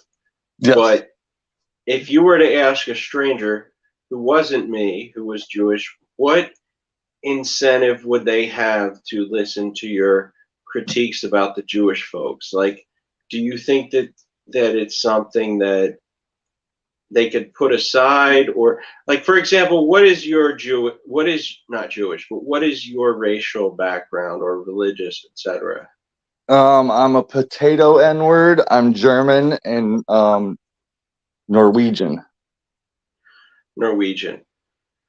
Okay, so if I was like, look, man, I think you're a good guy, but I don't like the Germans because of their, you know, hatred of the Jews, their hatred of anything that isn't German. How would you contend with that? That's fine. All right. So but why would you want somebody who doesn't stand up for your racial heritage? Wouldn't you? Well, I mean, that's kind of the point, is you should stand up for your own racial heritage. Like, I think a lot of people like that talk about racism get it wrong when they say hate. I think racism is truly about loving your race, and the other races are just kind of, you know, other races, you know? But all right, I get what you're saying, but I can be a fan of football without hating baseball players.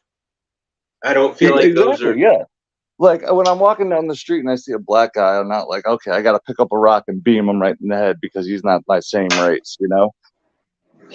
Now, why not? Because I feel like when you're outside of talking to them, you have a lot of things to say about them. So wouldn't it show some moral courage for you to talk to that black person? The thing is, okay, like, I have a black friend, right? And he knows everything that I say about the blacks is the same thing that he'll say about the blacks. Like, most black people understand that fucking there is a huge fucking problem with the black community. Like, nobody's denying that. Now, where we differ is what the causes are. You know, he thinks it's white man's fault, and I think it's a self-responsibility, and not taking ownership for your own shit. And also, there's a thing that I don't know if this is a real thing, but I've kind of like theorized it, that there is a 10-minute madness, right?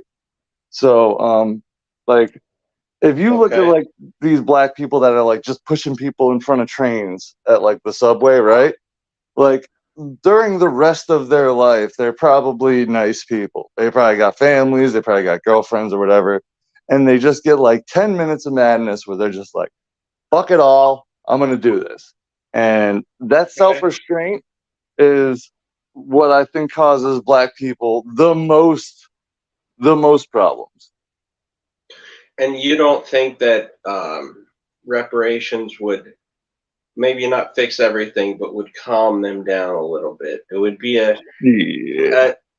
it would be something that would just prove that we give a little bit of a shit about them. Listen, black people been using that slavery dumb shit for fucking 200 years now.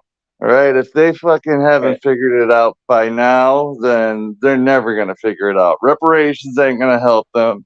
Fucking school books talking about how bad it was aren't gonna help them.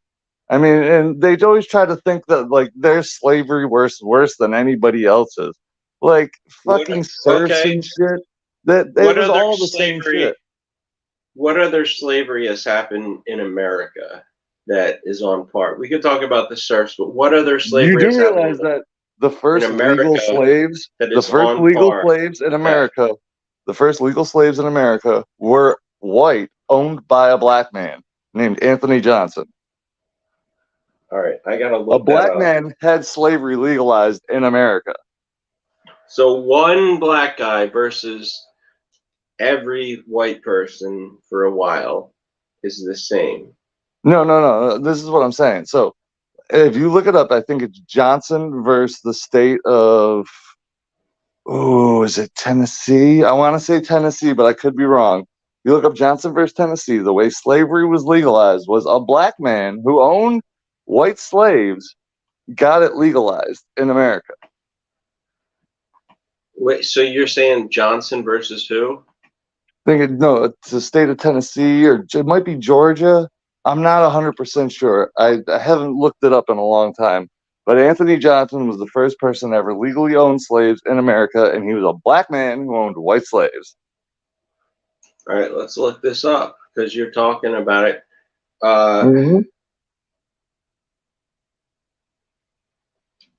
State versus Johnson, right? Now this is talking about liquor sales in America. This is about sale of marijuana. Well, put slavery in that search too. Legalize slavery. But okay, and I will, but I just want to understand. You're saying one man doing slavery is equivalent to hundreds of thousands, if not more, white people doing the same thing. Well, that's the whole thing, is it wasn't just white people that owned slaves. Black people owned slaves too. Frederick Douglass wrote in his book, "I'd much rather be a slave Negro than a poor white." He wrote that in his book. Mr. Frederick Douglass, that people love to prop up as, ooh, the free slave. Now, if you weren't a poor white, do you think you would have so much anger about this? If you were killing it in the game of life, do you think that you would take this personally? I mean, I don't think I'm like a poor white. I mean, I own my house, I have a car. You know, Are you a rich white? I'm definitely not rich. I'd say I'm probably middle class. You know. Do you make more than $100K per year? Dude, I suck at math. Math means you don't know what your paycheck is? I don't understand. No, I'm trying to like think what it would be times 12, 200, 2, 1, 2, 2, 4. No, I don't think I make 100K a year. All right, so if you don't make at least 100K a year, how can you say that you're a rich white? And how can you say that? No, I never said I'm rich. I said I'm middle class. You're not taking it personally. So you're taking it kind of personally because you know you would be a slave under his situation. Well, no, that's the whole thing. There's no such thing as slavery anymore. So unless you're doing sex slavery, which is also, by the way, mostly white women. So again, but blacks will cry, wah, wah, wah, slavery, wah. So, all right. So I got another question. Did you get beat up by or victimized by a black person when you were younger? No. I mean, I got in a bunch of fights when I was younger, but I was never like victimized. See, that's the one scenario where I would grant you some charity in terms of hating black people. If you're not, then I feel like what you're doing, just like you accuse liberals of, I feel like you're saying it's hating. You're a sheep to what your group is saying. No. See, you're saying it as hate, though. That's grug brain racism. My racism isn't, and that's grug brain is what you're that's like a meme. Now I wouldn't base my hatred on memes that I read on 4chan or Reddit or wherever you're reading it. Are you getting these things just from memes? No. Okay. Let's look at it this way, HB. So if 13% of the population is doing 50% of the crime, what would make your first of all, country, it's 15, but that's okay. What would make your country safer? I will tell you what would make it safer. First of all, reparations would prove that white people give a fuck. Give them more money to get guns and shoot each other. Yeah, because that's what they would do. There's no chance that they would have houses. They would build businesses. You think that guns? So then, would you say that reparations plus gun control would be the solution? No. Well, this is also the thing too. If you notice, it's usually we call them jitterbugs, right? It's these young kids. Well, you do. Okay. Yeah, it's these young kids that are usually the most violent and dumb.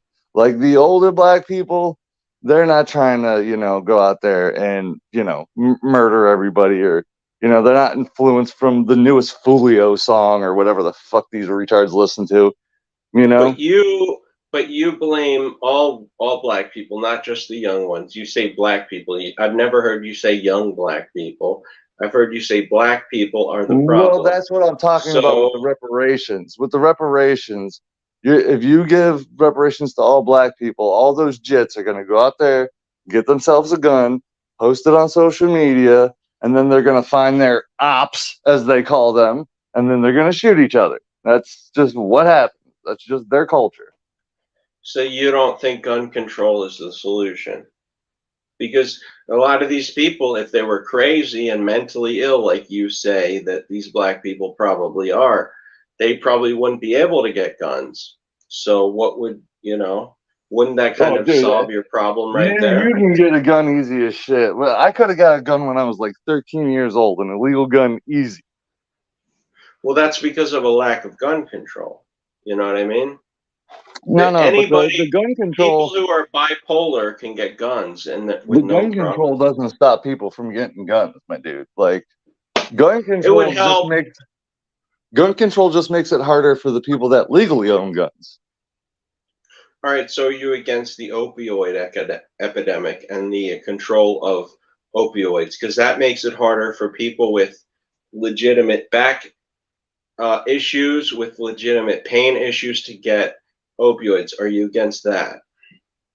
I mean, my past. I used to do fentanyl all the time, and I fucking loved it. So, I mean... Okay. So you got fentanyl because you couldn't get oxycodone. No, I got fentanyl because it was the strongest shit out. So you wouldn't be willing to get oxycodone, Percocet, which, you know, well, if you that's take it enough now. of them, Now, if I did a Percocet after like doing fentanyl for like a year and a half straight, if I did a Percocet, I would not even feel it. Yeah, but dude, that's because, no offense, but that's because you're kind of a, I don't want to use this hateful language, but you're kind of a drug addict in a sense. Fucking drugs are amazing, dude. Look at me. Now, what do you do, King G-Check? What kind of drugs are you involved with? Oh, dude, meth? I love meth. So, all right. So, Pete, how do you feel about meth users? Do you think that they are doing good or bad for society? I got off it. I got off it 3 years ago almost, dude. That's not my shit. I don't like uppers. But listen, drug shit, I don't like as long. Okay, this is the way I always tell people in my neighborhood. Like, there's junkies in the neighborhood, you know, and as long as they're not leaving their needles around or fucking driving while they're all fucked up, if you want to go in your house and get fucked up and high, that's fine. I don't give a fuck. As long as you're not fucking right there, buddy. All right, so King G-Check, are you driving with meth? Have you gone driving when you're on meth? I used to run it like a bootlegger. What does that mean? Does that mean you're driving? Yeah, that means you drove while high, yeah.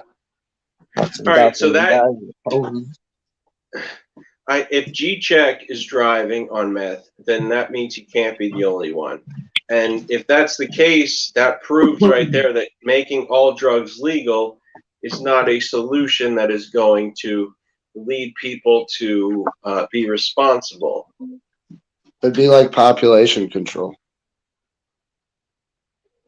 Yeah, I mean, listen, like I said, the whole thing with the opioid epidemic, that shit was planned, you know? It's the same as the what you can't say on YouTube, the C word, you know?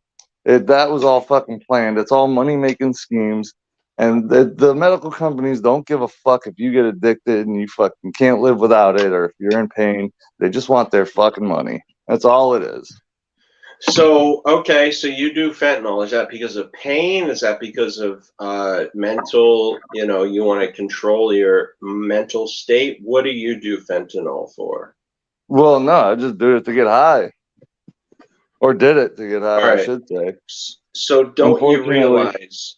Unfortunately, I don't do fentanyl anymore. You don't? You don't? Nah, are you for real? Are you for real on that, or like? Yeah. So what do you do now? About like 4 or 5 months ago, when I would quit, and then go back and do it again and stuff. And when I tried to quit, the withdrawals were so bad that like I couldn't walk, I couldn't eat, like it was really bad. So I stopped doing it because the withdrawals were so bad. But don't you realize that what you're doing is contributing to the perceived opioid epidemic? And what it's doing is causing people who I know with real back injuries, who have metal in their backs, broken knees, all that shit. What you're doing is encouraging people to be even more worried about giving these legitimate medicines to people who need it. And how do you feel about I had 3 fucking back surgeries. My body's been tore the fuck up. When it rains, it seems like everything on my body swells up. Like, if you can't fucking take the pain, then that's fucking on you, man. A little bit of pain, whatever, dude. So why don't you take oxycodone, Percocet? Because that shit don't get you high like a motherfucker. All right, so you just want to get high. Rapping it out, man. So you just want to get high. So you don't give a shit about people like my cousin who has legitimate issues. You would rather engage in something that makes them ratchet up the controls about drugs. And not everybody has a connect for things like fentanyl. Yeah. So, like, how do you feel about that? I mean, that sucks for him, but it's going to be better for him in the long range. Because the way that I always did it too was if I was in pain, I wouldn't use drugs to get high. Because when you come off those drugs, you're going to be in twice the amount of pain. What you got to do is go through the pain and get past it, you know. And then if you realize, like, you know, my right knee is just always fucking like clicking and it hurts like a motherfucker all the time. That's whatever, you know. The longer that happens to me, dude. So they should deal with that, right? But you should just do as many drugs as you want for your mental health. That's what you're saying. No, it has nothing to do with mental health. It's I just want to get high, bro. I want to get fucked up. So you just want to get high. Yeah. You don't care. So at least admit you don't give a fuck about people like my cousin who can't get drugs. Well, no, I think I'm telling you, the best thing for your cousin would to be not to take the drugs. Get used to the pain, right? And then if the pain gets to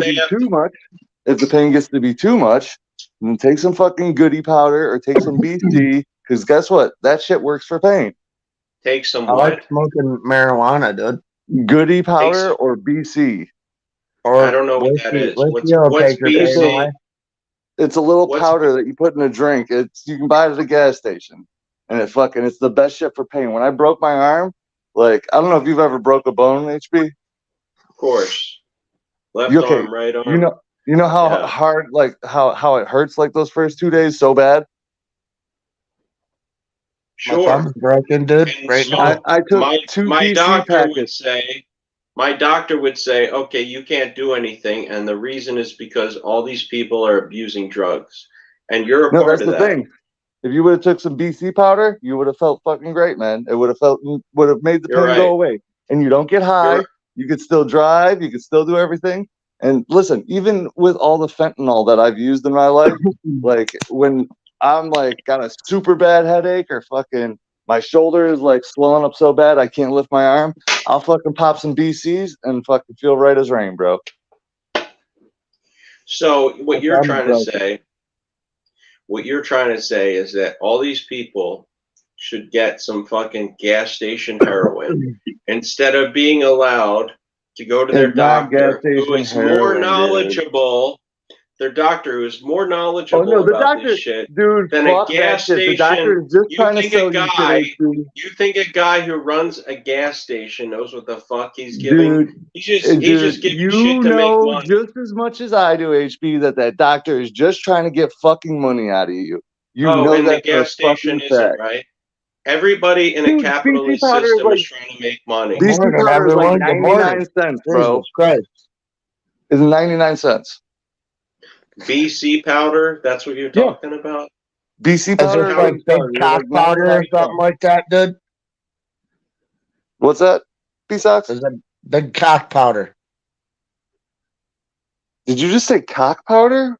I said big cock powder. You got that right, buddy. What, big cock powder? What is that? An aphrodisiac? Like it's fake gas station, fake Viagra from a gas station? Yeah, it's just big cock powder, dude. It's crazy. Yeah, dude. I don't understand. Yeah, I think that's the whole thing with pain management. You know, it should be managed. It shouldn't be take a pill and then that's the end of your problem. Did we lose HB again? Yeah, I think so. So B-Sox, I heard you've been monologuing, my dude.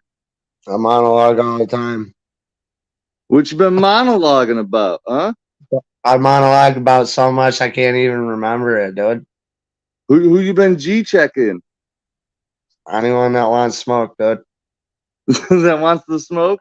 if they got beef, I want all the smoke you got, man. Anyone. Hit me. I dare you.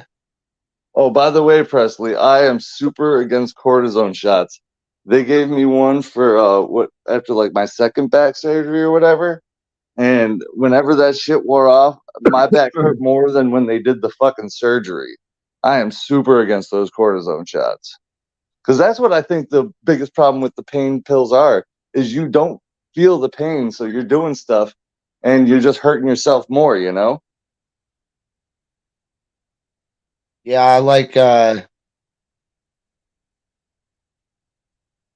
I like to just smoke marijuana and whiskey. I don't bother going to the doctor, dude. Then on top of that, I ain't even got health insurance. So I really, my God, my you last didn't get your resort is the Obamacare? doctor. I make too much money for that. That's bullshit. And I definitely ain't gonna pay. I ain't paying for You've been wearing the same overalls for 15 goddamn weeks. Don't tell me that you make too much for Obamacare. You stop lying. I do make too much for Obamacare. I just got a brand new house that's sitting in my yard. You got a new house sitting in your yard? Yeah. If what kind of house you get? I'll show you right now, dude. What kind of house you get? Modular home. Base? Yep. 5 so bedroom. Where are you going to put it? The foundation's already poured on Tuesday. They're going to set it on the foundation. Put it up. Oh, so you're just going to put it next to... you're at your parents', right? Huh? You're at your parents', right? No, I'm in my parents' old house. My dad's got a brand new house. Put it next to that house? Yeah, right in front of it. That's the only place it would fit on. So what, are you going to rent out the place that you're staying out now? No, we're going to tear it down because the roof's leaking and asbestos is here. Wait, you've been living in an asbestos house with leaks? Yeah. There's a lot of mold in it, too. Super healthy. I was downstairs cutting the fucking asbestos out of the fucking basement the other day, dude. Bro, I'm not gonna lie though, man. Like, I've said this probably 7 billion times. Asbestos is the shit, man. Like, I think if you just vacuum sealed it, you know what I'm saying, and like put it as insulation, if it wasn't getting any air, it can't get into your lungs, right? Yeah, I just dug a big hole and buried it, dude. Huh? I said I dug a big hole and buried it. Well, that place will never start on. That hole will never start on fire. Then I guess there's a positive. Yeah, pretty much, dude. I am very upset that HB very upset HB left during our healthcare debate. That was fun. I enjoyed that greatly. He'll be back. He must have got like a phone call or something. Whenever you call me, I'll be there. All right, but it is like 5 o'clock in the morning, and I have to work at 1 o'clock in the afternoon. Yeah, it's 5 o'clock somewhere, dude. So I am gonna take my leave. Big B Sox, it was good to talk to you, buddy. Peace out, man. Bye. Tell HB when I left the have a good night for me. All right. Bye. Peace out. Bye. Oh, whoa, baked potatoes, dude. Good morning, everyone. She thinks my tractor's sexy, dude. How are y'all doing this morning? Are we doing okay this morning, folks? Are we all in attendance in the chat? Are we all here? What's up, folks?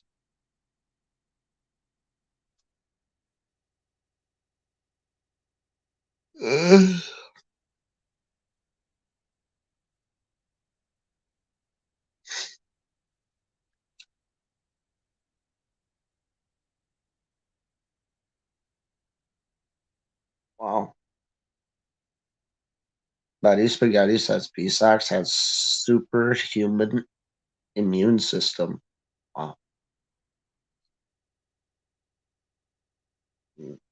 I'd like to say I'm superhuman. I gotta die just like everyone else, people. Just kill me now, please.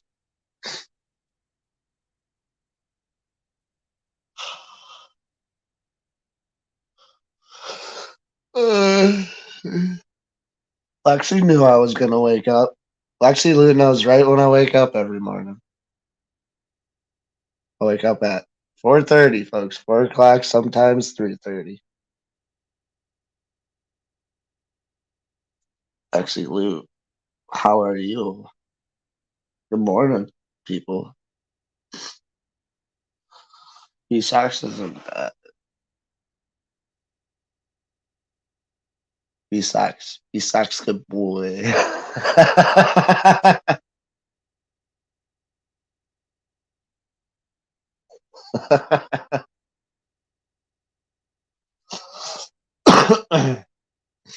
mm. Mm. B-Sox is here. Don't fear, the B-Sox is here. Oh fuck, man.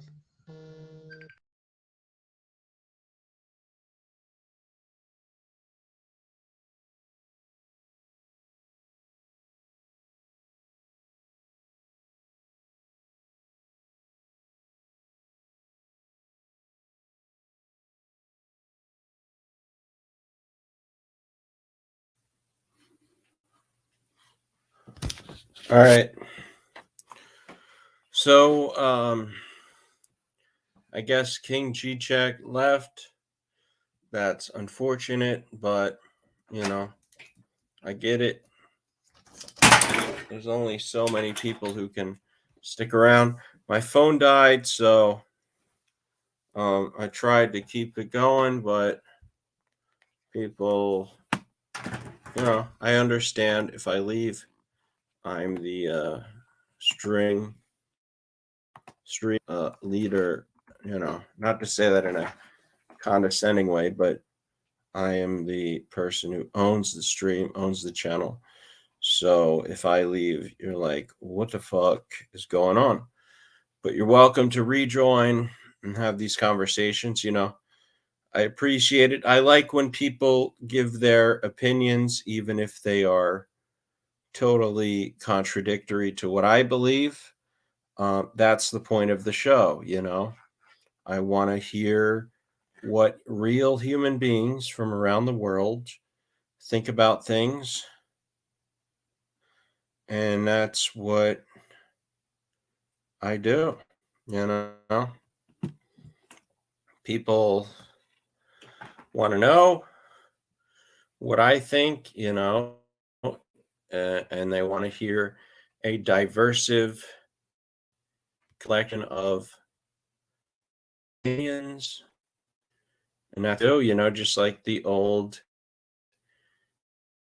days of the Rogan show before he decided to stop talking to people who didn't agree with his opinions.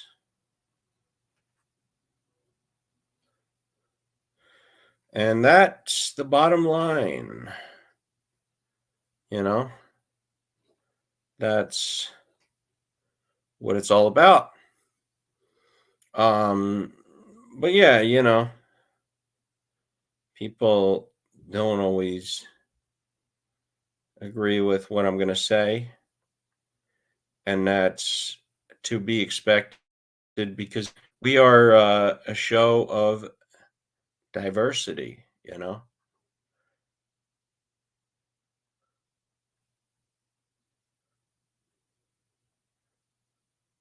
We like to hear what everybody thinks. And even if that means that they won't be agreeing with my narrative, because I don't want to live in an echo chamber. I don't want people to think that they have to agree with what I say. Even if I give them shit, I like to hear what they have to say. And that's the bottom line. And that's the ultimate truth. The truth doesn't have to be comfortable. It doesn't have to feel good.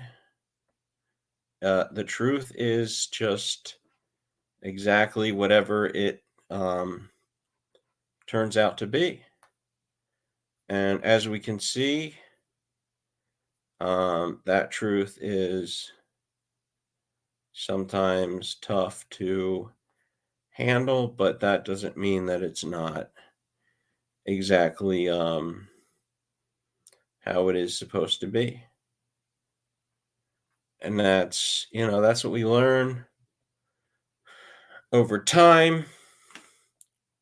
And that's how we feel about things. Now, I do obviously disagree with the idea that people with divergent opinions, I disagree a lot of times with what they say, but that don't mean that they aren't right in some capacity. And so I try to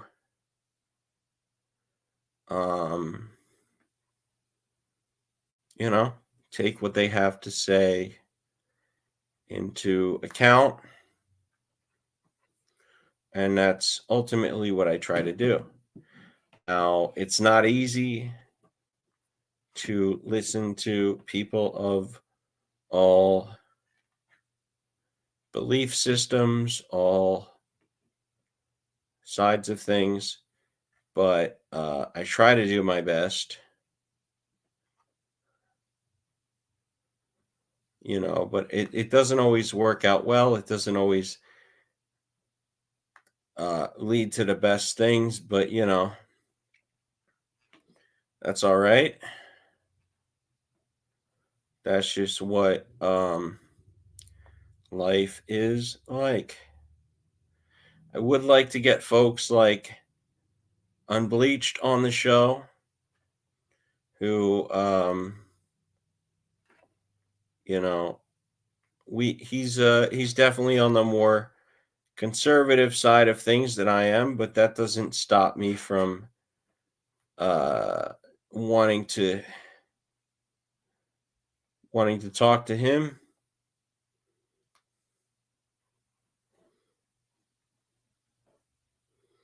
That's just how it goes. It's a simple type of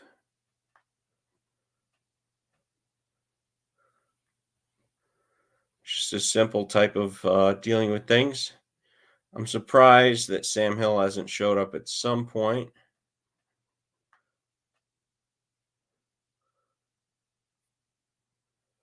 But that's the bottom line. Can't do much more than that.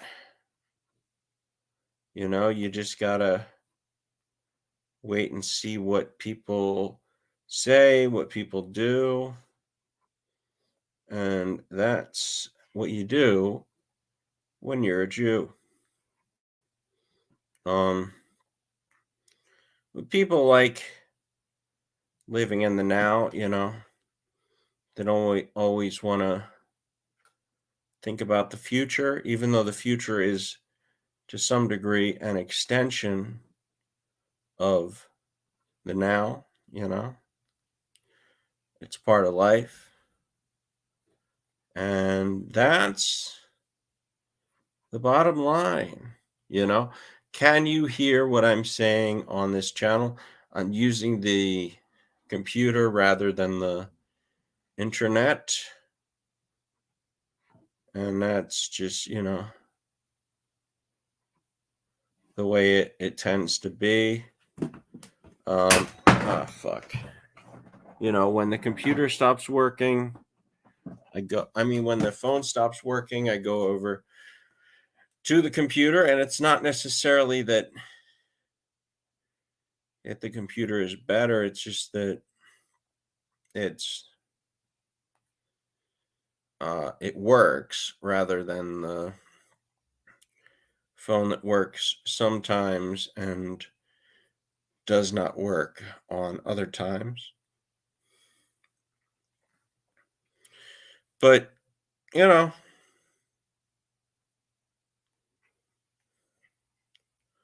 that's okay.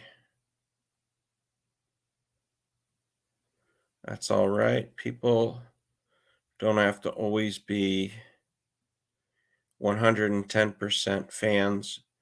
They just have to be 90% or more fans, viewers, enjoyers, friends. That's about it. And that's the truth, I'm trying to get people like Rick Glassman to join the show.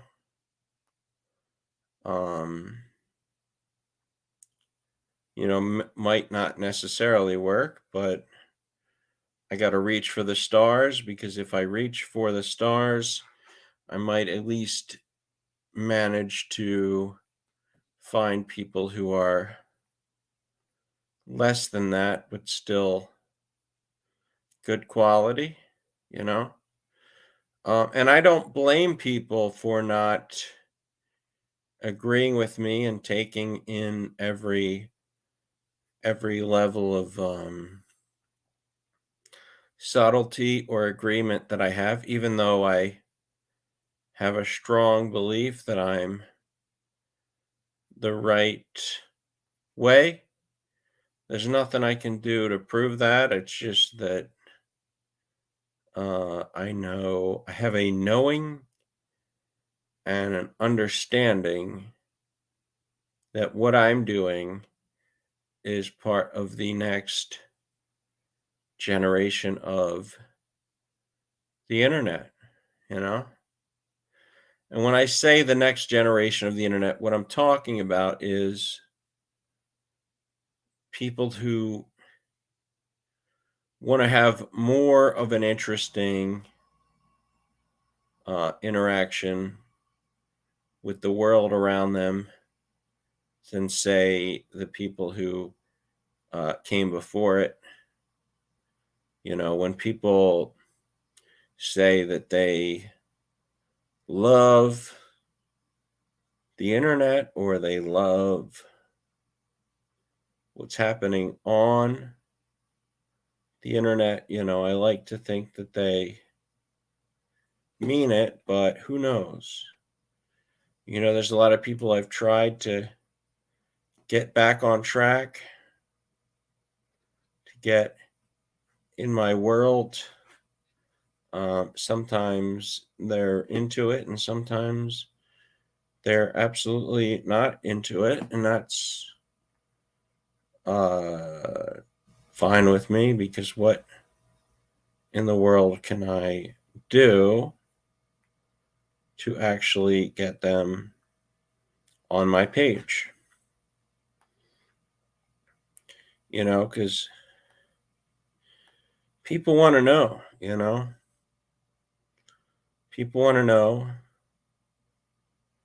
what the world around them actually thinks. And they can't necessarily get that idea just from bullshitting and talking to people. And even if you talk to people in your own social group, that doesn't mean that they're going to like what you have to say. And that has been a real mind fuck, a real confusion. You know, like I don't even know. I don't know what they want, what they think, what they thinking, what they doing. It's just a whole you know, a search. And I think we're all searching for meaning, you know, we're searching for value and sense of what makes sense and what we can do with our life. You know, people are all kind of, even comedians, not just internet goofballs, but even comedians look at things and they're like, okay, I don't know.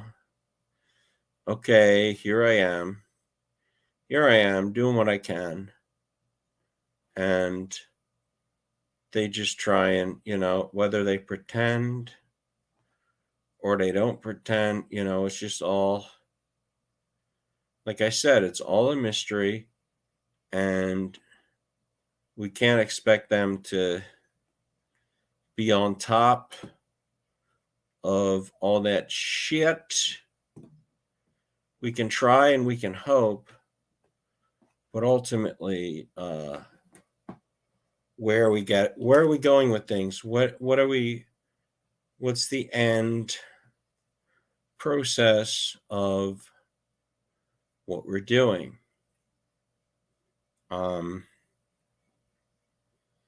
Like, I don't think bitches, and by bitches I mean wonderful women, I don't think they know what they're doing. I don't think that they really can handle what they are doing. And I think if they were honest with themselves, they would be on a better track. But that, that's a lot of generic horse shit. I get good people on the show. I get bad people on the show. It don't really matter to me what they want to do, because I'm not trying to force nothing. But the sooner the better. Like, even people in the red bar, and not in the red bar world, but in the Ian Ellis world, that still would be helpful to just know that they're ready to be down with the clown. And when I say be down with the clown, I just mean like, be a big fan of the McDonald's folks. What's the name of the Ronald McDonald? Like, if you don't like Ronald McDonald,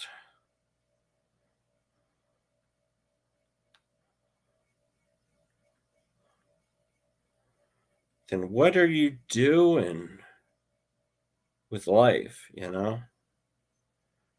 What the hell do you think you're doing with your life, and why are you doing it? Because like, I used to play some of those McDonald's video games. It would be like, they got Grimace, they got Ronald McDonald, they got, I think, the Hamburglar, unless he's a Burger King property.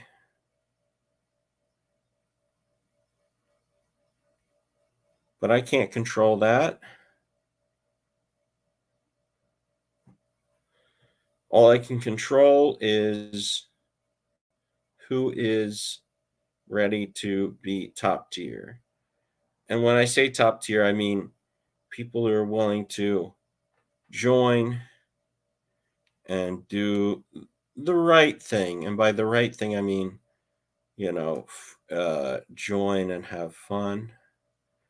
I've enjoyed some of these people, many of these people. I wish German Lady would come on. I don't know what she got against me. You're either for us or against us. And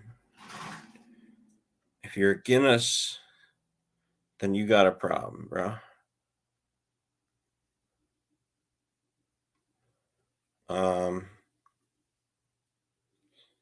So yeah, let me get back to it. By the way, has anybody noticed that Grace from the Grace Thorpe was actually on Destiny's show recently? I thought that was kind of crazy, because she's just a regular old person. She's somebody I thought was in the smaller side of things. So if she can get it up to Destiny's level, I mean, I think that's pretty impressive. But we need, Presley, if you're ever ready to join, I think you're top tier. I think you got a good radio voice. So, feel free to join. But I get it. This is pressure. This is the premiere podcast in the stream world. So Destiny is good. All right, let me put my headphones back, plug back in a second. I really wish I had some concoctions so I can get high as fuck. But, you know, it is what it is. You know, even if I gotta go the sober route, I'll make something happen. All right, so here's two of me. Let me get rid of the other one. Yeah, so Grace Thorpe was on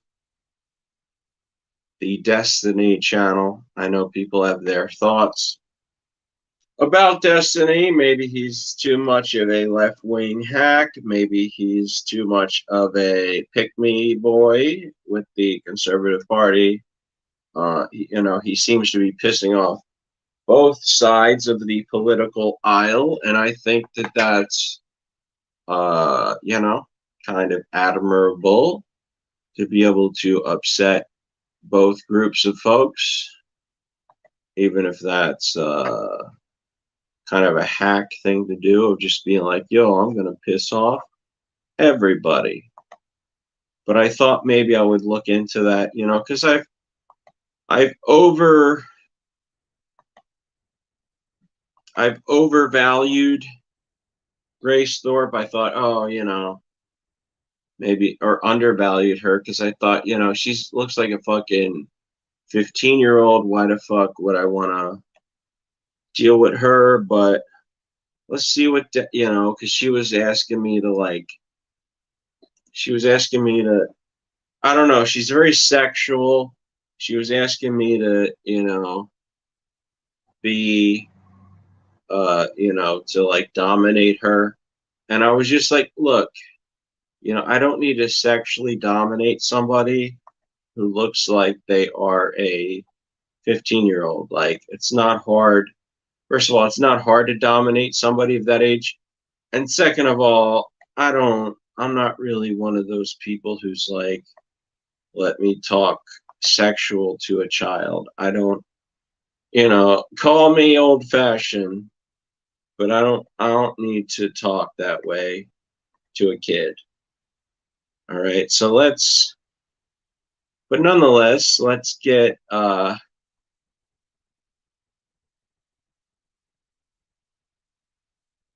into it. Let's check it out, and let's see what actually has happened. Present, stop screen. All right, let me present this, and then we'll see how well she did against Destiny, the beta. JLP calls him a beta. I don't know. All right, let's get to it. This might be it. No, that ain't it, huh? It's the she accuses Crowder's wife. All right, let's get to it.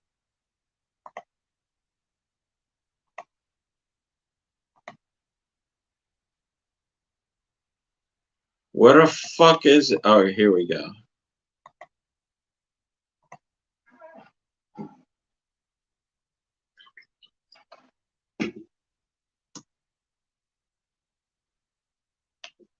Okay. 1 second and we'll get to, you know, it's cool. I feel like I know a famous person. I'm saying that in this clip. So that blue-haired liberal, he's leaning into the bit a bit because he was, you know, he was dared to do the blue hair thing. So disregard that. But we got Grace Thorpe, as you've seen on the David Walsh program. He's up on the left. Let's see. Clearly exhibiting signs of abuse. Now, there's background information that could make me feel a little bit differently about it, but there's no conversation you can ever have with a partner where you're saying things like, you need to rise up and do your wifely duties. You're not worthy of being considered a wife. Why are you smoking cigarettes? Oh my God, it's so bad for you. What is wrong with you? Oh, listen to fucking beta Destiny. Why are you smoking cigarettes, girl? I need to be the authoritarian male figure to tell you that cigarettes are no good. You know, Presley, if he saw you, he'd be like, clearly, why are you smoking cigarettes? You're a lady. Exhibiting signs of abuse. Now, there's background information that could make me feel a little bit differently about it, but there's no conversation you can ever have with a partner where you're saying things like, you need to rise up and do your wifely duties. You're not worthy of being considered a wife. Why are you smoking cigarettes? Oh my God, it's so bad for you. What is wrong with you? Holy shit. God. I will quit smoking forever. Meanwhile, Destiny takes fucking steroids or gear or whatever's close enough to it, or at least he's complimenting it. Why are you smoking? I feel like he's only saying that to be like a patriarchal man. You know, how would you feel, Preston, if he did Presley, if he did that to you? Ever, if you agree to be my partner in this debate. I'm not gonna take the. My name is Grace Thorpe. I go by Grace Thorpe, aka Joan, on YouTube, and She should say, "I'm smoking cigarettes because I'm an alpha bitch." I'm a streamer, commentator. I recently did a debate on Modern Day Debate about gender. I was arguing that there are more than two genders, and I would consider myself a centrist. I'm 20. Gee, okay. Wow, but she was a right-wing chick. That's like 12 red flags all in a row, but okay. Lots more. I'm sure. Psychology too, or I did graduate school, so. Jesus Christ. All right. Okay. So initially, Modern Day Debate guy of Subway reached out and said that he wanted you and me to do a duo debate against two other people, arguing that Steven Crowder was not abusive at all. I got to yeah. And I don't agree with that. Sure. I think there are definitely signs of abuse at the very least in that video, and you seem to disagree. So, and you wanted to hop on and chat about it. Yeah, I totally disagree with you. I think, if anything, Hillary is the abusive one, but I don't see any signs of abuse at all. Okay. Being a contrary. Okay. So. Yeah, where do you want to start? Okay, so I have a whiteboard. Yeah. Okay. She's well, I was clearly gonna say before, do you want to just being a watch the video from start to finish, and then I can write down things that I think are abusive, and then you can be refreshed on it, and then we can jump into the conversation? Sure, we can do that. Yeah.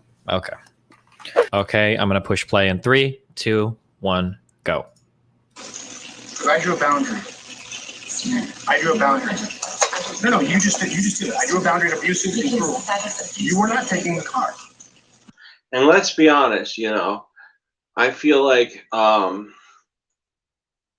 she is arguing this because she has an abusive father. So if she sees an abusive asshole man, she's going to think that. So let's say. Because if you refuse to do wifely things, then I will go pick up the groceries. There are no groceries. I do have steaks, wood pellets, my grill. I know it's not a reasonable request, but I'll go do it. How about you first? How do you? Yes.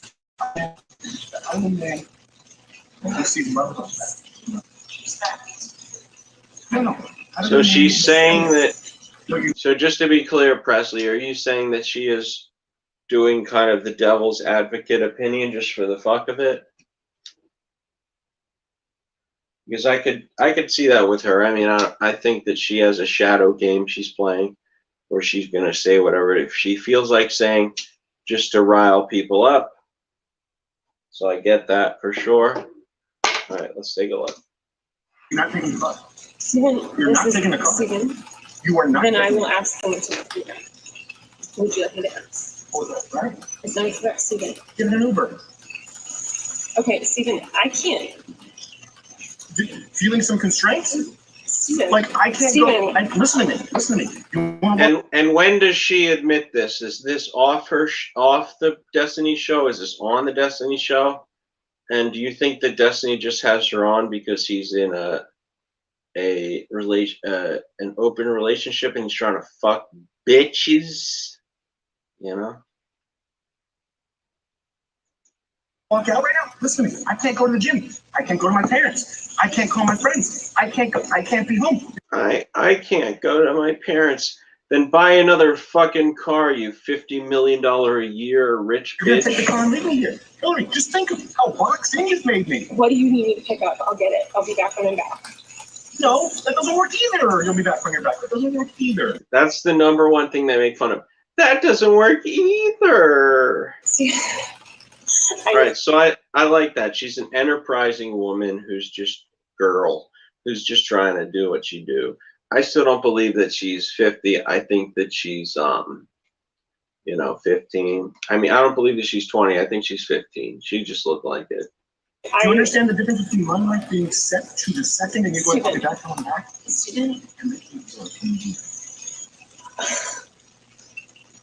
The only way out of it is discipline and respect. It's the only way out of it, and we're at an impact. We are at an impasse. Good. Because you can't have any discipline and respect. Yeah. There you go. You throw your hand, you give up so easily. I don't give up so easily. You give up so easily. I just said the only way out of this is discipline and respect. You said, then we're at an impasse. Stephen, no, we are at an impasse, okay?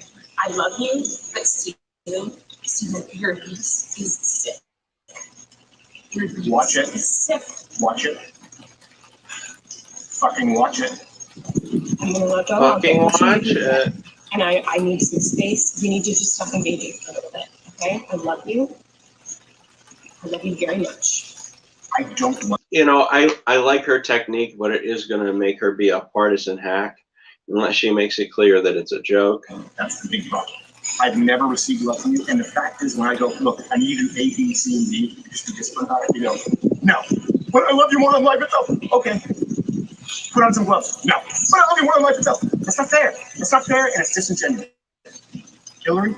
By the way, do any of you legit think that that he's a good dude based on this?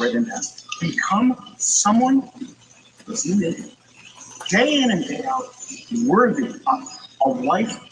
No, not as a wife. I didn't say as a wife. Hillary, come on now. I'm not gonna engage. I'm not gonna engage anymore. I'm gonna go. I'll text me what you need. I'll get you what you need.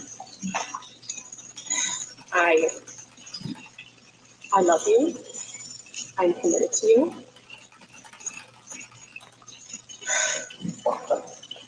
Are you committed enough to do those things? I'm not trying to. Are you committed enough to do those things? You're not committed to anything. You're not committed to anything. You just said I love you. I'm committed to you. Walk the dogs, put on some gloves. Walk the dogs, put on some gloves. Are you committed enough to do those things? Are you committed enough to do those things? And by the way, I think it's a little weird that he's not willing to, that Stephen isn't willing to say that Crowder was a little crazy, especially as a leftist. Committed to do those things. I'm gonna walk the dogs, put on some gloves. Are you committed enough to get the medication the dog? No, you take that in. Because even Matt Walsh and Ben Shapiro and Candace Owens, I believe, are all saying he's ridiculous.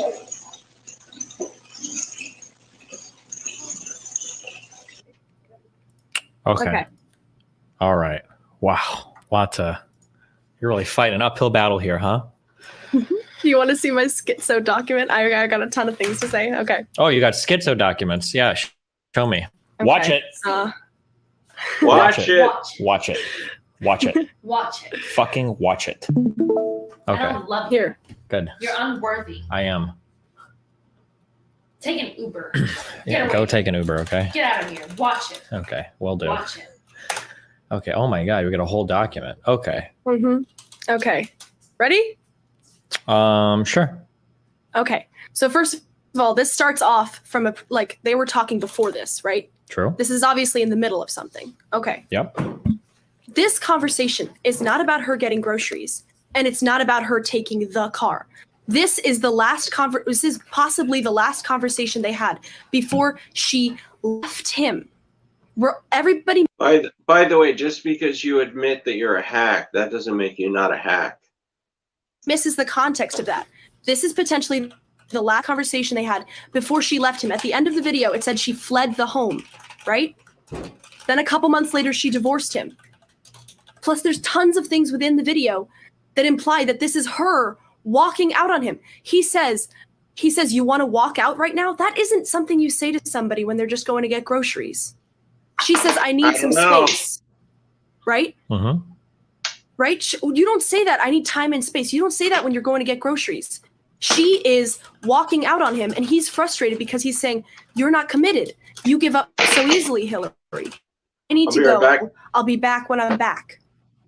How is that him abusing her? This is her leaving him. a couple days before he has chest surgery. Okay, true. Okay, so where do you see abuse in this? It says she fled the home. She left him after this. Okay. Oh man. Okay. Have you ever had a serious relationship before? Just checking real quick. No. Oh, man, you're really testing. Okay, you're really testing me. Okay, no, that's fine. No, that's okay. Hold on. That wasn't to discredit you. I'm sorry. It helps me navigate the conversation a little bit better. Okay, that's fine though. Okay. All right. My parents have been through something very similar to this, so I do have that. But I understand it's biased or whatever. Okay. I wrote down 19 little quotes and things, and I'll just kind of like talk through things. But before we get to that, let's get a common definition of like, what does abusive mean? I would say abusive is abuse. So misusing the other person, using them in a way that isn't respectful of them as a person, like using them to feel better about yourself, treating them poorly. I don't know. I'm misusing another person. Okay, I can work with this. I think it's an okay definition. I might be a little bit more strict in some cases, but sure, we can say that here. So let me talk about this. Broadly speaking, we would say that misusing, not being respectful to another person or treating them incredibly poorly, misusing them, stuff like that, right? Sure. Yes. Okay. So I wrote down 19 quotes and things that he's doing a lot that I feel like are probably disrespectful and not healthy towards seeking some sort of like good resolution. Okay, ready? Okay. Mm-hmm. Okay. So the first thing we run into is there's a lot of interrupting. The tone of the question is very aggressive from Steven Crowder's side. Okay. Would you agree with that? I would say he's frustrated and she's disengaged is a form of abuse. I can agree with you. But it seems like she's answering most of his questions. She's relatively engaged. I don't necessarily see the disengagement. Also, while I agree with you that disengagement can be a form of abuse, it can also be a form of conflict resolution to where like right now we're both heated. I need to take a step back because this isn't going to be productive, right? Could be. It could be, yes. But I think in this situation, that's just from me, I don't think he's being abusive. So I think she's just disengaging because she's overwhelmed. And I am sympathetic with her, but I do think she's just disengaging instead of engaging with his frustrations, honestly. Sure, potentially, okay. So I'm keeping potential pathways open because, these are a lot of potentialities, okay? Mm-hmm. I think that when you're in the middle of a fight and you're having a disagreement over responsibilities, using really loaded terms to demean your partner or make them seem like they're not worthy of love or status is kind of an abusive thing. So when I say things like, oh, you're not going to do your wifely things, wifely things seems like you're treating them with a lot of disrespect. Like, you can't even do your wifely things. Why don't you? That's one thing that a quote they wrote in. And then later on, I think he says, you need to become someone worthy of being a wife. Those are pretty rough. I think that absolutely is not only not disrespectful, it's incredibly respectful. He's saying, I hold you as a person to a higher standard. They're both Christian, right? They both agreed to having a traditional marriage. He's saying, you agreed to do these things. You're not doing them. I respect you enough to say, you can do better than this. That's extremely respectful. Sure, if you say it in a frustrated way because you're frustrated with their failures, okay, but like that's okay for a man to express frustration too. Just because a man's frustrated or even angry doesn't mean he's abusive. So I'm not saying that just because he's angry or frustrated means he's abusive. Okay, I love getting angry and frustrated, but there's a difference between saying like, listen, you're my wife. I know you can do better than this. That's a lot different than saying like, why don't you become somebody worthy of being a wife? Become somebody worthy of being respectful. The first one is said with an obvious shared hope of this person living up to your expectations. The second one kind of sounds like a condescending, stinging bite that you're just like throwing out there to kind of like knock the person down a peg or two. Well, I'm not saying he's perfect. Okay, but I think in response to say he's frustrated because she's disengaging and her being manipulative and saying, I love you, but Steven, I'm not doing this right now. That is manipulative. That is also expressing anger. It's just in a feminine way. And also, this is not about minor responsibilities. This is about whether she's going to walk out on him at his weakest point right before he's getting chest surgery and before their twins are about to be born. It's not about the car or the groceries. Okay, well, I'm not necessarily even making this about the card aggression. I'm just trying to peel through one of these at a time. So when you say I love you, that's manipulative. It could be manipulative. That could be escalatory or de-escalatory. I don't think we have enough information to clearly say. She walked out on the guy and divorced him a couple months later, and she says, "I love you and I'm committed to you." That's a lie. That's we don't a lie. But we don't know. We don't know why they got divorced. We don't know what happened or what caused it. It might have been the fact that she was leaning towards it, but finding out that he got a divorce lawyer was what drove her. Which is like, well, fuck. If you're getting a lawyer, like I'm obviously going to get divorced, right? Okay, but even if that was true, right? Supposedly he hired this lawyer after this video, right? It wasn't before June of 2021, right? Mm-hmm. Okay, so even if that was true, first of all, just because he spoke, there's no such thing as a divorce attorney. There's people who are specialized in family law, and obviously people who specialize in divorce. But there's no such in her family statement. I mean, you can't even. Wait, wouldn't that be a divorce attorney? What do you mean? Well, they're not called divorce attorneys. They just specialize in family law, and they specialize in a range of fields. Sure, it's a divorce attorney. I have a defamation lawyer. It's not like they specialize or they're called that, but it's a lawyer that has specialties that works certain cases, right? You have a divorce attorney, probably somebody that works in family law, and probably somebody that specializes in dealing with divorces, probably even from the male side, right? You call him a divorce attorney. I think that's fine. Sure. Okay. Yeah, but first of all, from her family statement, first of all, who is this family? Somebody should be held to account for making these allegations, such as that he cut her off financially when there's no backup for that. Sure. Those who are. Who is this family? To be clear, it's just though, her. Article, that's different. Those are different things. I'm just dealing with the claims in the video, just what we're going in the video line by line. So you said, I love you. Well, but you said the divorce lawyer thing.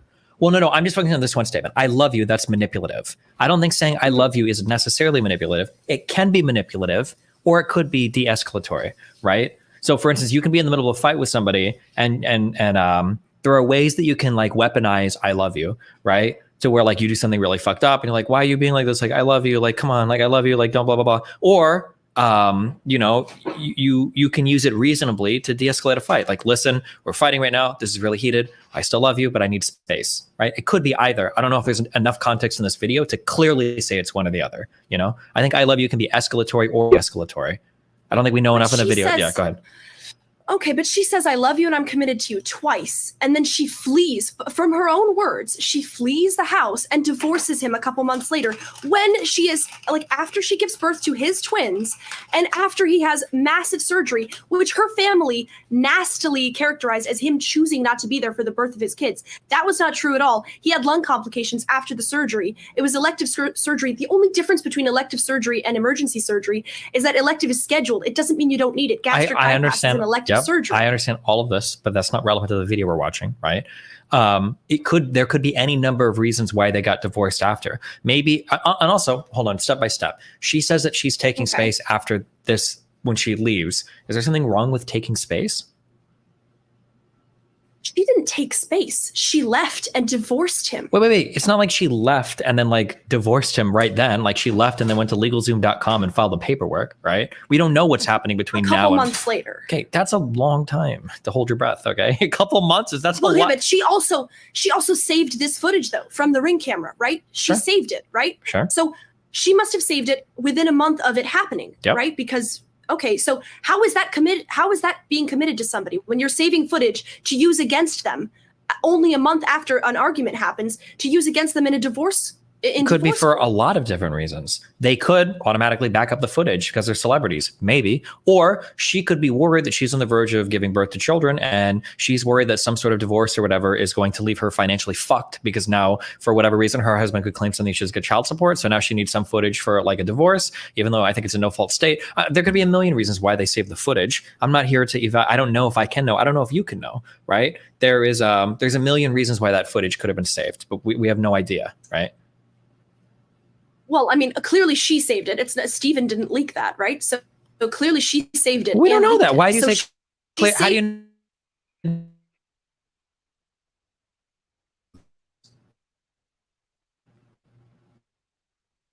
All their footage from here and they back it up because like when we go to therapists, we can share this fight and we can see like, maybe there's a different way we could approach this or who's more, needs to figure out how to navigate this disagreement. I mean, they could, but that seems highly unlikely, especially because it was leaked to Yashar Ali. Do you know who Yashar Ali is? I know that he was. His credentials as a journalist? Yeah, he's a gossip journalist, but he's not in this video. I'm not talking about the article.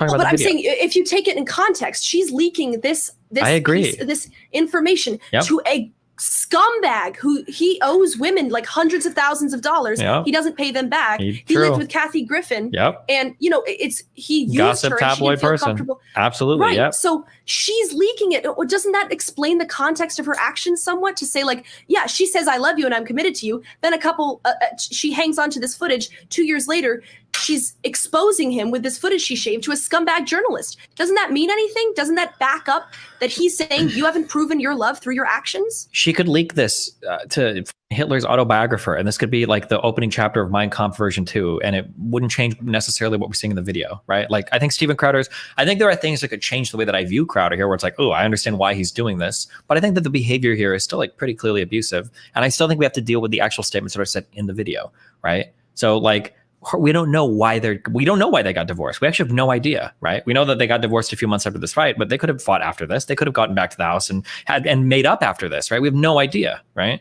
Well, she is clearly saying they're divorcing because he's emotionally abusive, right? That's her claim. Is it? Well, that's her family's claim. Whoever her family is, I think it's just her. I think they specified that there was no physical abuse. I think that's what they said. I don't know if an explicit reason was given for the breakup, but even if there was, we don't know if it was because of this video, right? Like, what if it was that there was another video that gets released and Steven Crowder is like, I hate you, stupid cunt. I hope you die when you give birth to your twins. Fuck you, bitch. Right? Then we'd probably like, okay, yeah, I understand why she wants to get divorced, right? But we don't know. We don't have the context, right? Well, but okay, first of all, she saved this video. It's her video because at the end, right, she says, Steven Crowder, by his own admission, said, I'll f you up, right? She said that at the end, right? There's a little text box. Who would know that he said that other than her? It was just them in the house, right? And he hasn't admitted that publicly. So who would know that other than her and him? And he certainly didn't edit that video. So who put that in there? Her. It's her video. Yeah, but right? This might be evidence that they're using in court right now, right? And maybe that's what's submitted to whatever court they're fighting in, right? Right, but you were saying you don't know if it's her video or his video or whoever. No. Hold on. What I said initially was I don't know who records stuff. They could. You have to admit they could both be recording, right? Well, yeah, they could, but she leaked it and it's her video with her editing with information only she would know. I agree with that. I don't disagree with that. But that doesn't necessarily mean that it's not an example of him being abusive, right? Well, but also you said you don't know what happened after this video. We do know. She says by her own admission, she fled the home and then he went in a couple days later for massive chest surgery. Yeah, but I'm saying we don't know if this was like the last fight they had before they got divorced. We don't know if this is the reason for their divorce. Well, even within her own statement, they say he chose not to be there for the birth of his kids shortly after he bought a townhouse and gave her back the house. Sure. So we basically know what happened. They essentially separated. This was very likely their last conversation. We have no idea. We have no way of knowing that. Right? Well, if it wasn't the last, it was leading up to the very last. And she did say herself, she fled the house after this. That means you're not coming back. We don't know that. It might have been. It could, but hold on. So right now, are you prepared to say 100% she never went back to the house while he was there? He went in for surgery. She fled the home. Then after this, then she gave birth and he had lung complications. Then he bought a townhouse and she moved into their old house. I'm just saying it's very likely that this was their last conversation. Okay. Maybe it was. You don't know that. Neither of us know that. However, even if that was the case, it doesn't change the fact that the behavior in this video might be abusive from Steven Crowder. Okay, so which part of it did you say? You said was abusive that he is saying a ton of things. So I think her to a higher standard. The aggressive and interrupting tone, the condescending way of saying you're not doing wifely things, the very standoffish attitude he has. You're not taking the car, rather than like, can we try to work on a different solution here? When she offers another potential, like, well, can I call? Do I want to call a friend? Who should I call? And he's like, is that a threat? Get an Uber, right? Instead of working towards a common solution there, instead of acknowledging her pain or whatever, being like, feeling some constraints. This is what my life is like, right? Like being very aggressive in here. You can interrupt me another time. I was like listening up stuff I've written down. Sure. Think of how boxed in you've made me, right? The constant like refocusing on himself, not taking into account his wife's problems or how boxed in she might feel, being literally fucking double pregnant. Not ever wanting to fight. Yeah, go on. But he also says, so you're just going to leave me here a couple days before his surgery, right? So that he is arguing with her. He's trying to get her to stay. He's saying, come on, Hillary, you give up so easily. We can work this out. I don't know if he exactly said that, but he said, what did he say? you give up the ghost so easily or something like that. Yeah. Right? He's saying you're leaving me a couple days before my surgery, and she was escalating. You say that he's aggressive. Okay, but she also is just saying, Steven, I'm not doing this. I'm taking the car. That's not aggressive. She keeps moving towards the door and just saying, I'm leaving. I need some space. I'm not doing this with you right now. She's not asserting dominance over the conversation and saying, actually, I'm not engaging with you. We're not going to talk it out. He clearly wants to talk it out. She keeps moving to the door, and then she says herself, she fled the home. Why would she say she fled the home Wait. if she came back a little while later? Sure. Wait. Hold on. I got to change my audio real quick. Hold on one sec. Something's weird. Okay, hold on real quick. If I've got mods on DGG or YouTube, can you literally permanently ban any fucking dipshit retard that thinks that I'm flipping sides on this issue? I'm not flipping at all. If you think so, you're literally too fucking stupid to even watch my videos. Please f off forever and into all eternity. Holy shit, how fucking stupid are you? Sorry, hi, I'm back. Okay. Okay. Okay. So there can be a dynamic where you've got somebody fleeing a situation in an escalatory way, right? So somebody wants to resolve a problem. You're like, I don't want to deal with this right now. I'm leaving. Okay, bye. And they have like a very avoidant personality. That is possible. However, it's also possible that she's pulling back because she knows that they're not going to make any progress in this particular argument and she needs space. It's okay for her to say that, right? If she literally is stressed to the limit here, and there's a lot of reasons for her to be, and she feels like she needs space from him, I think it's totally fair for her to want to take space. I don't think that's necessarily abusive. We need more information to say that. I'm sorry, I'm being so aggressive, but you fail to see that she was leaving. It's not about taking space. She fled the home. What do you think taking space means? That's taking space. Also, is it not abusive? If it was the other way around and she was going in for chest surgery, wouldn't it be abusive to just leave your partner right before they have a massive surgery? She had a massive surgery at the same time. She delivered twins. Her surgery is probably more massive than his. Well, that's not a surgery. Bro, there's a lot of shit that goes on with your body when you're popping out two motherfuckers. Wasn't at the same. Her surgery was about a month or two after. I'm sorry, her giving birth was about a month or two after. The reason he couldn't be there was because of complications from his previous chest surgery. Okay. Also, she had a C-section, but that's not even relevant. Okay, sure. But I'm just saying. So it was technically a surgery, but it doesn't matter. Sure. She's not obligated to stay with him through surgery if she feels like she's like being ultra stressed and super like abused. Like even if he did have a surgery in a few days, she's not obligated to stay there and endure this. She doesn't have that obligation. He's not obligated. Let's just say, even if he was frustrated, okay, at her not feeding the dogs the medicine or her not taking the dogs for a walk or whatever, she's not obligated to. He's probably stressed about this surgery and he works a high-paying job. She's not responsible to say like, okay, honey, I'll be there for you. You're going in for a major surgery.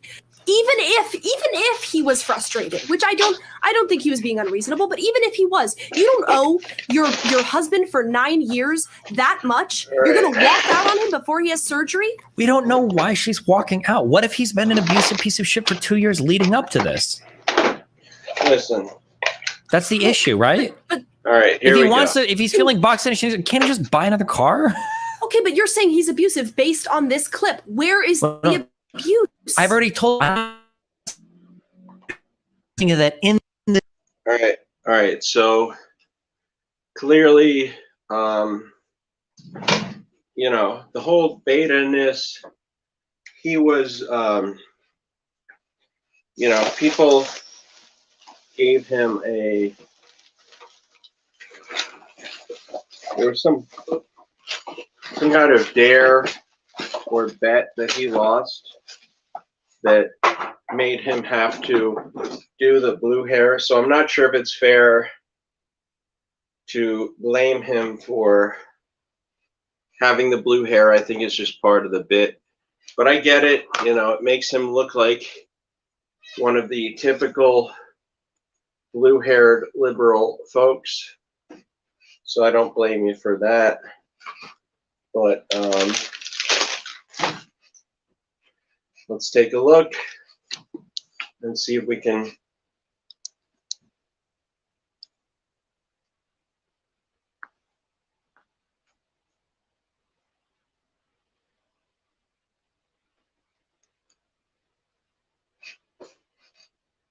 see if we can get to a reasonable place with this. Hopefully we will, but I can't guarantee that's going to be the case. All right, but let's get back to it. Steven Crowder. Clip, he is clearly exhibiting signs of abuse. Now, there's background information that could make me feel a little bit differently about it, but there's no conversation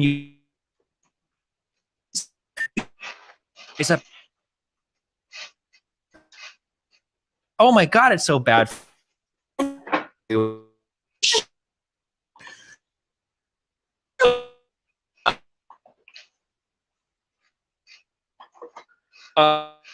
I can't, rather than like a husband. These aren't things that you say to somebody that you love. Him saying the only way out of this is discipline and respect is actually him saying, I would like to work it out. It's not. Hold, you got to stop doing this. Saying, I would like to work this out is saying, I would like to work this out. Saying, the only way out of this is discipline and respect is making it so that the entire problem is hers and she's the only person that can fix anything. Can you give me one even relationship? He's saying to her, like, I'm holding you to a higher standard. What does he say? What does he wants to look on him. He's saying, let's not do this. You give up too easily. Let's work it out. And why shouldn't women have discipline? Hold on, women have discipline and respect? Why not? Wait. If he said that, I might be a little bit warmer towards this, but he didn't say like, oh, let's work it out. He's saying that you need to have more discipline and respect. You give up so easily. I don't love you. When I ask you to do things, you say, no. When I ask you to walk the dog, you say, no. This is like he's saying, you're not committed to anything. Are you committed to the things he's her in this fight? Which seems. I mean, the real point is she capable as a pregnant woman to assume her typical duties and responsibilities as a woman that she normally would when she was not pregnant? And I think that is what, that's what we have to prove. We have to prove that her behavior isn't unique to how she is acting during pregnancy. And I know that Steven, he's still Steven, but Destiny is the type of guy who doesn't really have any empathy for pregnant women. He said that pregnant women must act this way. They basically always have to perform at a high standard, regardless of how pregnant they are, because that's the way women are in his world. Not sure if I buy that is a fair way of doing things, but who knows? Who knows what he's thinking? But I wouldn't automatically give him the W in this situation if he is yet to prove that he has any legitimate empathy for a person when they act in this way. But that's just my opinion. Take it for what it's worth. There's always you gotta take what everybody says with a grain of salt, but I don't know. I just surprisingly have seen him erring on the side of being kind to women rather than, caring and understanding. But that's just my look at things. I don't know everything, but let's get back to it. That's what separates a productive conversation from a non-productive conversation, right?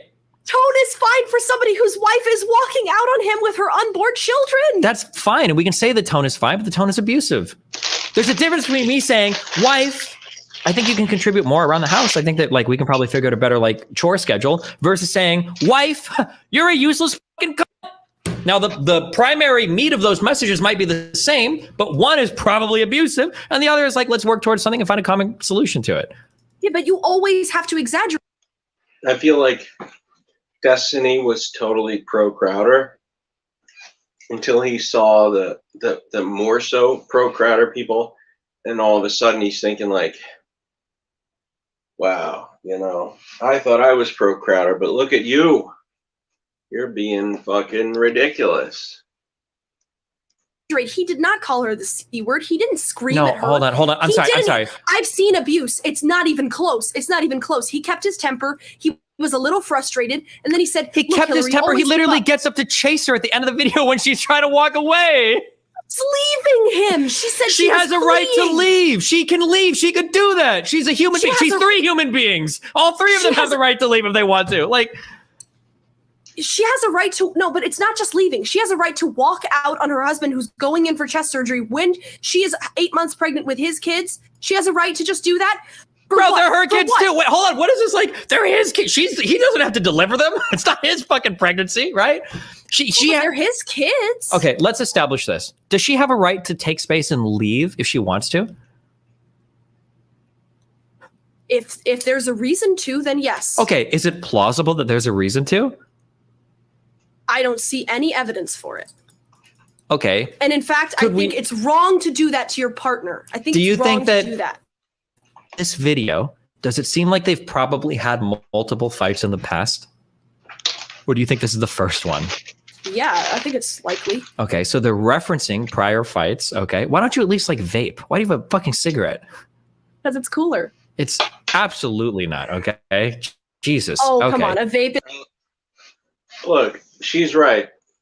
Vape is cooler than a cigarette. Now, it's not necessarily healthier, but on the cool factor, cigarettes are still slightly cooler than vapes.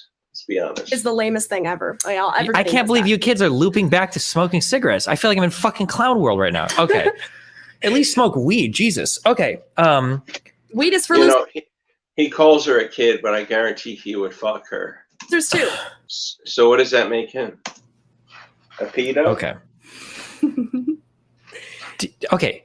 Is it plausible? I'm not even saying to commit you 100%. Is it plausible that based on the disagreements they've had here, is it plausible Steven Crowder has been abusive towards Hillary in the past, and that's part of the source of their disagreement? Is that plausible? And I'll say, on the other hand, so you don't get triggered, it's also plausible Hillary is just continually abusive to Steven as well, right? Both of those things are plausible, right?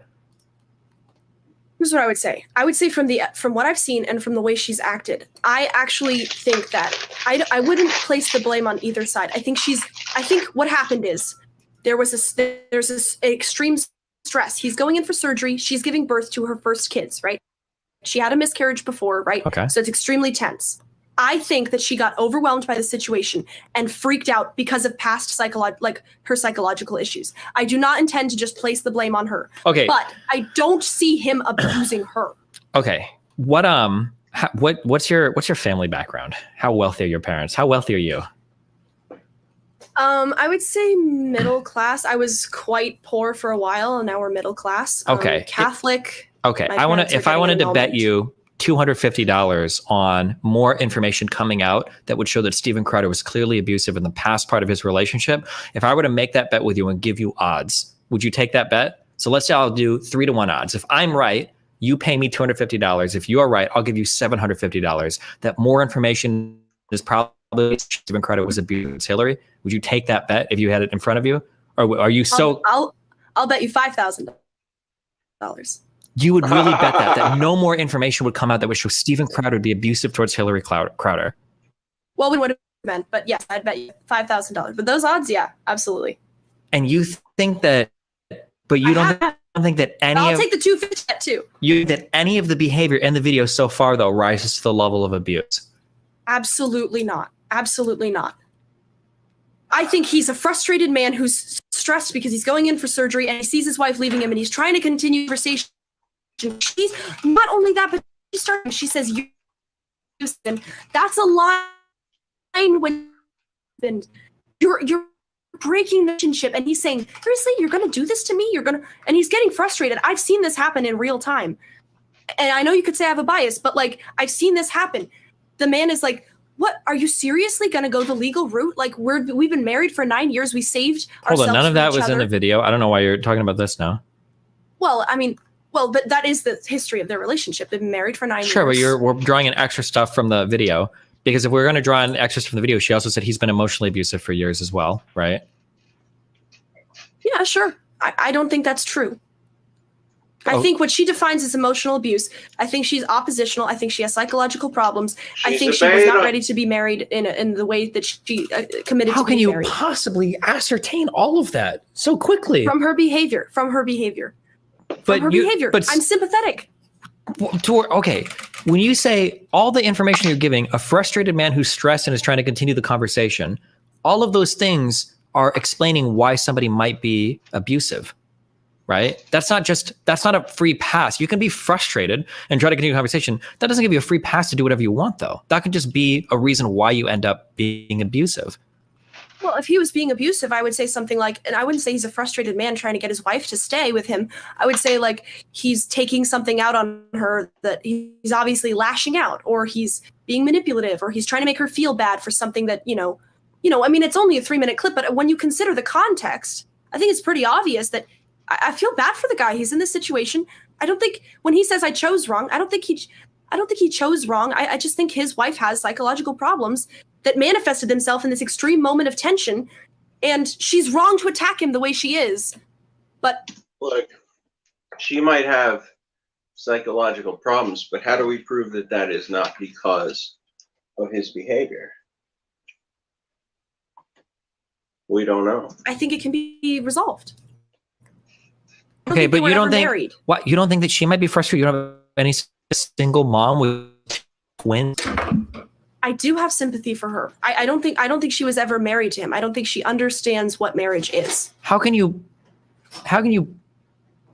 possibly know that? From the actions she's taken, if somebody hold on, because you're summarizing like 9 years of a relationship, saying they were married 9 years is a long time to be together with somebody for you to say, well, I don't think she knew what she was getting into.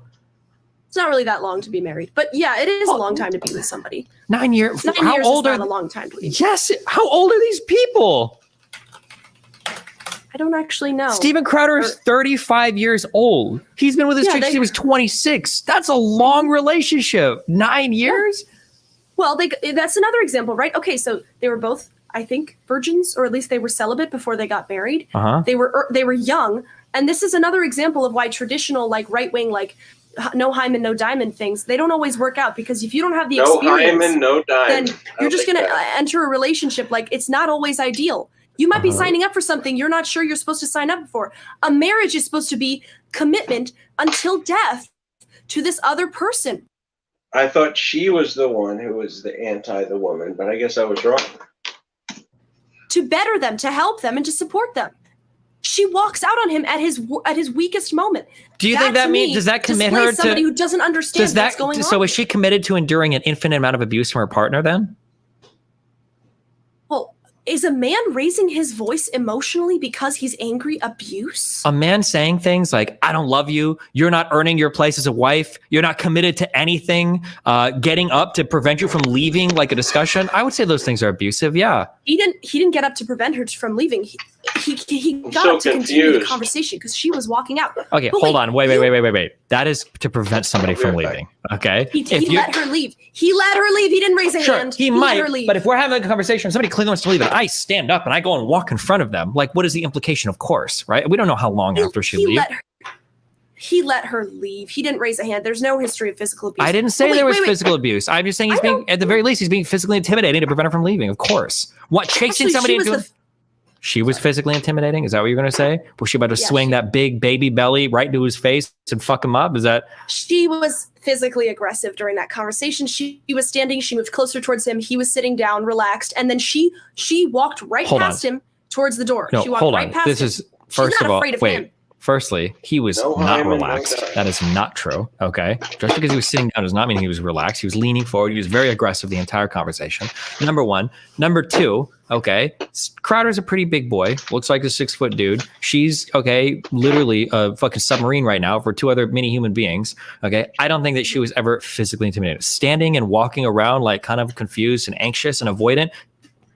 Yeah. Okay, maybe not intimidating, aggressive. There are ways to be a physically aggressive without like not. There you're are. not, you're I not agree. saying There I'm are going to lots of physically ways. intimidate. There are lots of ways to be physically aggressive. I agree, but her body language and the way that she seems to approach conflict is to be avoidant. She was not being physically aggressive. It seemed like she was being avoidant. well, I want to get you on one thing. Okay, so Yeah, you get agree me the on one things. thing. Okay. Okay, so the things he said, right? You agree that they could be said in a way that is positive, but your issue is with his tone. Is that right? Kind of, yeah. But tone can determine whether literally a message is incredibly positive or incredibly abusive. If my son comes home from school and I'm like, true. It is absolutely true. My son comes home from school and I'm like, Nathan, you didn't do well on the math test. Like, you can do better on the next one. Versus him coming home and saying, Nathan, you're mathematically fucking retarded. Figure your shit out. One of those things is abusive. One of those things is totally fine, even though they're essentially saying the same thing. What do you even know? Not abusive? How is that abusive? If I call you an ugly bitch, is that abusive? I mean, if you think it's true, it depends on the truth. It doesn't depend on the tone. You can say the same thing. Wait, so things that are true can never be abusive? Well, that's not. If you're saying something just to be mean, like if you call a fat girl like you're a fatty, I mean, it might be true that she's fat, but it's abusive. But you're saying the tone. What tone was he taking? He didn't even. He was taking a derisive tone. You don't have to scream. I don't know why you think you have to scream to be abusive. So he was frustrated. He took a frustrated, angry. I think he was frustrated. Yeah, that's probably why he was abusive, because he was frustrated and stressed out. Yeah. Well, by your own criteria, you've been abusive to me during this conversation. Do you think you've been abusive? I am abusive. The difference is that the type of relationship that we have is quite a bit different, number one. And number two, I'm not personally attacking you. Like, I don't think that I've been abusive towards you. I'm just disagreeing, right? If Steven Crowder and him were having if Steven Crowder and Hillary were having a conversation, a passionate conversation about a difference in politics or their view of like the news or media or whatever, that'd be one thing, but they're not. It's a very personal conversation, right? Like, let's say, so I brought up the smoking thing and I was like, smoking is just disgusting. You're a worthless fucking bitch. Why are you smoking, you disgusting fucking animal? What the fuck is wrong with you? Your teeth are gonna rot, you disgusting, right? That would be like abusive, right? There's a difference. I like that. Keep going. Yeah, I'm sure you do. Okay, sounds like you got a history of it. Okay, listen. All right, tone can make an otherwise normal statement rise to the level of abuse. Do you not agree with that? Or what in your mind? Because earlier it seems like you said using a person in a way that isn't respectful to the other person, treating them poorly, misusing the person. I feel like all of those things can be accomplished through tone. Okay. First of all, so you said it was tone, but you also say it's the content. Okay. First of all, he didn't say anything. He didn't call her names at all. He said, "I don't love you." That's not calling somebody names. You can say that. You can say I don't love you. He immediately followed it up. He immediately followed it up with saying, "You've never shown me love," right? Sure. Okay. So obviously he's saying like I think what he's saying is you use love as this way of just shutting me down. Like, hey, I love you. And he's saying, well, then I don't love you. Let's go all the way, because fuck you for constantly using that against me to say like, I love you. I promise I love you. Then he says, you never show me love. Okay. But secondly, so the content of what he was saying was not abusive. He didn't call her name. He asked her to be a better person. Is that abuse? Okay, this perhaps is the impasse. We're at an impasse, okay? He asked her to be a better person? Yeah, but he said, be worthy. He's not saying you fucking be worthy of being a wife. Be worthy of being called a wife. You think that's asking somebody to be a better person? But if somebody... You're not committed to anything. Sorry, go ahead. Yeah, but if your employer says like you signed up for this job and you're not following through, I need you to show me that you want to. Like, it's not making sense. Is that abusive? No, what you just said there sounds a lot better than you're not worthy of being an employee. You're not worthy. Why don't you do something worthy of being called an employee? That's different than like you can put in more work and you can do different things or whatever, right? What if your dad said to you something like the difference between like, hey, I think you can do better versus like, why don't you be worthy of being my daughter? Like, do you not see the difference between those two statements? It's like, all right, this is where the bias is going to come in, because he has said that to me. Well, he hasn't said that, but he said like, you should do a lot better. And he says it forcefully. And I appreciate it because it makes me a better person. And any good woman appreciates that. Okay, any good person appreciates somebody respecting them enough to ask them to do better instead of just kowtowing because they're pregnant or they're a woman. Give me a break. Women are people. It's just sexism if you say, oh, you shouldn't be mean to a pregnant woman. Perfectly rational. Listen, I agree to some extent. Fuck pregnant women. You should be mean to them, okay? But that doesn't make it not abuse, okay? Is it abusive for my dad to ask me to be a better person? It depends on how he says it. Okay, what if he says, you did a shitty job on that. Do better next time. Is that abuse? That's okay. But if he says, like, you're not worthy. Stephen Crowder didn't say anything worse than that. He said you're not worthy, be worthy of being a wife, implying she's not even worth being his wife. That's a markedly different statement. I don't love you. Be worthy of being called a wife. That's a call to improvement. That's not beating somebody down. He's saying, I want you to be a good wife to me. If somebody is... Okay. Well, I don't understand. Clearly.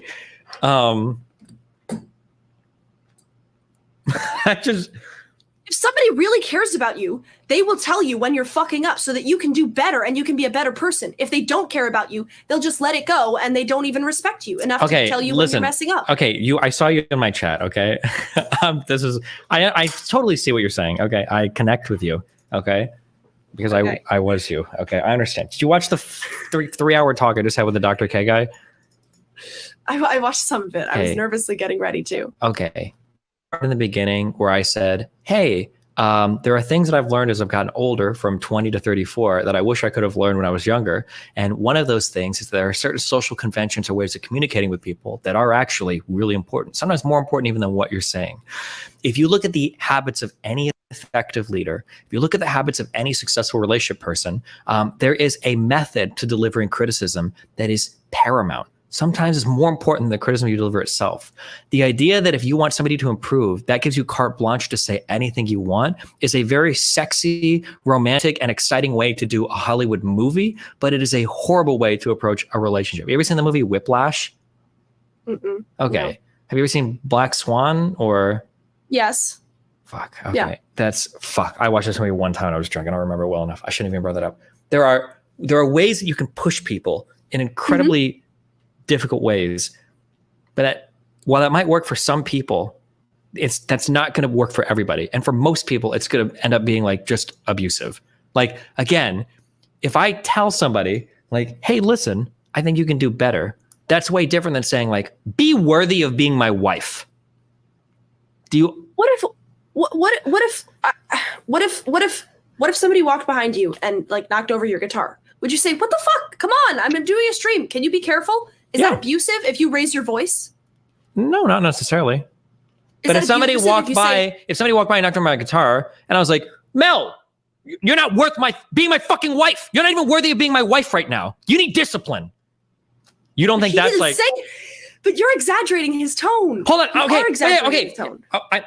I'm exaggerating his tone a little bit. I'm sorry. We can go back and watch it. But like his tone is very clearly pointed. None of this is a mutual approach to solving a problem. None of it is him taking responsibility. All of it is saddling every single problem here on his wife, saying that she needs to change and then treating her like a daughter, treating her like a child. You need to take responsibility. The only way we're going to get through this is for you having some discipline and respect. You have no discipline and respect. You give up so easily, right? These are all things that he said. These are quotes that I've written down. Only way to this is discipline and respect. You have no discipline and respect. I'm sorry. I'm exaggerating the tone, okay? You give up so easily. You have no discipline and respect. Oh, by the way, keeping a low tone. Oh, see, when you change the tone, and said,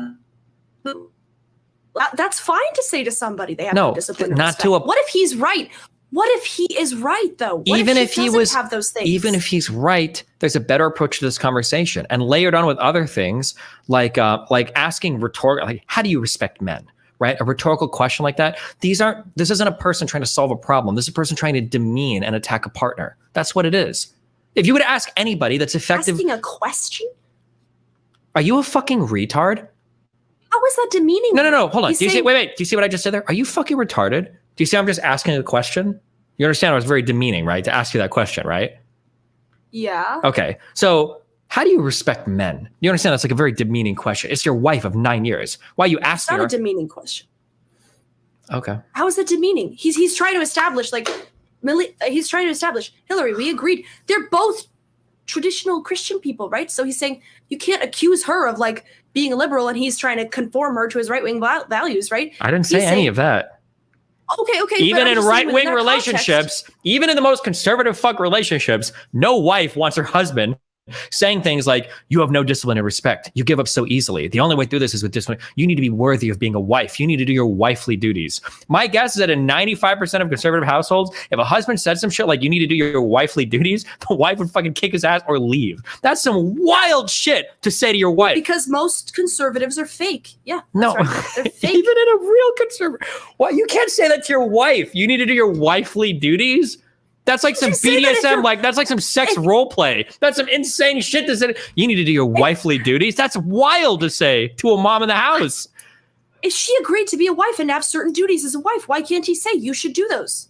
What, if he was just drinking and not providing for his family or something and just lazing around, couldn't she say, well, you agreed to be the father of my kids and my husband. You're not doing what you agreed to do. Even if she got frustrated, would that be abusive for her to say, or wouldn't she be calling him out on something?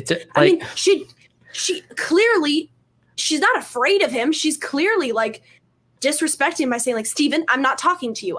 She's averse. You said it yourself. What if she's been averse for 9 years? Maybe, but I haven't seen that. And generally, and even though avoidant people can be abusive, I'm generally going to side with the avoidant person when I'm only given a small clip. Chances are, if she's trying to avoid the problem, it's because she feels very stressed, and she's got a lot of reasons to be. Obviously, we can see them protruding from her stomach, right? She's probably pretty stressed, and I think her trying to take space there is perfectly a-okay. Him pursuing that person and that in the really derisive way that he's doing so, I would need a lot of background information to say like, I totally am 100% on his side for this. Now there could be a decent chunk of background information. Like I said, maybe she does only have 2 responsibilities in the household and she's fucking off and she's not doing anything, and I can understand his frustration. Even if I understood his frustration, though, 100%, what he's saying is still kind of abusive, and it's hard to imagine. Like statistically speaking, I would take her side more than his without having any background information here.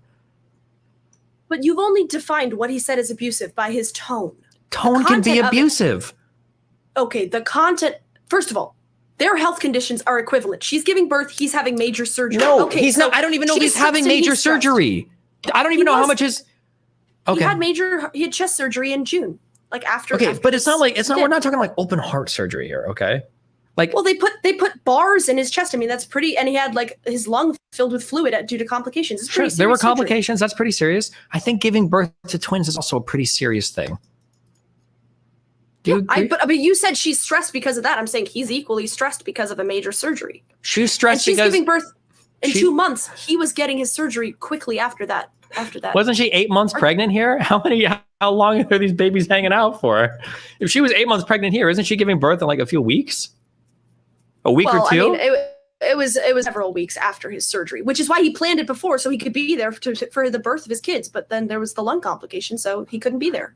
Okay. And they say he chose not to be there. That's another part of. Oh yeah. Okay. Go ahead. But you do agree. You do basically agree with me that you do basically agree with me that it's. You agree with me that it's not abusive. You're only saying the tone. You're only saying the tone can be abusive. I wish I lived in a world where tone didn't make you abusive, because then I would never be an abusive person. But like, tone can absolutely be the difference between delivering a message in a respectful, caring, and compassionate way versus just like taking your anger out on somebody. 100%. Okay, but he's not taking. You said if me and you were arguing about something political, we could both get excited and angry. You can't express emotions with your wife of 9 years who's leaving you, but you can get excited and angry and aggressive in a debate. You trust that person more than anything else. Why is it abusive to express your emotions? I hear this all the time. People say that men expressing anger is abusive. It's not. Comparing somebody expressing excitement or anger or whatever in a debate is different than being a condescending, derisive asshole to your wife. They're two different things. Like, it's a different context. It's a different, the problem that we're attacking is different. If we were having a debate over your personal lifestyle and I was shouting at you like this or whatever, then you could arguably say I am being abusive towards you. Oh, you yelled at me about the cigarettes. Yeah, but I didn't call you a worthless, disgusting piece of shit who wasn't living up to the duties of being a daughter of your father or whatever. I wasn't going on it. I just think it's disgusting, which it is. I said that. Okay, well, listen, it's your body, okay? Look, it's not good, but it's a stress thing. So, how can you be addicted to cigarettes at 20 years old? Look, okay. And I just hear you. I just want to hear you understand this. It's not a stress thing. It's an addiction to nicotine thing, right? Like I can get stressed, and I don't. There are a lot of people that get stressed and don't feel a need to smoke. Yeah, I mean, I'm addicted to nicotine for sure, but I do think I could give it up if there was less stress in my life. I'm not really a smoker type. Like, my lungs are not holding up super well. But anyways, how long have you been smoking for? 3 years. Okay. If you're 20 years old and you've been smoking since you're 17, what else is the smoker type? Do you need a voice box? What makes you the smoker type? Well, no, you know, some people can handle it better than others. My lungs are very sensitive. You know what I mean?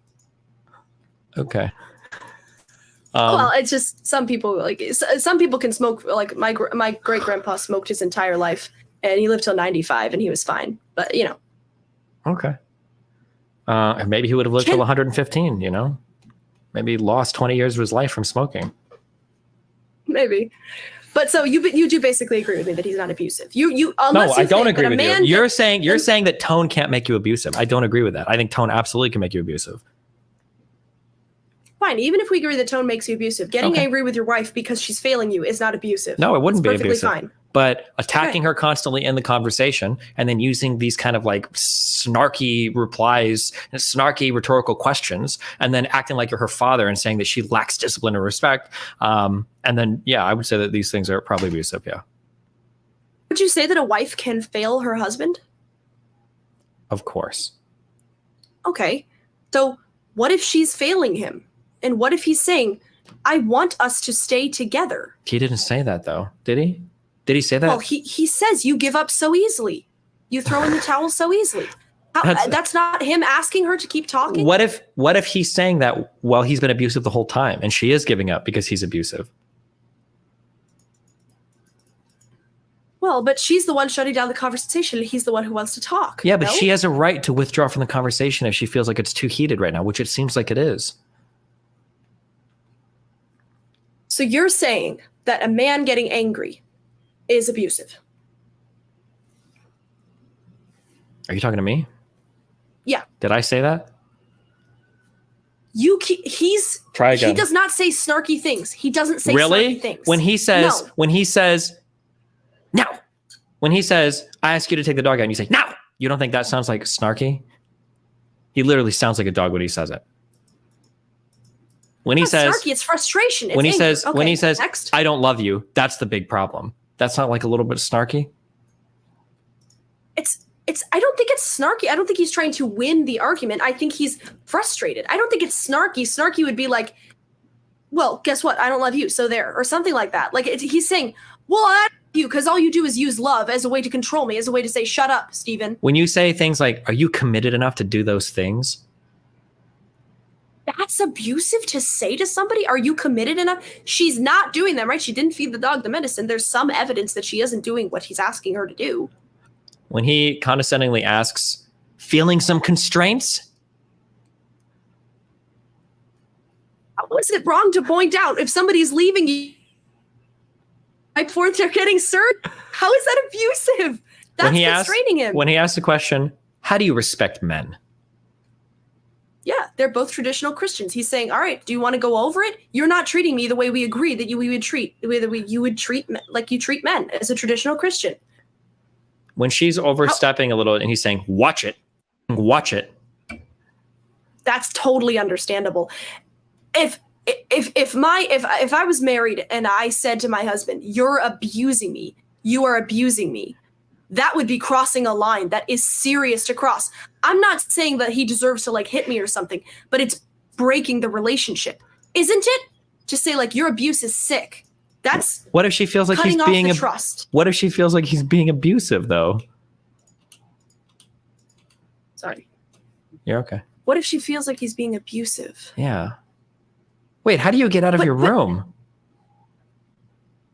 There's two doors. It's an old house. Oh, because you have like your closet like blocked off by that table in the background. I'm very confused by the arrangement of the door and the. That's actually a door to the other room. There's 3 doors in here. It's kind of crazy. Jesus Christ. Yeah, it's an old colonial. Everybody went everywhere apparently. No privacy. Look, Gotcha. Destiny. Yeah. You basically agree with me. I can see you basically agree with me. Here's an idea. Okay, I will quit smoking forever if you agree to be my partner in this debate. I'm not gonna take the negative on if Steven Crowder was abusive. There's no way. Do it for my lungs. Come on. This request is abusive. I'll debate the other side of you if you want, but I'm not gonna no, even rhetorically, even as a fucking flex for debating, I wouldn't do it because people actually think that I'm glad you came on because people think I believe what you believe, which is fucking wild. Okay.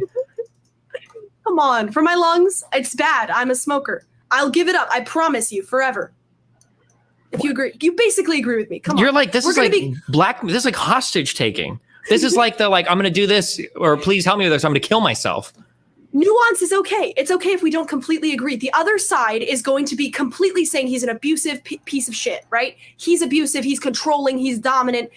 And she's brave for coming out. You basically agree with me. You're just saying his tone could have been better. Okay, fine. We can agree to disagree. Nuance is fine. Come on. You basically agree with me. I don't basically agree with you. You saying it over and over again, trying to gaslight me, okay? And the thing of that is not going to work, okay? I'll think about it. But right now I'm leaning like 99% towards no, okay? Even for you to stop smoking, okay? Listen, all right? Here's my personal advice I'm going to give you, okay? You need to change your whole outlook on this because you are on a one-way track towards the worst abusive relationship in your life, okay? Number one. Number two, because you're not going to listen to that advice, okay? Number two, please, for the love of God, okay? When you get older and you start talking to boys and having dates and sex and all that, use protection, okay? Because the first guy that you date, you're seeking out an abusive partner. I can tell. And if you get baby trapped, your life is fucked, okay? So wait a while, mature a little bit. I'll keep that in mind. Okay. I don't believe in birth control, so I'm not going to do that, but thank you. Okay. Then your life is, I'm watching a young person just fucking destroying themselves right now, okay? My life would be great. I mean, I don't agree with Steven Crowder politically. I think he can be a bit of a douche, but I totally agree with him. I would be happy to be with a man who supports me, who's as rich as him, and who takes care of me like him. No problem. Even if he was abusive? Well, I mean, I don't think Steven Crowder's abusive at all. So if he was abusive, I wouldn't want to be with an abusive person, but I'd be happy to marry to a man like Steven Crowder. Okay. Why? I'll get in the Uber and I'll feed the dog its medicine. Okay, just a random question. I don't know if I even want the answers. Why are you against birth control? Well, I think sex should be pleasurable. And I don't believe in really having. It's also because I'm Catholic, but it's basically natural law. I don't believe in having sex with a plastic bag, which is basically what the guy's doing. I think it's emasculating for the guy. And if I was to go on birth control, then my sex drive would be lowered and it wouldn't be enjoyable, and I'd get all fat and tubby and everything. So, what about like IUD or something? Yeah, that stuff messes with your. I don't want to be a walking chemical test tube where I'm like half pregnant all the time. Bro, how many fucking chemicals are in the fucking cigarette you're smoking? What are you talking about? Oh, not that many. And the cigarette doesn't make me half pregnant all the time, so I avoid pregnancy. It does make you pregnant. You're getting knocked up with fucking small cell fucking sarcoma or whatever the fuck. You're getting cancer. Okay, it's the worst type of pregnancy. It's not even fun to deliver. You just die from it. Holy shit. Oh, plenty of. Yeah, okay, yeah, fine. But. And it doesn't my argument against birth control make sense, though? No, it's one of the most retarded arguments I've ever heard in my entire fucking life. Well, I mean, you can use natural family planning, too. There's times when women don't get pregnant. They can't get pregnant. But, I mean, you think men. Do you know what the real life. Emasculating to have sex with a plastic bag? It's probably more emasculating for the woman to roll over in the middle of the night and she's like, we need to talk. And the guy's like, what's up? And she's like, I'm pregnant. And you're like, fuck. And I already know you're probably against abortion too, huh? Yeah, I'm against abortion. Oh but my I don't God. think you should make it illegal. I think it's basically like. Yeah, but you're against it. You're a walking death trap to yourself too. Holy shit. So you like me? Not in a plastic bag sense, maybe. Okay. You have all the wrong opinions about everything. Holy shit. Really? How can you justify smoking cigarettes and not taking birth control? Well, I mean, the effects of nicotine it's a mild stimulant. Birth control is abuse of a woman's body. It messes with your hormones and everything. It tricks your body into thinking you're half pregnant so that, you can't get pregnant. That's an abuse, obviously. Right?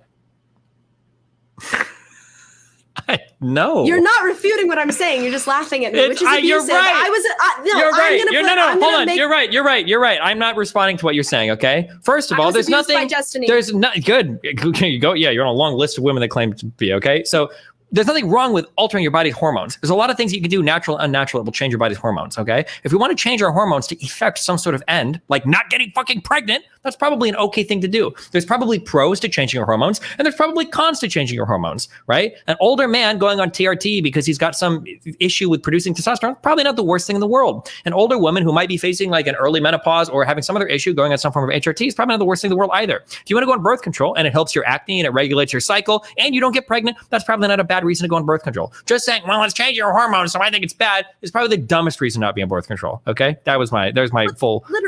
Literally, the point of birth control for women is to trick your body into thinking that you're pregnant when you're not, so that you don't get pregnant. So? Well, obviously, so then you lose your sex drive because you lose. You don't always lose. Why do you think you lose your sex drive? That's not even true. Most girls lose their sex drive. They also get fat, or at least that's not necessarily true either. There's give me a break. There's totally a typical like birth control body. It's like sausagey, and the girl like isn't not really interested in sex. Bro, where do you live? Have you seen Catholic women not on birth control in the South? They're the fattest sausagey motherfuckers in the world. If you were to kick one of these motherfuckers down the stairs, they would roll like a wheel. What are you talking about right now? Women on birth control are sausagey and fat. Go to fucking any college campus. You can see a lot of hot, young, fuckable, non-sausagey looking women that are all on fucking birth control. Whatever you're saying right now is just the least true fucking thing in the world. Some birth control might have an adverse impact on your sex drive. That's true. That's why there's lots of different birth controls. There's IUDs that have hormones. There's copper IUDs. There's different birth control pills that are high hormones and low hormones. There's tons of different things you can get. Some of these are even helpful for your cycle. You can't just hand wave it all away and go, oh, it's tricking your body and it makes you into a sausage. You know what else makes you into a sausage? You know what else makes you fucking huge? You know what else fucks your cycle up? Being fucking pregnant. Well, nobody's perfect. I might not be able to be perfect, but I would like to have sex with somebody who loves me and with the end of having a kid, if possible. Okay, that seems like the best type of sex to me. Yeah, but sometimes, believe it or not, you have sex with people before you're ready to have kids with them. Or are you an abstinent only kind of person? I believe in abstinence, but nobody's perfect. I don't know. Okay, well, that's a very costly mistake. So just be careful if you fuck up. It would be a mistake. Nobody's perfect. I'm not saying you can never use a condom ever. It might make sense, but I really feel like this has been an abusive conversation. So I think I'm gonna. Okay, well, listen. If I'm sure we'll probably argue about stuff in the future. Just shoot me a message, okay? No, Steven, seriously. Yeah. I'd like to not be on birth control, and I'd also like to not be on cigarettes. You care about me, right? I'm not going to be held emotionally hostage, okay? Even if you threaten to kill yourself, all right? Please. I would tell you to make sure that nobody's underneath the window when you jump. No, I'm not going to. No, I'm not going to be emotionally gaslit like this. I'm too old for this, okay? Maybe you would have caught me when I was 24. I would agree to this, but I'm 34. I'm older. I'm wiser. We can come up with a debate topic that you agree with, like. Okay, if you can do that, if you can find something we agree with, then sure. Okay. But it's not going to be on something we don't agree with. Okay. All right. Okay. Okay. Have fun. Thanks for having me on. Seriously. Yeah. No problem. Where do you want to link your channel? Where can people find your insane shit at? Grace Thorpe, aka Joan, on YouTube. Grace Thorpe, aka Joan, on YouTube. Mm-hmm. Okay. Have fun. Bye. Thank you. Bye.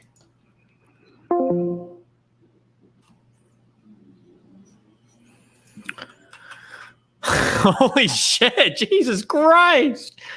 Stream is super choppy all day today. The YouTube shit gets weird sometimes. I don't know why. But I don't think on Rumble it's like, I don't know why it's.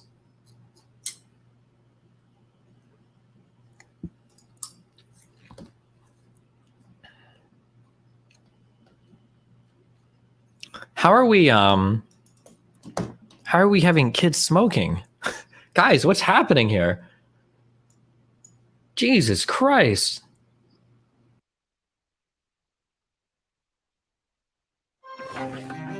Keep It Quilted means you keep it the best.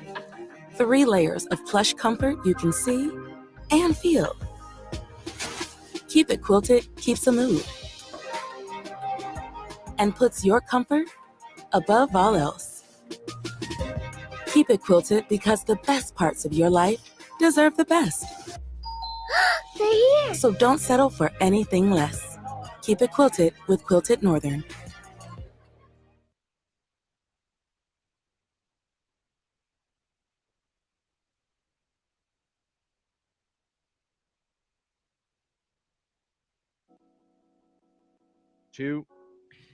We are back, my friends. It is Friday, April 28th. We just had a little bit of a oopsie doopsie. We started the podcast and there was no audio. So we erased it and are broadcasting again. Can y'all hear me this time? Let's get some whales in the chat if you can hear me. Whale! Boom, boom, boom. Everybody say wayo. We getting some whales in the chat? Wayo. Yup. Yeah, so we do have a great show. People are asking why we did it. For non-live viewers, the experience would be very, very, very bad if the first 5 minutes was just no audio and really hard crackling. So I do this for the greater good. Anyway, welcome everybody. Hila is not here today because today is well, it's a big day for us. She is going to the doctor this afternoon to get that perfect rated AA4 egg female. I wasn't. Hey, hold on. AA4 egg, female, perfect grade, fertilized, pasture raised, grass fed, no hormones. And that's not true. She's on a lot of hormones. Brown shell or white shell? It's spotted. Apple. Organic. She's hopefully gonna be getting pregnant this afternoon with our future baby daughter. How about that, huh? That's amazing, isn't it? So amazing. Next Friday we'll know for sure if it sticks. But she's gonna call in later when the procedure's done. So we'll hear from Hila in a little bit. But yeah, that's pretty exciting, man. I can't believe we're doing it. You guys, two kids is crazy. 3 is gonna be. That's got to be a circle of hell. I'm gonna do it. It's not super deep, but it's one of them.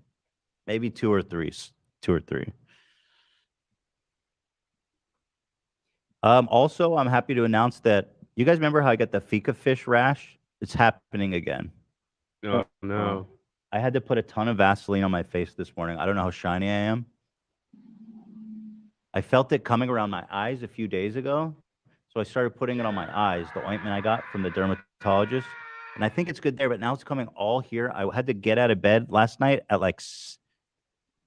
in the middle of the night and shave because it was so nasty. And I hate to tell this to you guys because it is a little gross, but it's on my balls and dick. Oh, damn. And and it's so itchy, you guys. I told the dermatologist, but she didn't explain. She's just kind of like an allergy, but not really. Just put this on it. I'm like, I don't know what's causing it. Are you being poisoned like Andrew Tate? I may be being poisoned, Matrix, you guys. Get you. Damn. The Matrix is poisoning me. They want me itchy. I won't stay itchy. Gabe, I thought you weren't going to call in today. How are you? Good. We just had an emergency. I have to take our nephew Santino to the urgent care because he has a stomach ache. I'm in the car right now. Ooh. Is he okay? He seems to do better. We're at the store. We're just waiting at the store to get some stuff for the baby. Oh, there's a baby? What's the baby? Santino. Wait. Oh, you're talking about the baby wasn't feeling well. Yeah, the baby's not feeling well. Oh, that's horrible. How old is the baby? I feel bad for the baby. The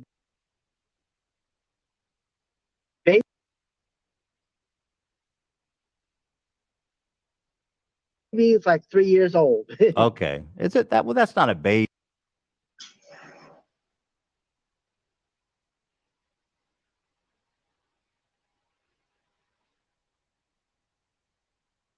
baby, Gabe. That's like a toddler. That's like a toddler. That's like a something. child. Child. Yeah. No, we don't. Well, we do a more suppressed, more kind of somber woo today because the baby's not feeling. Wait, is that him or her? Yeah. That's not a baby. Gabe. That's not a baby. That's like a fully grown human being. Santino feeling better. Santino. Yeah. I'm wishing a better recovery. Santino. Woo! What are we gonna get Santino? Oh, he's not having it. He's not loving it. I'm glad you're feeling better.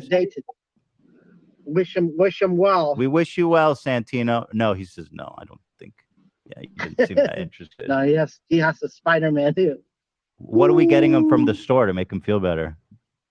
Some pediatric lights, you know that Oh stuff. yeah. Pedialyte. Yeah. Yeah. Woo! I'll woo Pedialyte. Fuck, baby. Pedialyte. Woo! Pedialyte, baby. Love me some Pedialyte. Mm-hmm. Some Pedialyte, baby. Hey, do you ever throw it up. do you ever take Pedialyte for a hangover, Gabe? I heard that's good. I never heard of it, but it's a good idea. Okay. Maybe it will help. Yeah. It's an idea. Yep. It could. Some people say it does. And It might do the trick. did you take your I'm sorry, that's your nephew, right? Or is it your niece? My nephew. Yeah, your niece. Sorry, I can't see back there very well. Did you take your nephew? Just you? Take him to urgent care? It's me and my cousin. He's the one taking care of the baby. Is he there next to you? No, he's at the store. Oh, okay. He's in there by himself. Okay. Well, Gabe, listen, I hope your nephew's feeling better. Nobody likes to see sick kids. You know what I mean? Especially it ruins the weekend. Right. Weekend's supposed to be fun, baby. Fuck yeah. Fuck, baby. But it's not his fault, right? It's not his fault. Nah. It's just sad. Yeah. It's nature. Nature kind of has It's to take nature's its fault. course. Fuck nature. It's not your fault. Okay, baby. Fuck. Woo, fuck nature. Do you have a problem saying fuck in front of your nephew or no? Nah, it's better not to do it. Better not to He's do gotta it. learn it. Right. I don't want him to learn that word. Right. Right. Fuck, baby. Shit in my dick hole and put it in with a cocktail mixer, bitch. Sometimes I surprise myself. Yeah. pee out the sickness and put it in your brain. Whoa. All right, Gabe, listen, you take care of your nephew, okay, bud? I'm glad you're being a good uncle out there. Who the fuck is Uncle Gabe? He's a good ass uncle. That's who. Right. Who the good is Uncle Gabe? Who the good is Uncle Gabe? Who the Who the good is Uncle Gabe? Who the good is It's Uncle Gabe. Yeah. Woo! All right, Gabe, take care. All right, have a good weekend. We'll meet Yeah. you next Friday. All right. Friday, baby. It's Friday, baby. Ow! It's the weekend, baby. It's the weekend, baby. Woo! Time to drink and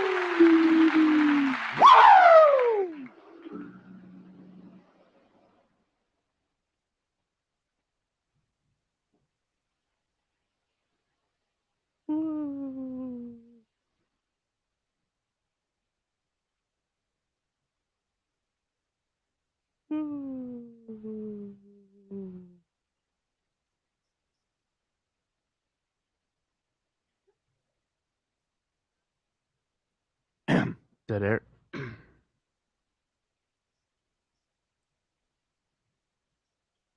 Aw.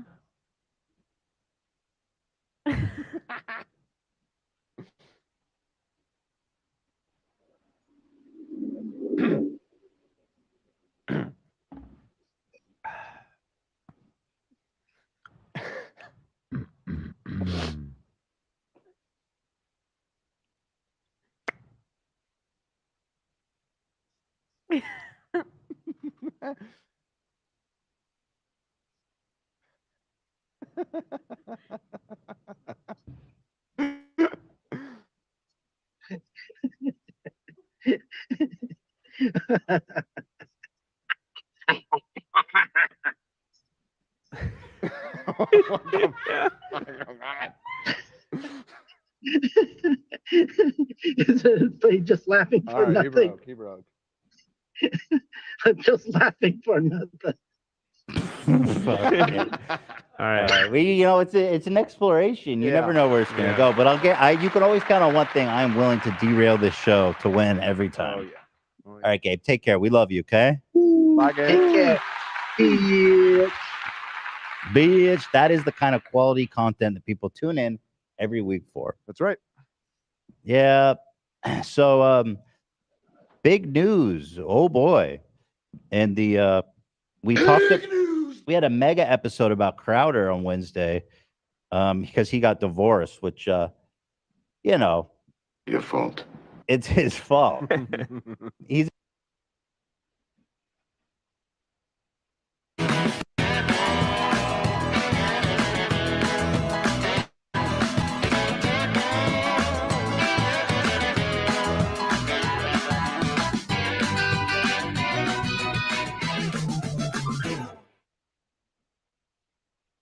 a giant piece of shit. He's a racist, bigot, homophobe who will not shut up about family values, about being a good Christian, judging other people's marriages and relationships. And so he got divorced, and that was great, or that was a great irony that we all enjoyed. Yeah. But now what came out yesterday is actually quite remarkable, actually, and disturbing, I would even say. Yes, sir. So this reporter, his name's I don't recall his name exactly off the top of my head, but he got in possession a 3-minute ring footage from Crowder's backyard where he is verbally abusing his 8-month pregnant with twins wife. And a ton of other Yashar Ali is his name, and a whole bunch of other revelations that I will get into. But it's juicy in the fact that I think Steven Crowder is a disgusting human being. I'm so sad for his wife and his kids, but I'm sure it's better for them to be away from me. He is a monster.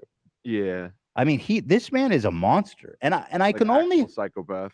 And I can only hope that this will irreparably damage his career. One can only hope. Because it will in this climate. I've already seen it. I mean, Good. a lot of his simps are think that is totally normal and how you should talk to your wife. So obviously they won't be turned by this. But I've seen a lot that are like, holy shit, this guy is so many self-reports, by the way, Yeah. including the quartering, who's like, what? This is just a normal marital conversation. I was like, quartering wife, whoever you are, run. Bro, I was riding so hard for Jeremy. know. I take it all back. Take it back, I girl. take all of it back. I'm so ashamed. We warned you. I know. It's my fault. Take it back. The quartering is a low IQ inbred loser. And you know what? Retweet. I'll say it again. We hate you. Now I must defend Ethan Klein. It is one of the most difficult things I have to do. Yes, well, sorry to put you in that position, buddy, but so we're going to get into all that, and it is a whole juicy thing. I just want to do some top of the show stuff before we jump into the meat of it. Mm-hmm. We also have an Olivia PowerPoint, Sydney Sweeney, Glenn Powell drama. I've been seeing a lot of this on my timeline. I haven't delved into it. Obviously, I know who Sydney Sweeney is. Well, you know what? I got you on that front. I explain all of it. We'll take you through everything. Okay. I got it. I got it. I got it. So lots of fun stuff here planned. There is no ads today, so I encourage everybody to consider becoming a member. Fantastic perks, including a members-only live stream every Tuesday. There's a new BTS going up on Monday. Access to Discord, participate in chats and polls. You can tell me during a live show that you did not pay $5 to watch me do whatever I'm doing. Right. And that is a Yeah, privilege. actually, if you become a member, you actually become a co-producer of the show and can direct it from the live effect. Right. Really, You're it's a nice benefit. You're essentially own a piece of the show. Mhm. Yeah, so that's a valuable perk. But yeah, thank you guys to all of our members who support the show. Thank you to all of our audience members anyway. We love them all so much. Yeah, C-Man, also a friend of the show, might be calling in. We don't really know what's going on with C-Man. C-Man is, of course, our resident foot fetishist. People like semen. He's the People greatest. do like C-Man. I like C-Man. I think I can't get enough C-Man. he's a genuinely audience favorite. Yeah, no, He might be the most authentic person alive. Very, yeah. 30 feet of semen. So he reached out to Dan just out of the blue and said, "Hey, I want to call and show." Yeah, he emailed me. Let me take a look. I actually have my thread with him open over here. He emailed me. It was yesterday. He emailed me yesterday at 4 a.m. 4 a.m. He said, "Let me know when I can come back on the show. Thanks." And I said, "You first sure. of all, open for C-Man." Yeah, I mean, it's obviously are you available? And told him the time, and he told me, "Can't tomorrow. I need to after 5 p.m. Eastern." Which is in 30 minutes from, 30 minutes from now. Well, it's like, I mean, that is not like a grammatically correct sentence. I need to after 5 p.m. Eastern is in response to that. So I'm not, basically, I don't know what he was trying to say. So I'm just going to send him the Zoom link and we're just going to hope for the best. He might call in. Well, he said, no, I can't today. But then he said, I can only do it after 5 p.m. Eastern, which is when we do our show. Right. That was what was so confusing. Mm-hmm. Yeah. So we sent him the link. So we might be hearing from C-Man. So that'll be a joy. Here's some recent C-Man posts. How was Portland today? He asked. How was Salt Lake removed? Oh no. He said, how was Salt Lake City? He asked.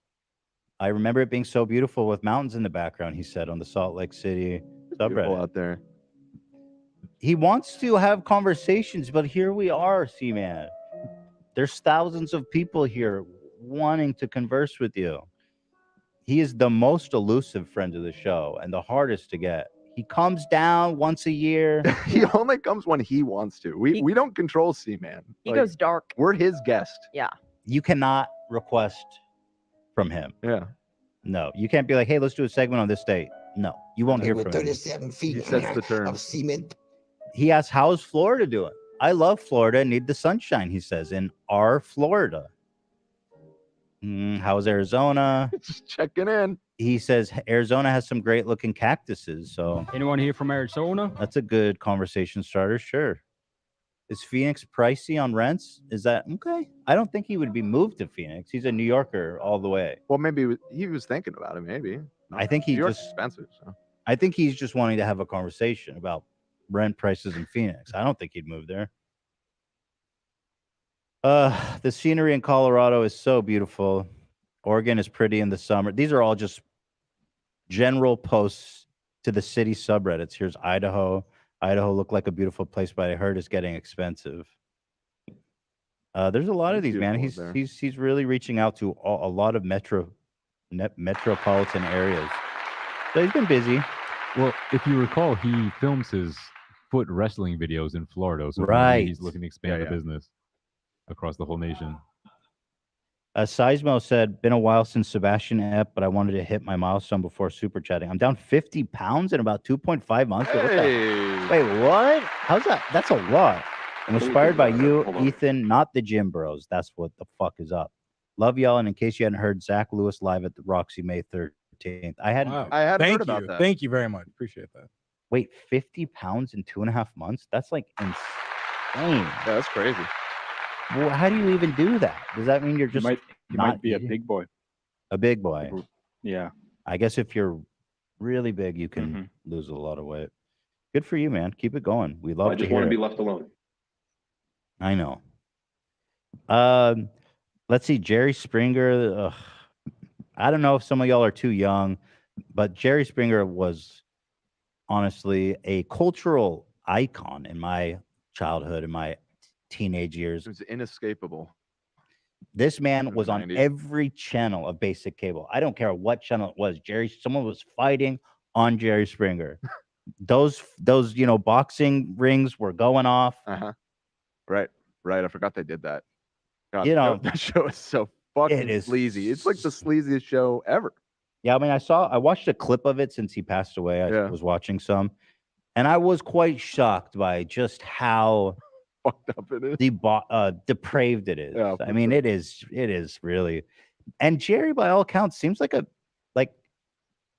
he would go on in there, and he ended each episode with Jerry's thoughts, which was just really thoughtful, sweet, insightful.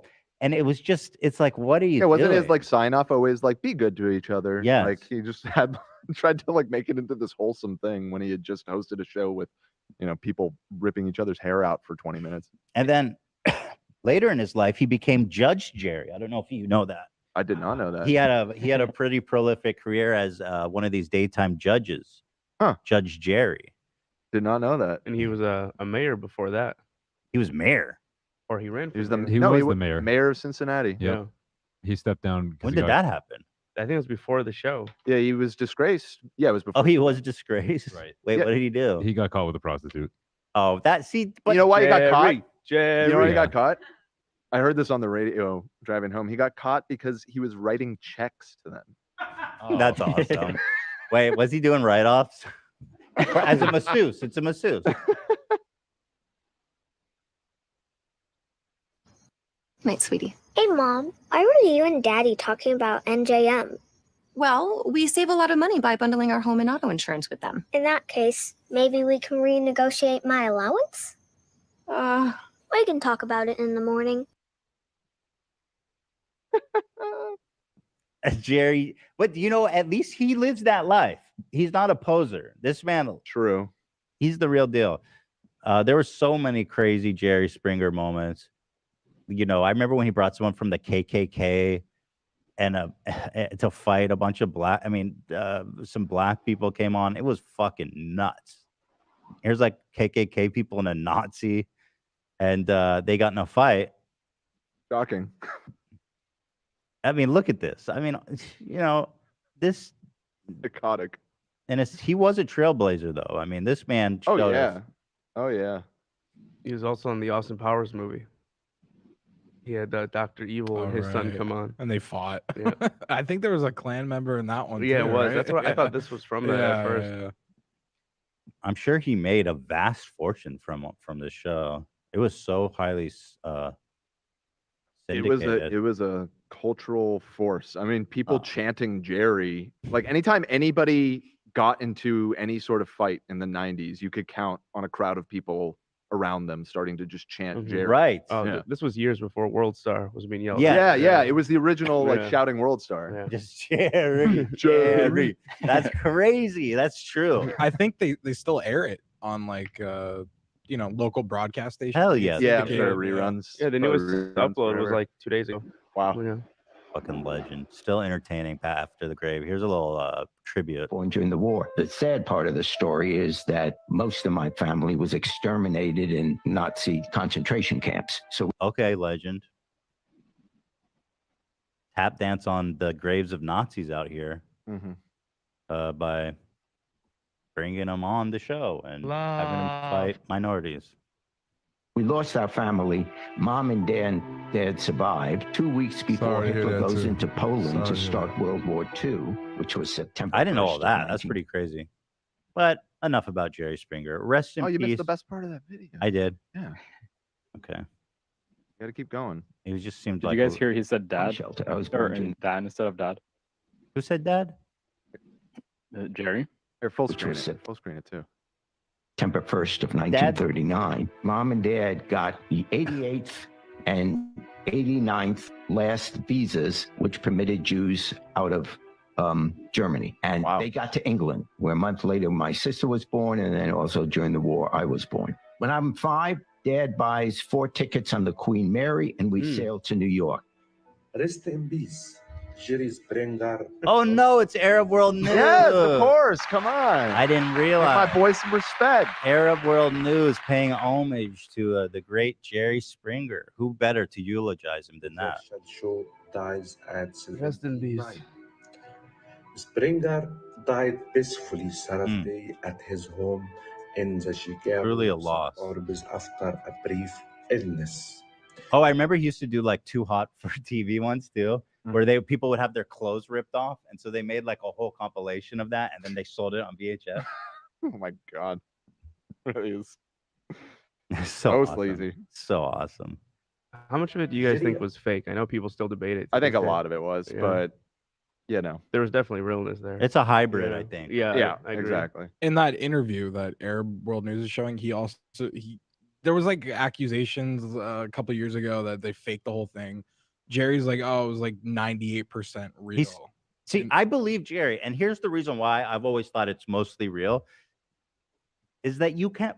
Who are these people? They're not actors. These are like normal ass people. Right. It would advertise, call this number if you need Jerry's help. I mean, like, well, I don't think that they were ever actors, but I think that like the fights and stuff were probably like, but they're at real least fights. somewhat They're staged. trying to fuck. Like these people are trying to hurt each other. Right. Like you can tell that fight's real. Yeah. And I always said, like, either way, fake or not, like, how big was that paycheck that they were doing this wild ass shit? Was it Nothing. Probably next to nothing. I think they just flew him out and put him in a hotel. Yeah. I doubt they even paid him. Mm-hmm. Oh, and then I remember people would run when people were crying because like they found out their significant other cheated on them with like a Klansman. It's always like it's not just they cheated. It's like they cheated on you with like a. At the time, it was always like a trans person. That was like the shock. Oh, there was a lot of like trans exploitative. Yeah, stuff it on was there, it was wasn't pretty there? exploitative looking back at the time. But it was like my boyfriend cheated on me. A lot of with exploiting unhoused people too, I remember. Oh, did they have homeless Yeah, people? yeah. Okay. Love that for him. Yeah, no, it's this schlocky ass reality television. So there he is. Oh, you know what? This isn't in. I'm such an idiot, man. I was like, why is it so low quality? Of course, Arab World News would have this uploaded in 4K. Yeah, my man. 2160p, my friend. For this re-uploaded standard definition television footage from the 90s. That is not 4K. Success in everything he tried, whether that was. Everyone's saying Tana had an appearance. on No. I'm seeing a lot of people in the chat mentioning. What? I gotta look that up. Yeah. Award. Said Jean Gafflin, a lifelong friend and spokesman for the family, in a statement on social media. Rest in peace, Jerry Springer. You're hearing boxing bells in heaven, I'm sure. Are people maybe confusing it for Maury? Yeah, she's on Maury. I see that she's on Maury. To be honest, I actually think Maury's even bigger of a scumbag than Jerry Springer. Maury, he's the one that created or popularized at least the whole paternity test thing, which was fucked up. Right, you are not the father was like claim to think. It's so fucked Yeah, up. at least Jerry was you knew what you were signing up for with the Jerry Springer show. Yeah. It didn't have a veneer. Well, I guess he did do, like you said, the thing where he like tried to spin it into a positive message. It was almost like a joke, to be honest. with Yeah, Jerry. it seemed more like But a joke. I don't think Jerry ever pretended to be a good. Where Maury was always trying to be like, I'm the good guy, and I'm not trying to help you find. Fuck up more, douche. As a mom. Okay, she was on Maury, but they are pretty much interchangeable. You guys don't have that wrong. But the title of the most psychotic show host goes to was it Sally Jesse Raphael, who brought out a man. I think it was her. She brought a dude on her show under the premise that there was a secret crush. The secret crush was his best friend who was coming out as gay. He went home that next day and murdered his he murdered the guy who remember that story. The gay dude for saying he was in love with him. It's quite nasty stuff. So that was Sally Jesse. Was that her? Well, I'm looking at her Wikipedia. Jenny now. Jones. Jenny Jones, yeah. Yeah. Jenny Okay. Jones, yeah. Apologies to Sally Jesse Raphael, whoever Yeah. that is. No, she also had a tabloid show. like Jerry Springer. But, So you were on the right track, but wrong. Sally Jones, Jenny Jones. Jenny Jones has the exclusive and distinct honor of having someone murdered as a result. So congratulations to her, of course, on that huge feather in her cap. And so that's interesting. I mean, he's only 79, but you know what? You did it, buddy. You did it. Here's a great clip. This is fun, you know. Fresh and Fit. We love these guys. He's responded to our Wednesday episode entitled "Steven Crowder's Getting Divorced." Lol. Or no, Steven Crowder's wife left him. Lol. Right. And I'm very proud of that title. In fact, I saw a lot of people coping hard over it. I was looking at the Steven Crowder subreddit and the conservative subreddit just to get people's take, and I saw several people mention how people are so gross and distasteful. For example, I saw H3 titled his podcast "Steven Crowder's Wife Left Him." Lol. And I mean that title is phenomenal. Snowflakes, shut the fuck up. Phenomenal. I feel like domestic verbal abuse is not tasteful to me personally. Yeah, I mean, that's not my taste. Steven, like, of all the people, like, you think Steven Crowder, just go look at the titles of that guy's videos. Like, he's like the king of like saying fucking horrible, offensive shit. Dude, it's yeah. But their whole take was like, I wouldn't make fun of divorce and there's kids involved. It's like, it's just evil. I'm like, this man reenacted the murder of George Floyd for a laugh. Let's not forget that. And many other. But here's Fresh and Fit saying that no, actually, Hila is the one planning to divorce me because she started exercising. Take a listen. Oh, yeah, record scratch that. Right now, if I'm not mistaken, L3 Podcast is live talking about this. Hi, I use Febreze Fade Defy Plug. And I use this. Febreze has a microchip controlled scent release, so it smells first day fresh for 50 days. 50 days? And its refill reminder light means I'll never miss a day of freshness. Febreze Plug. About this shit, right? Which let me go ahead and address, eat then decline, if you guys know what I'm saying. Fucking fat loser, right? He's over here. Bro, you cannot call me a loser while you hit your own record scratch. You can't do it. You hear how loud the dude in the background is laughing at him just calling you fat? Was that a sound effect? That was actually a person in the studio? Eat and decline, yes.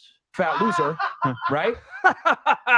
But wait, yeah, that's his question because he said that like 100 times. Yeah, and it was never fun. And it wasn't that clever. I mean, well, I've heard it. I like the name. I think it is clever, but I've just heard it so many times. Eat and decline. Right. Oh, eat then decline, if you guys know what I'm saying. Fucking fat loser, right? He's over here talking shit about, oh yeah, look at this, Steven Crowder is getting divorced, and they're all, yeah, that's exactly what I said. It's awesome. I think it is a soundbite too. You're right. At it and all this other shit. But let's go ahead. Okay, so again, this doesn't make any sense. He hit a Nelson sound laugh. Like I was doing that. But Nelson is like the bully. Right. He's like the one that laughs at people's misfortune. So in a way, correct. I don't really feel that's a criticism of me. I feel like that means I'm fucking cool, dude. I need to do a master class for him on how to use sound effects because Zach, it will never reach. That's not happening. Yeah. First, you'd have to install a brand new brain. I mean, come on.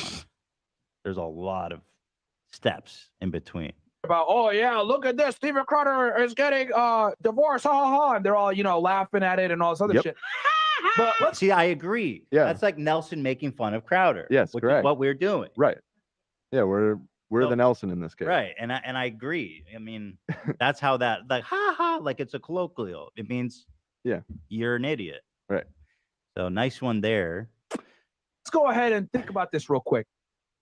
I don't know if you know this, Eat Then Decline, but your girl is not eating and declining. She's going to the gym and training. Now, this man is paying close attention because, I mean, you have to be to know that. You have a little bit of a crush, maybe? No, he thinks she's ugly. Oh, right. Well, somehow it's both simultaneously. She's going to the gym. She's training. She's super hot, but also so ugly. Yeah. Right. Also, I can't get over how much these guys are always like, I don't know anything about Ethan. Who is Ethan? Also, I know everything about every detail of his life. His wife is exercising.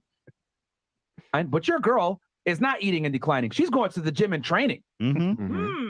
Let's see. Here over on this side of the internet, we know one of the biggest signs that your girl or your wife is about to leave you is when she starts going to the gym. Why? She's preparing herself to get back out there on the sexual marketplace. Not only For sure. Where is Hila again today?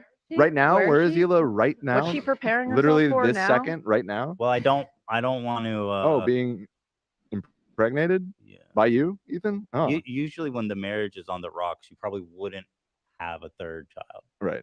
Also, wouldn't be. But I don't going- know. Maybe Myron's right. I Yeah. mean, is that Myron? Yeah. Byron? No, Myron. Oh, it is Myron. Myron Gaines. I feel like she wouldn't be going to Yo. the doctor to ensure you would be spreading your seed more if she wasn't really in this. But at the same time, she is exercising, and I do love a worldview where you become paranoid that your significant other is going to leave you because she starts exercising. Right. You know, that's incredible way to see the world, my friend. this will tie back in later. Maybe you guys should only have one car. You know, that's with this mindset. Maybe that's why you would only need one car. True. One car, that's all we ever need. But yeah, I mean, dude, come on, it's so sad that you would. It's sad that you would even say that. Like, it's embarrassing that you would even utter that. Also, Because it's such a self-report about how Right. insecure you are. Right. And also, you're single. I mean, you're mid-30s, Myron. He's all the things he's saying that you're gonna be soon. Exactly. Girl, you're there. You're fantasizing about my wife leaving me, but the way I see it is, I'm about. She's At least you we're have about- a wife. We're about to have a third baby, and you're sitting single in a podcast crying about how the sexual marketplace isn't fair for men. I mean, my God, man, you are going to die alone. It's pretty brutal when you really break it down. Like Jesus. Like, you are gonna die alone, dude. Yeah, for sure. And it's a shame because it didn't have to be like that for you. I feel like there was. I don't think so. Hila works out at home. Does that matter? She's not- Based on his own logic, yeah. I mean, of course it doesn't matter, but Right. based on his logic, it doesn't even make fucking sense because she works out at home. Right. So. I think, yeah. Oh, there it is. Okay, so I'm gonna have to get serious about this. She is exercising in preparation for the third baby, of course, but I don't know if Myron knows this because he doesn't have a kid or a significant other, but giving birth is pretty extreme, taxing experience on the body. I don't think he knows much about that. that, she's posting photos of herself in the process of doing so, something that she hadn't really done prior to this situation. I wonder why. Dude, what the fuck? You got really following? She's posting the social media. She's feeling herself, and she's doing it as part of like a larger kind of marketing thing. And he's following that very closely. Yeah. Must mean she's doing a great job. Okay, we got your eyes. True. Yeah. Right. We got your follow. Mm-hmm. Oh, you, my friend, are also probably going to Coconuts. go through a. Dude, have you ever said a single word on this podcast? What are you even doing here, Coconuts? Why is he speaking in all hypotheticals? None of this is true. None of this is real. It's opposite day. Right. Whereas, He's literally Crowder's the one getting a divorce. Yeah. Ethan's the one thriving. Well, Myron, you're all alone, I feel like. definitely. Oh yeah. Yeah. Out there on the sexual marketplace. Not only that, she's posting photos of her. The Sexual marketplace. market. This isn't eBay. We're not haggling on Craigslist. What do you mean sexual marketplace? You're a grown man, dude. It's time to grow the fuck up. Sexual marketplace. My God. Herself in the process of doing so, something that she hadn't really done prior to this situation. I wonder why. So you, my friend, I wonder why, are says also probably Coconuts. going to go through a fucking He's just divorce. laughing. 'Cause it- What are we talking about? I wonder why. Wait, what? What are we talking about? He's got Myron just explained it. You know what?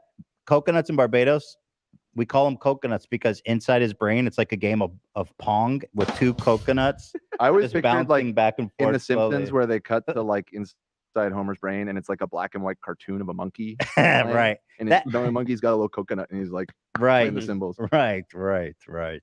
If Crowder, right, who has a traditionally conservative wife, and they weren't that sexually experienced prior to this situation, if he's getting divorced, if Tom Brady's getting divorced, if all these higher status guys are getting divorced, right, and religion isn't even a buffer, guess what's going to happen to you, fat ass? You're probably going to get divorced as well. How is that the conclusion that you draw from that? He was so close. He was so close to figuring it out. Right. The status, all the the things religion. that you just said, maybe those don't matter. It doesn't matter. Maybe those don't matter, and that's right. And this is the result of that. Can you believe that these high status religious men are being divorced?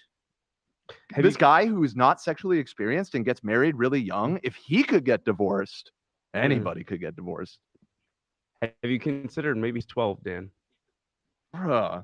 How long was Crowder married? 5 years or something? No, it was like a decade. Oh, 10 years. Yeah, I think it said they got married in 2012. Okay. Yeah, Wow. 2012. Yeah, but this whole thing is him fantasizing about Hila leaving me. But I mean, okay, keep fantasizing, I guess. She's not gonna fuck you, dude. If that happens, I guarantee that. You know. Divorced, right? And religion isn't even a buffer. Guess what's going to happen to you, fat ass? You're probably going to get divorced as well. You're spitting right there. Damn. Do you think that You they're dropped trying a to, bomb in like a really sad way? Do you think they're trying to copy our sound? Of course they are. Genius. I noticed Steven Crowder was doing it too on some clips. But I mean, it's because when we started, we had these little soundboards with stupid, right? And I mean, we didn't invent a soundboard. I know, but we We I kinda feel that did. we popularized it on YouTube shows. Definitely. Maybe. The only reason I would say that I don't think his X work, you would not be doing what he's doing. Like, you would know. Say what? I feel like Carconotes in Barbados right now. What? Wait, what are we talking about? I'm just saying he didn't copy us. Okay. I wonder why. But I feel like, to be fair, obviously we did not invent the soundbiting stuff, and we're always giving credit to Fred Norris. But I don't think anyone did it on YouTube. Brought that level of production, and that's what I'm here, and that's what I'm proud of. Hit that foghorn, Zach. I would never even stoop down to You don't have a that in the foghorn? library. You don't even have it on the No. roster. Damn. I'm sorry. Record scratch? I got that. But that's just like ironic, you know? Can you get a foghorn? Just feel like we need it. Just when the irony. You mean like the party horn thing? The right? party horn. Yeah, party horn. But these guys, as usual, with H3 and all these other fucking, libtard podcasts like Lasan Fagabi. Does he really? Jesus, dude. Does he really use that as a say that? You can't say that, bro. Like, holy fuck. These guys are so fucking different. Also, what was the inflection on that slur? It's like he didn't want to fully say it. He's so horrible. You're the big oof. You're so cool for that. And 3 podcasts. He's like, I refused to grow. I was in middle school. I will keep saying those words. Sure, they love to kick people when they're down and talk shit and give their stupid ass commentary. Yeah, Crowder, who's a fucking hypocrite and a piece of shit, and a wife abuser, it turns out as well. I'm telling you, bro. I'm not wishing a divorce on you because I wish no divorce on any man. Just fantasize about it for like What 5 are you minutes. talking about? What is this? Just own it, bro. You ain't far from it either, my friend. And we already are seeing Because, and so he says, you're not far from a divorce. Why? One reason. I'm fat. You're fat, Hila works out, and because Crowder got divorced. Therefore, you're probably going to get divorced. Right. I think it really boils down to me being fat. Yeah. If I can be totally fair. But so that is pretty compelling evidence, I must say. evidence of it, but obviously you being a blue-pilled simp and not understanding how women work and how Bro, you're female and male single. dynamics are. Ethan's married with children, bro. How do women work? Bro, he probably doesn't perform well in the sexual marketplace at all. Bro, you are forever alone. you are probably on the verge of divorce as well, my friend. Because a girl going to the gym and training is one of the biggest telltale signs that she's about to leave your dumbass. Anyway, Hila will be calling in a little bit to update us on the status of her embryo. So she may be getting pregnant for the third time, which I think is a sign that divorce is coming. I don't know. But you want to see that because you're too busy eating and declining. What was that quote again? Coconuts in Barbados. Bro, you were so dumb. Oh. Wait, I want to hear what he has to say. I know, about I was just coconuts in taken by Barbados. it. It's like, dude, you are so coconuts in Barbados. Don't try to hide it. It's just who you are. Coconuts in Barbados. Oh no, coconuts are your divorce. Yeah, I mean, that wasn't a parody. It wasn't a play on words. Wait. Let me. I need to hear all of it again. I need to hear his setup and the punchline. You feel bad for him? Yeah, I mean, It's almost sweet how dumb he is. It gotta have. It's kind of cute. had he been sitting on that one? He thought about that. Yeah. He hasn't said really Coconuts anything and divorce. But you're the guy with the coconuts. What is coconut? You know what I mean? I don't have the coconuts. You do. If you were getting divorced, maybe coconuts and divorce. Although it's still not that clever. It doesn't rhyme. It's not a play on words. You just change one word. I do appreciate that he gave us a new Coconuts in Barbados soundbite, though. Did you? 'Cause now we have a grab new that yet? variant of it. Did you grab that? I think it Zach? was kind of funny. I'm not gonna lie. I can grab it. you like that, Love? Coconuts I and mean, divorce. I mean, you know how you laugh when something isn't that fun, but it's kind of like, hey, yeah, well, it's like, okay, come on. All right, our coconuts. You got one ally over here. Here is Coconuts in Barbados meditating deeply on what they picking coconuts in Barbados. Picking coconuts in Barbados. Eating and declining. There you go, Dan. What was that quote again? Coconuts in Barbados. Oh no, coconuts are your divorce. Yeah.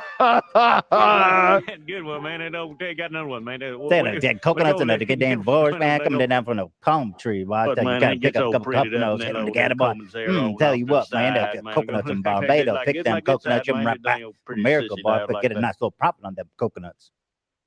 Cow flight all over. I'm seeing support in the chat for coconuts and divorce. They like that? No, just a few. They like it. Somebody said same love. Yeah. Okay, Some people coconuts saying and poor divorce. guy. I used to pre-rinse dishes because my old detergent didn't actually get them clean. But new Cascade Platinum Plus has me doing dishes differently. With double the Dawn grease fighting power and double the scrubbing power, so you can load this and get this. New Cascade Platinum Plus. Dare to dish differently. But again, I'm tried, not, bless his again, heart. Again, save that for when I actually get divorced. I'm not divorced. Yeah, why is he trying to drag you down? Like, you know what I mean? Save that. Mhm. Because I am still married. Man, it is Wednesday, man. It is Wednesday, man. I love coconuts. Let's just invite him on. Coconuts in Barbados. I would love no, that. No Byron or Myron. You think he would call in by himself? Hell no. No, But I he's would love that. scared. Yeah. He's like a baby. He needs Daddy Myron. Okay, well there it is. I thought that was fun. I always love to hear from them, the goons over at Picking coconuts in Barbados. Fresh and Fit. Crowder We got to just put think out of a a. statement. When you think of a fun name, Oh, you hear that? no. Crowder just put out a statement on Twitter. Let's go. We love these dudes. We haven't seen the video first, but I want to watch it now. Fuck it. We're gonna get to all this, okay? Oh, the video too. Oh, we are juicing today. This is why I'm watching. Oh god. Okay, so obviously we're going out of order because we haven't even watched the video together yet. But this is breaking news. He said, "I commented on my ongoing divorce on Tuesday, requesting privacy in the best interest of the family, but also by court order agreed upon by all parties." No, he didn't mention that part. Then you broke that court order. Right. By talking about it. You literally said I chose wrong and that she left you, which was a lie. Broken marriages are ugly. In them, people do ugly things. Myself, of course, included. And I would never claim otherwise. However, due to recent misleadingly edited leaks to the tabloid press without context and not subject to consequences of the court, well, if not privacy, The next best option is truth. Are we I getting commented on- tea? Stephen Crowder, whose we gotta kid? come back to this. We gotta watch for the sake of the audience. We gotta go through this chronologically. You think we'll come back to this? Yeah, I can't wait to see it. But our audience doesn't even know Okay, what's happening. fine. We'll come back to it.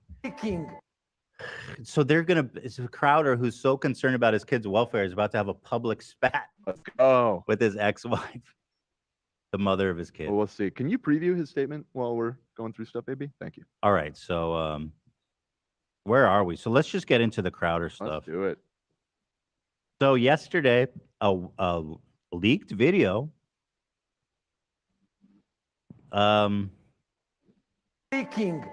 His video statement is literally what his text says. Oh, he just Yeah, this wrote is it as the- well as said it on video. Exactly. Okay, so I guess we've seen the statement. So then I can't wait for. Oh my God, this is such a L for him. It's your fault, bro. Now, before we watch this video, I think it's important to note that this video took place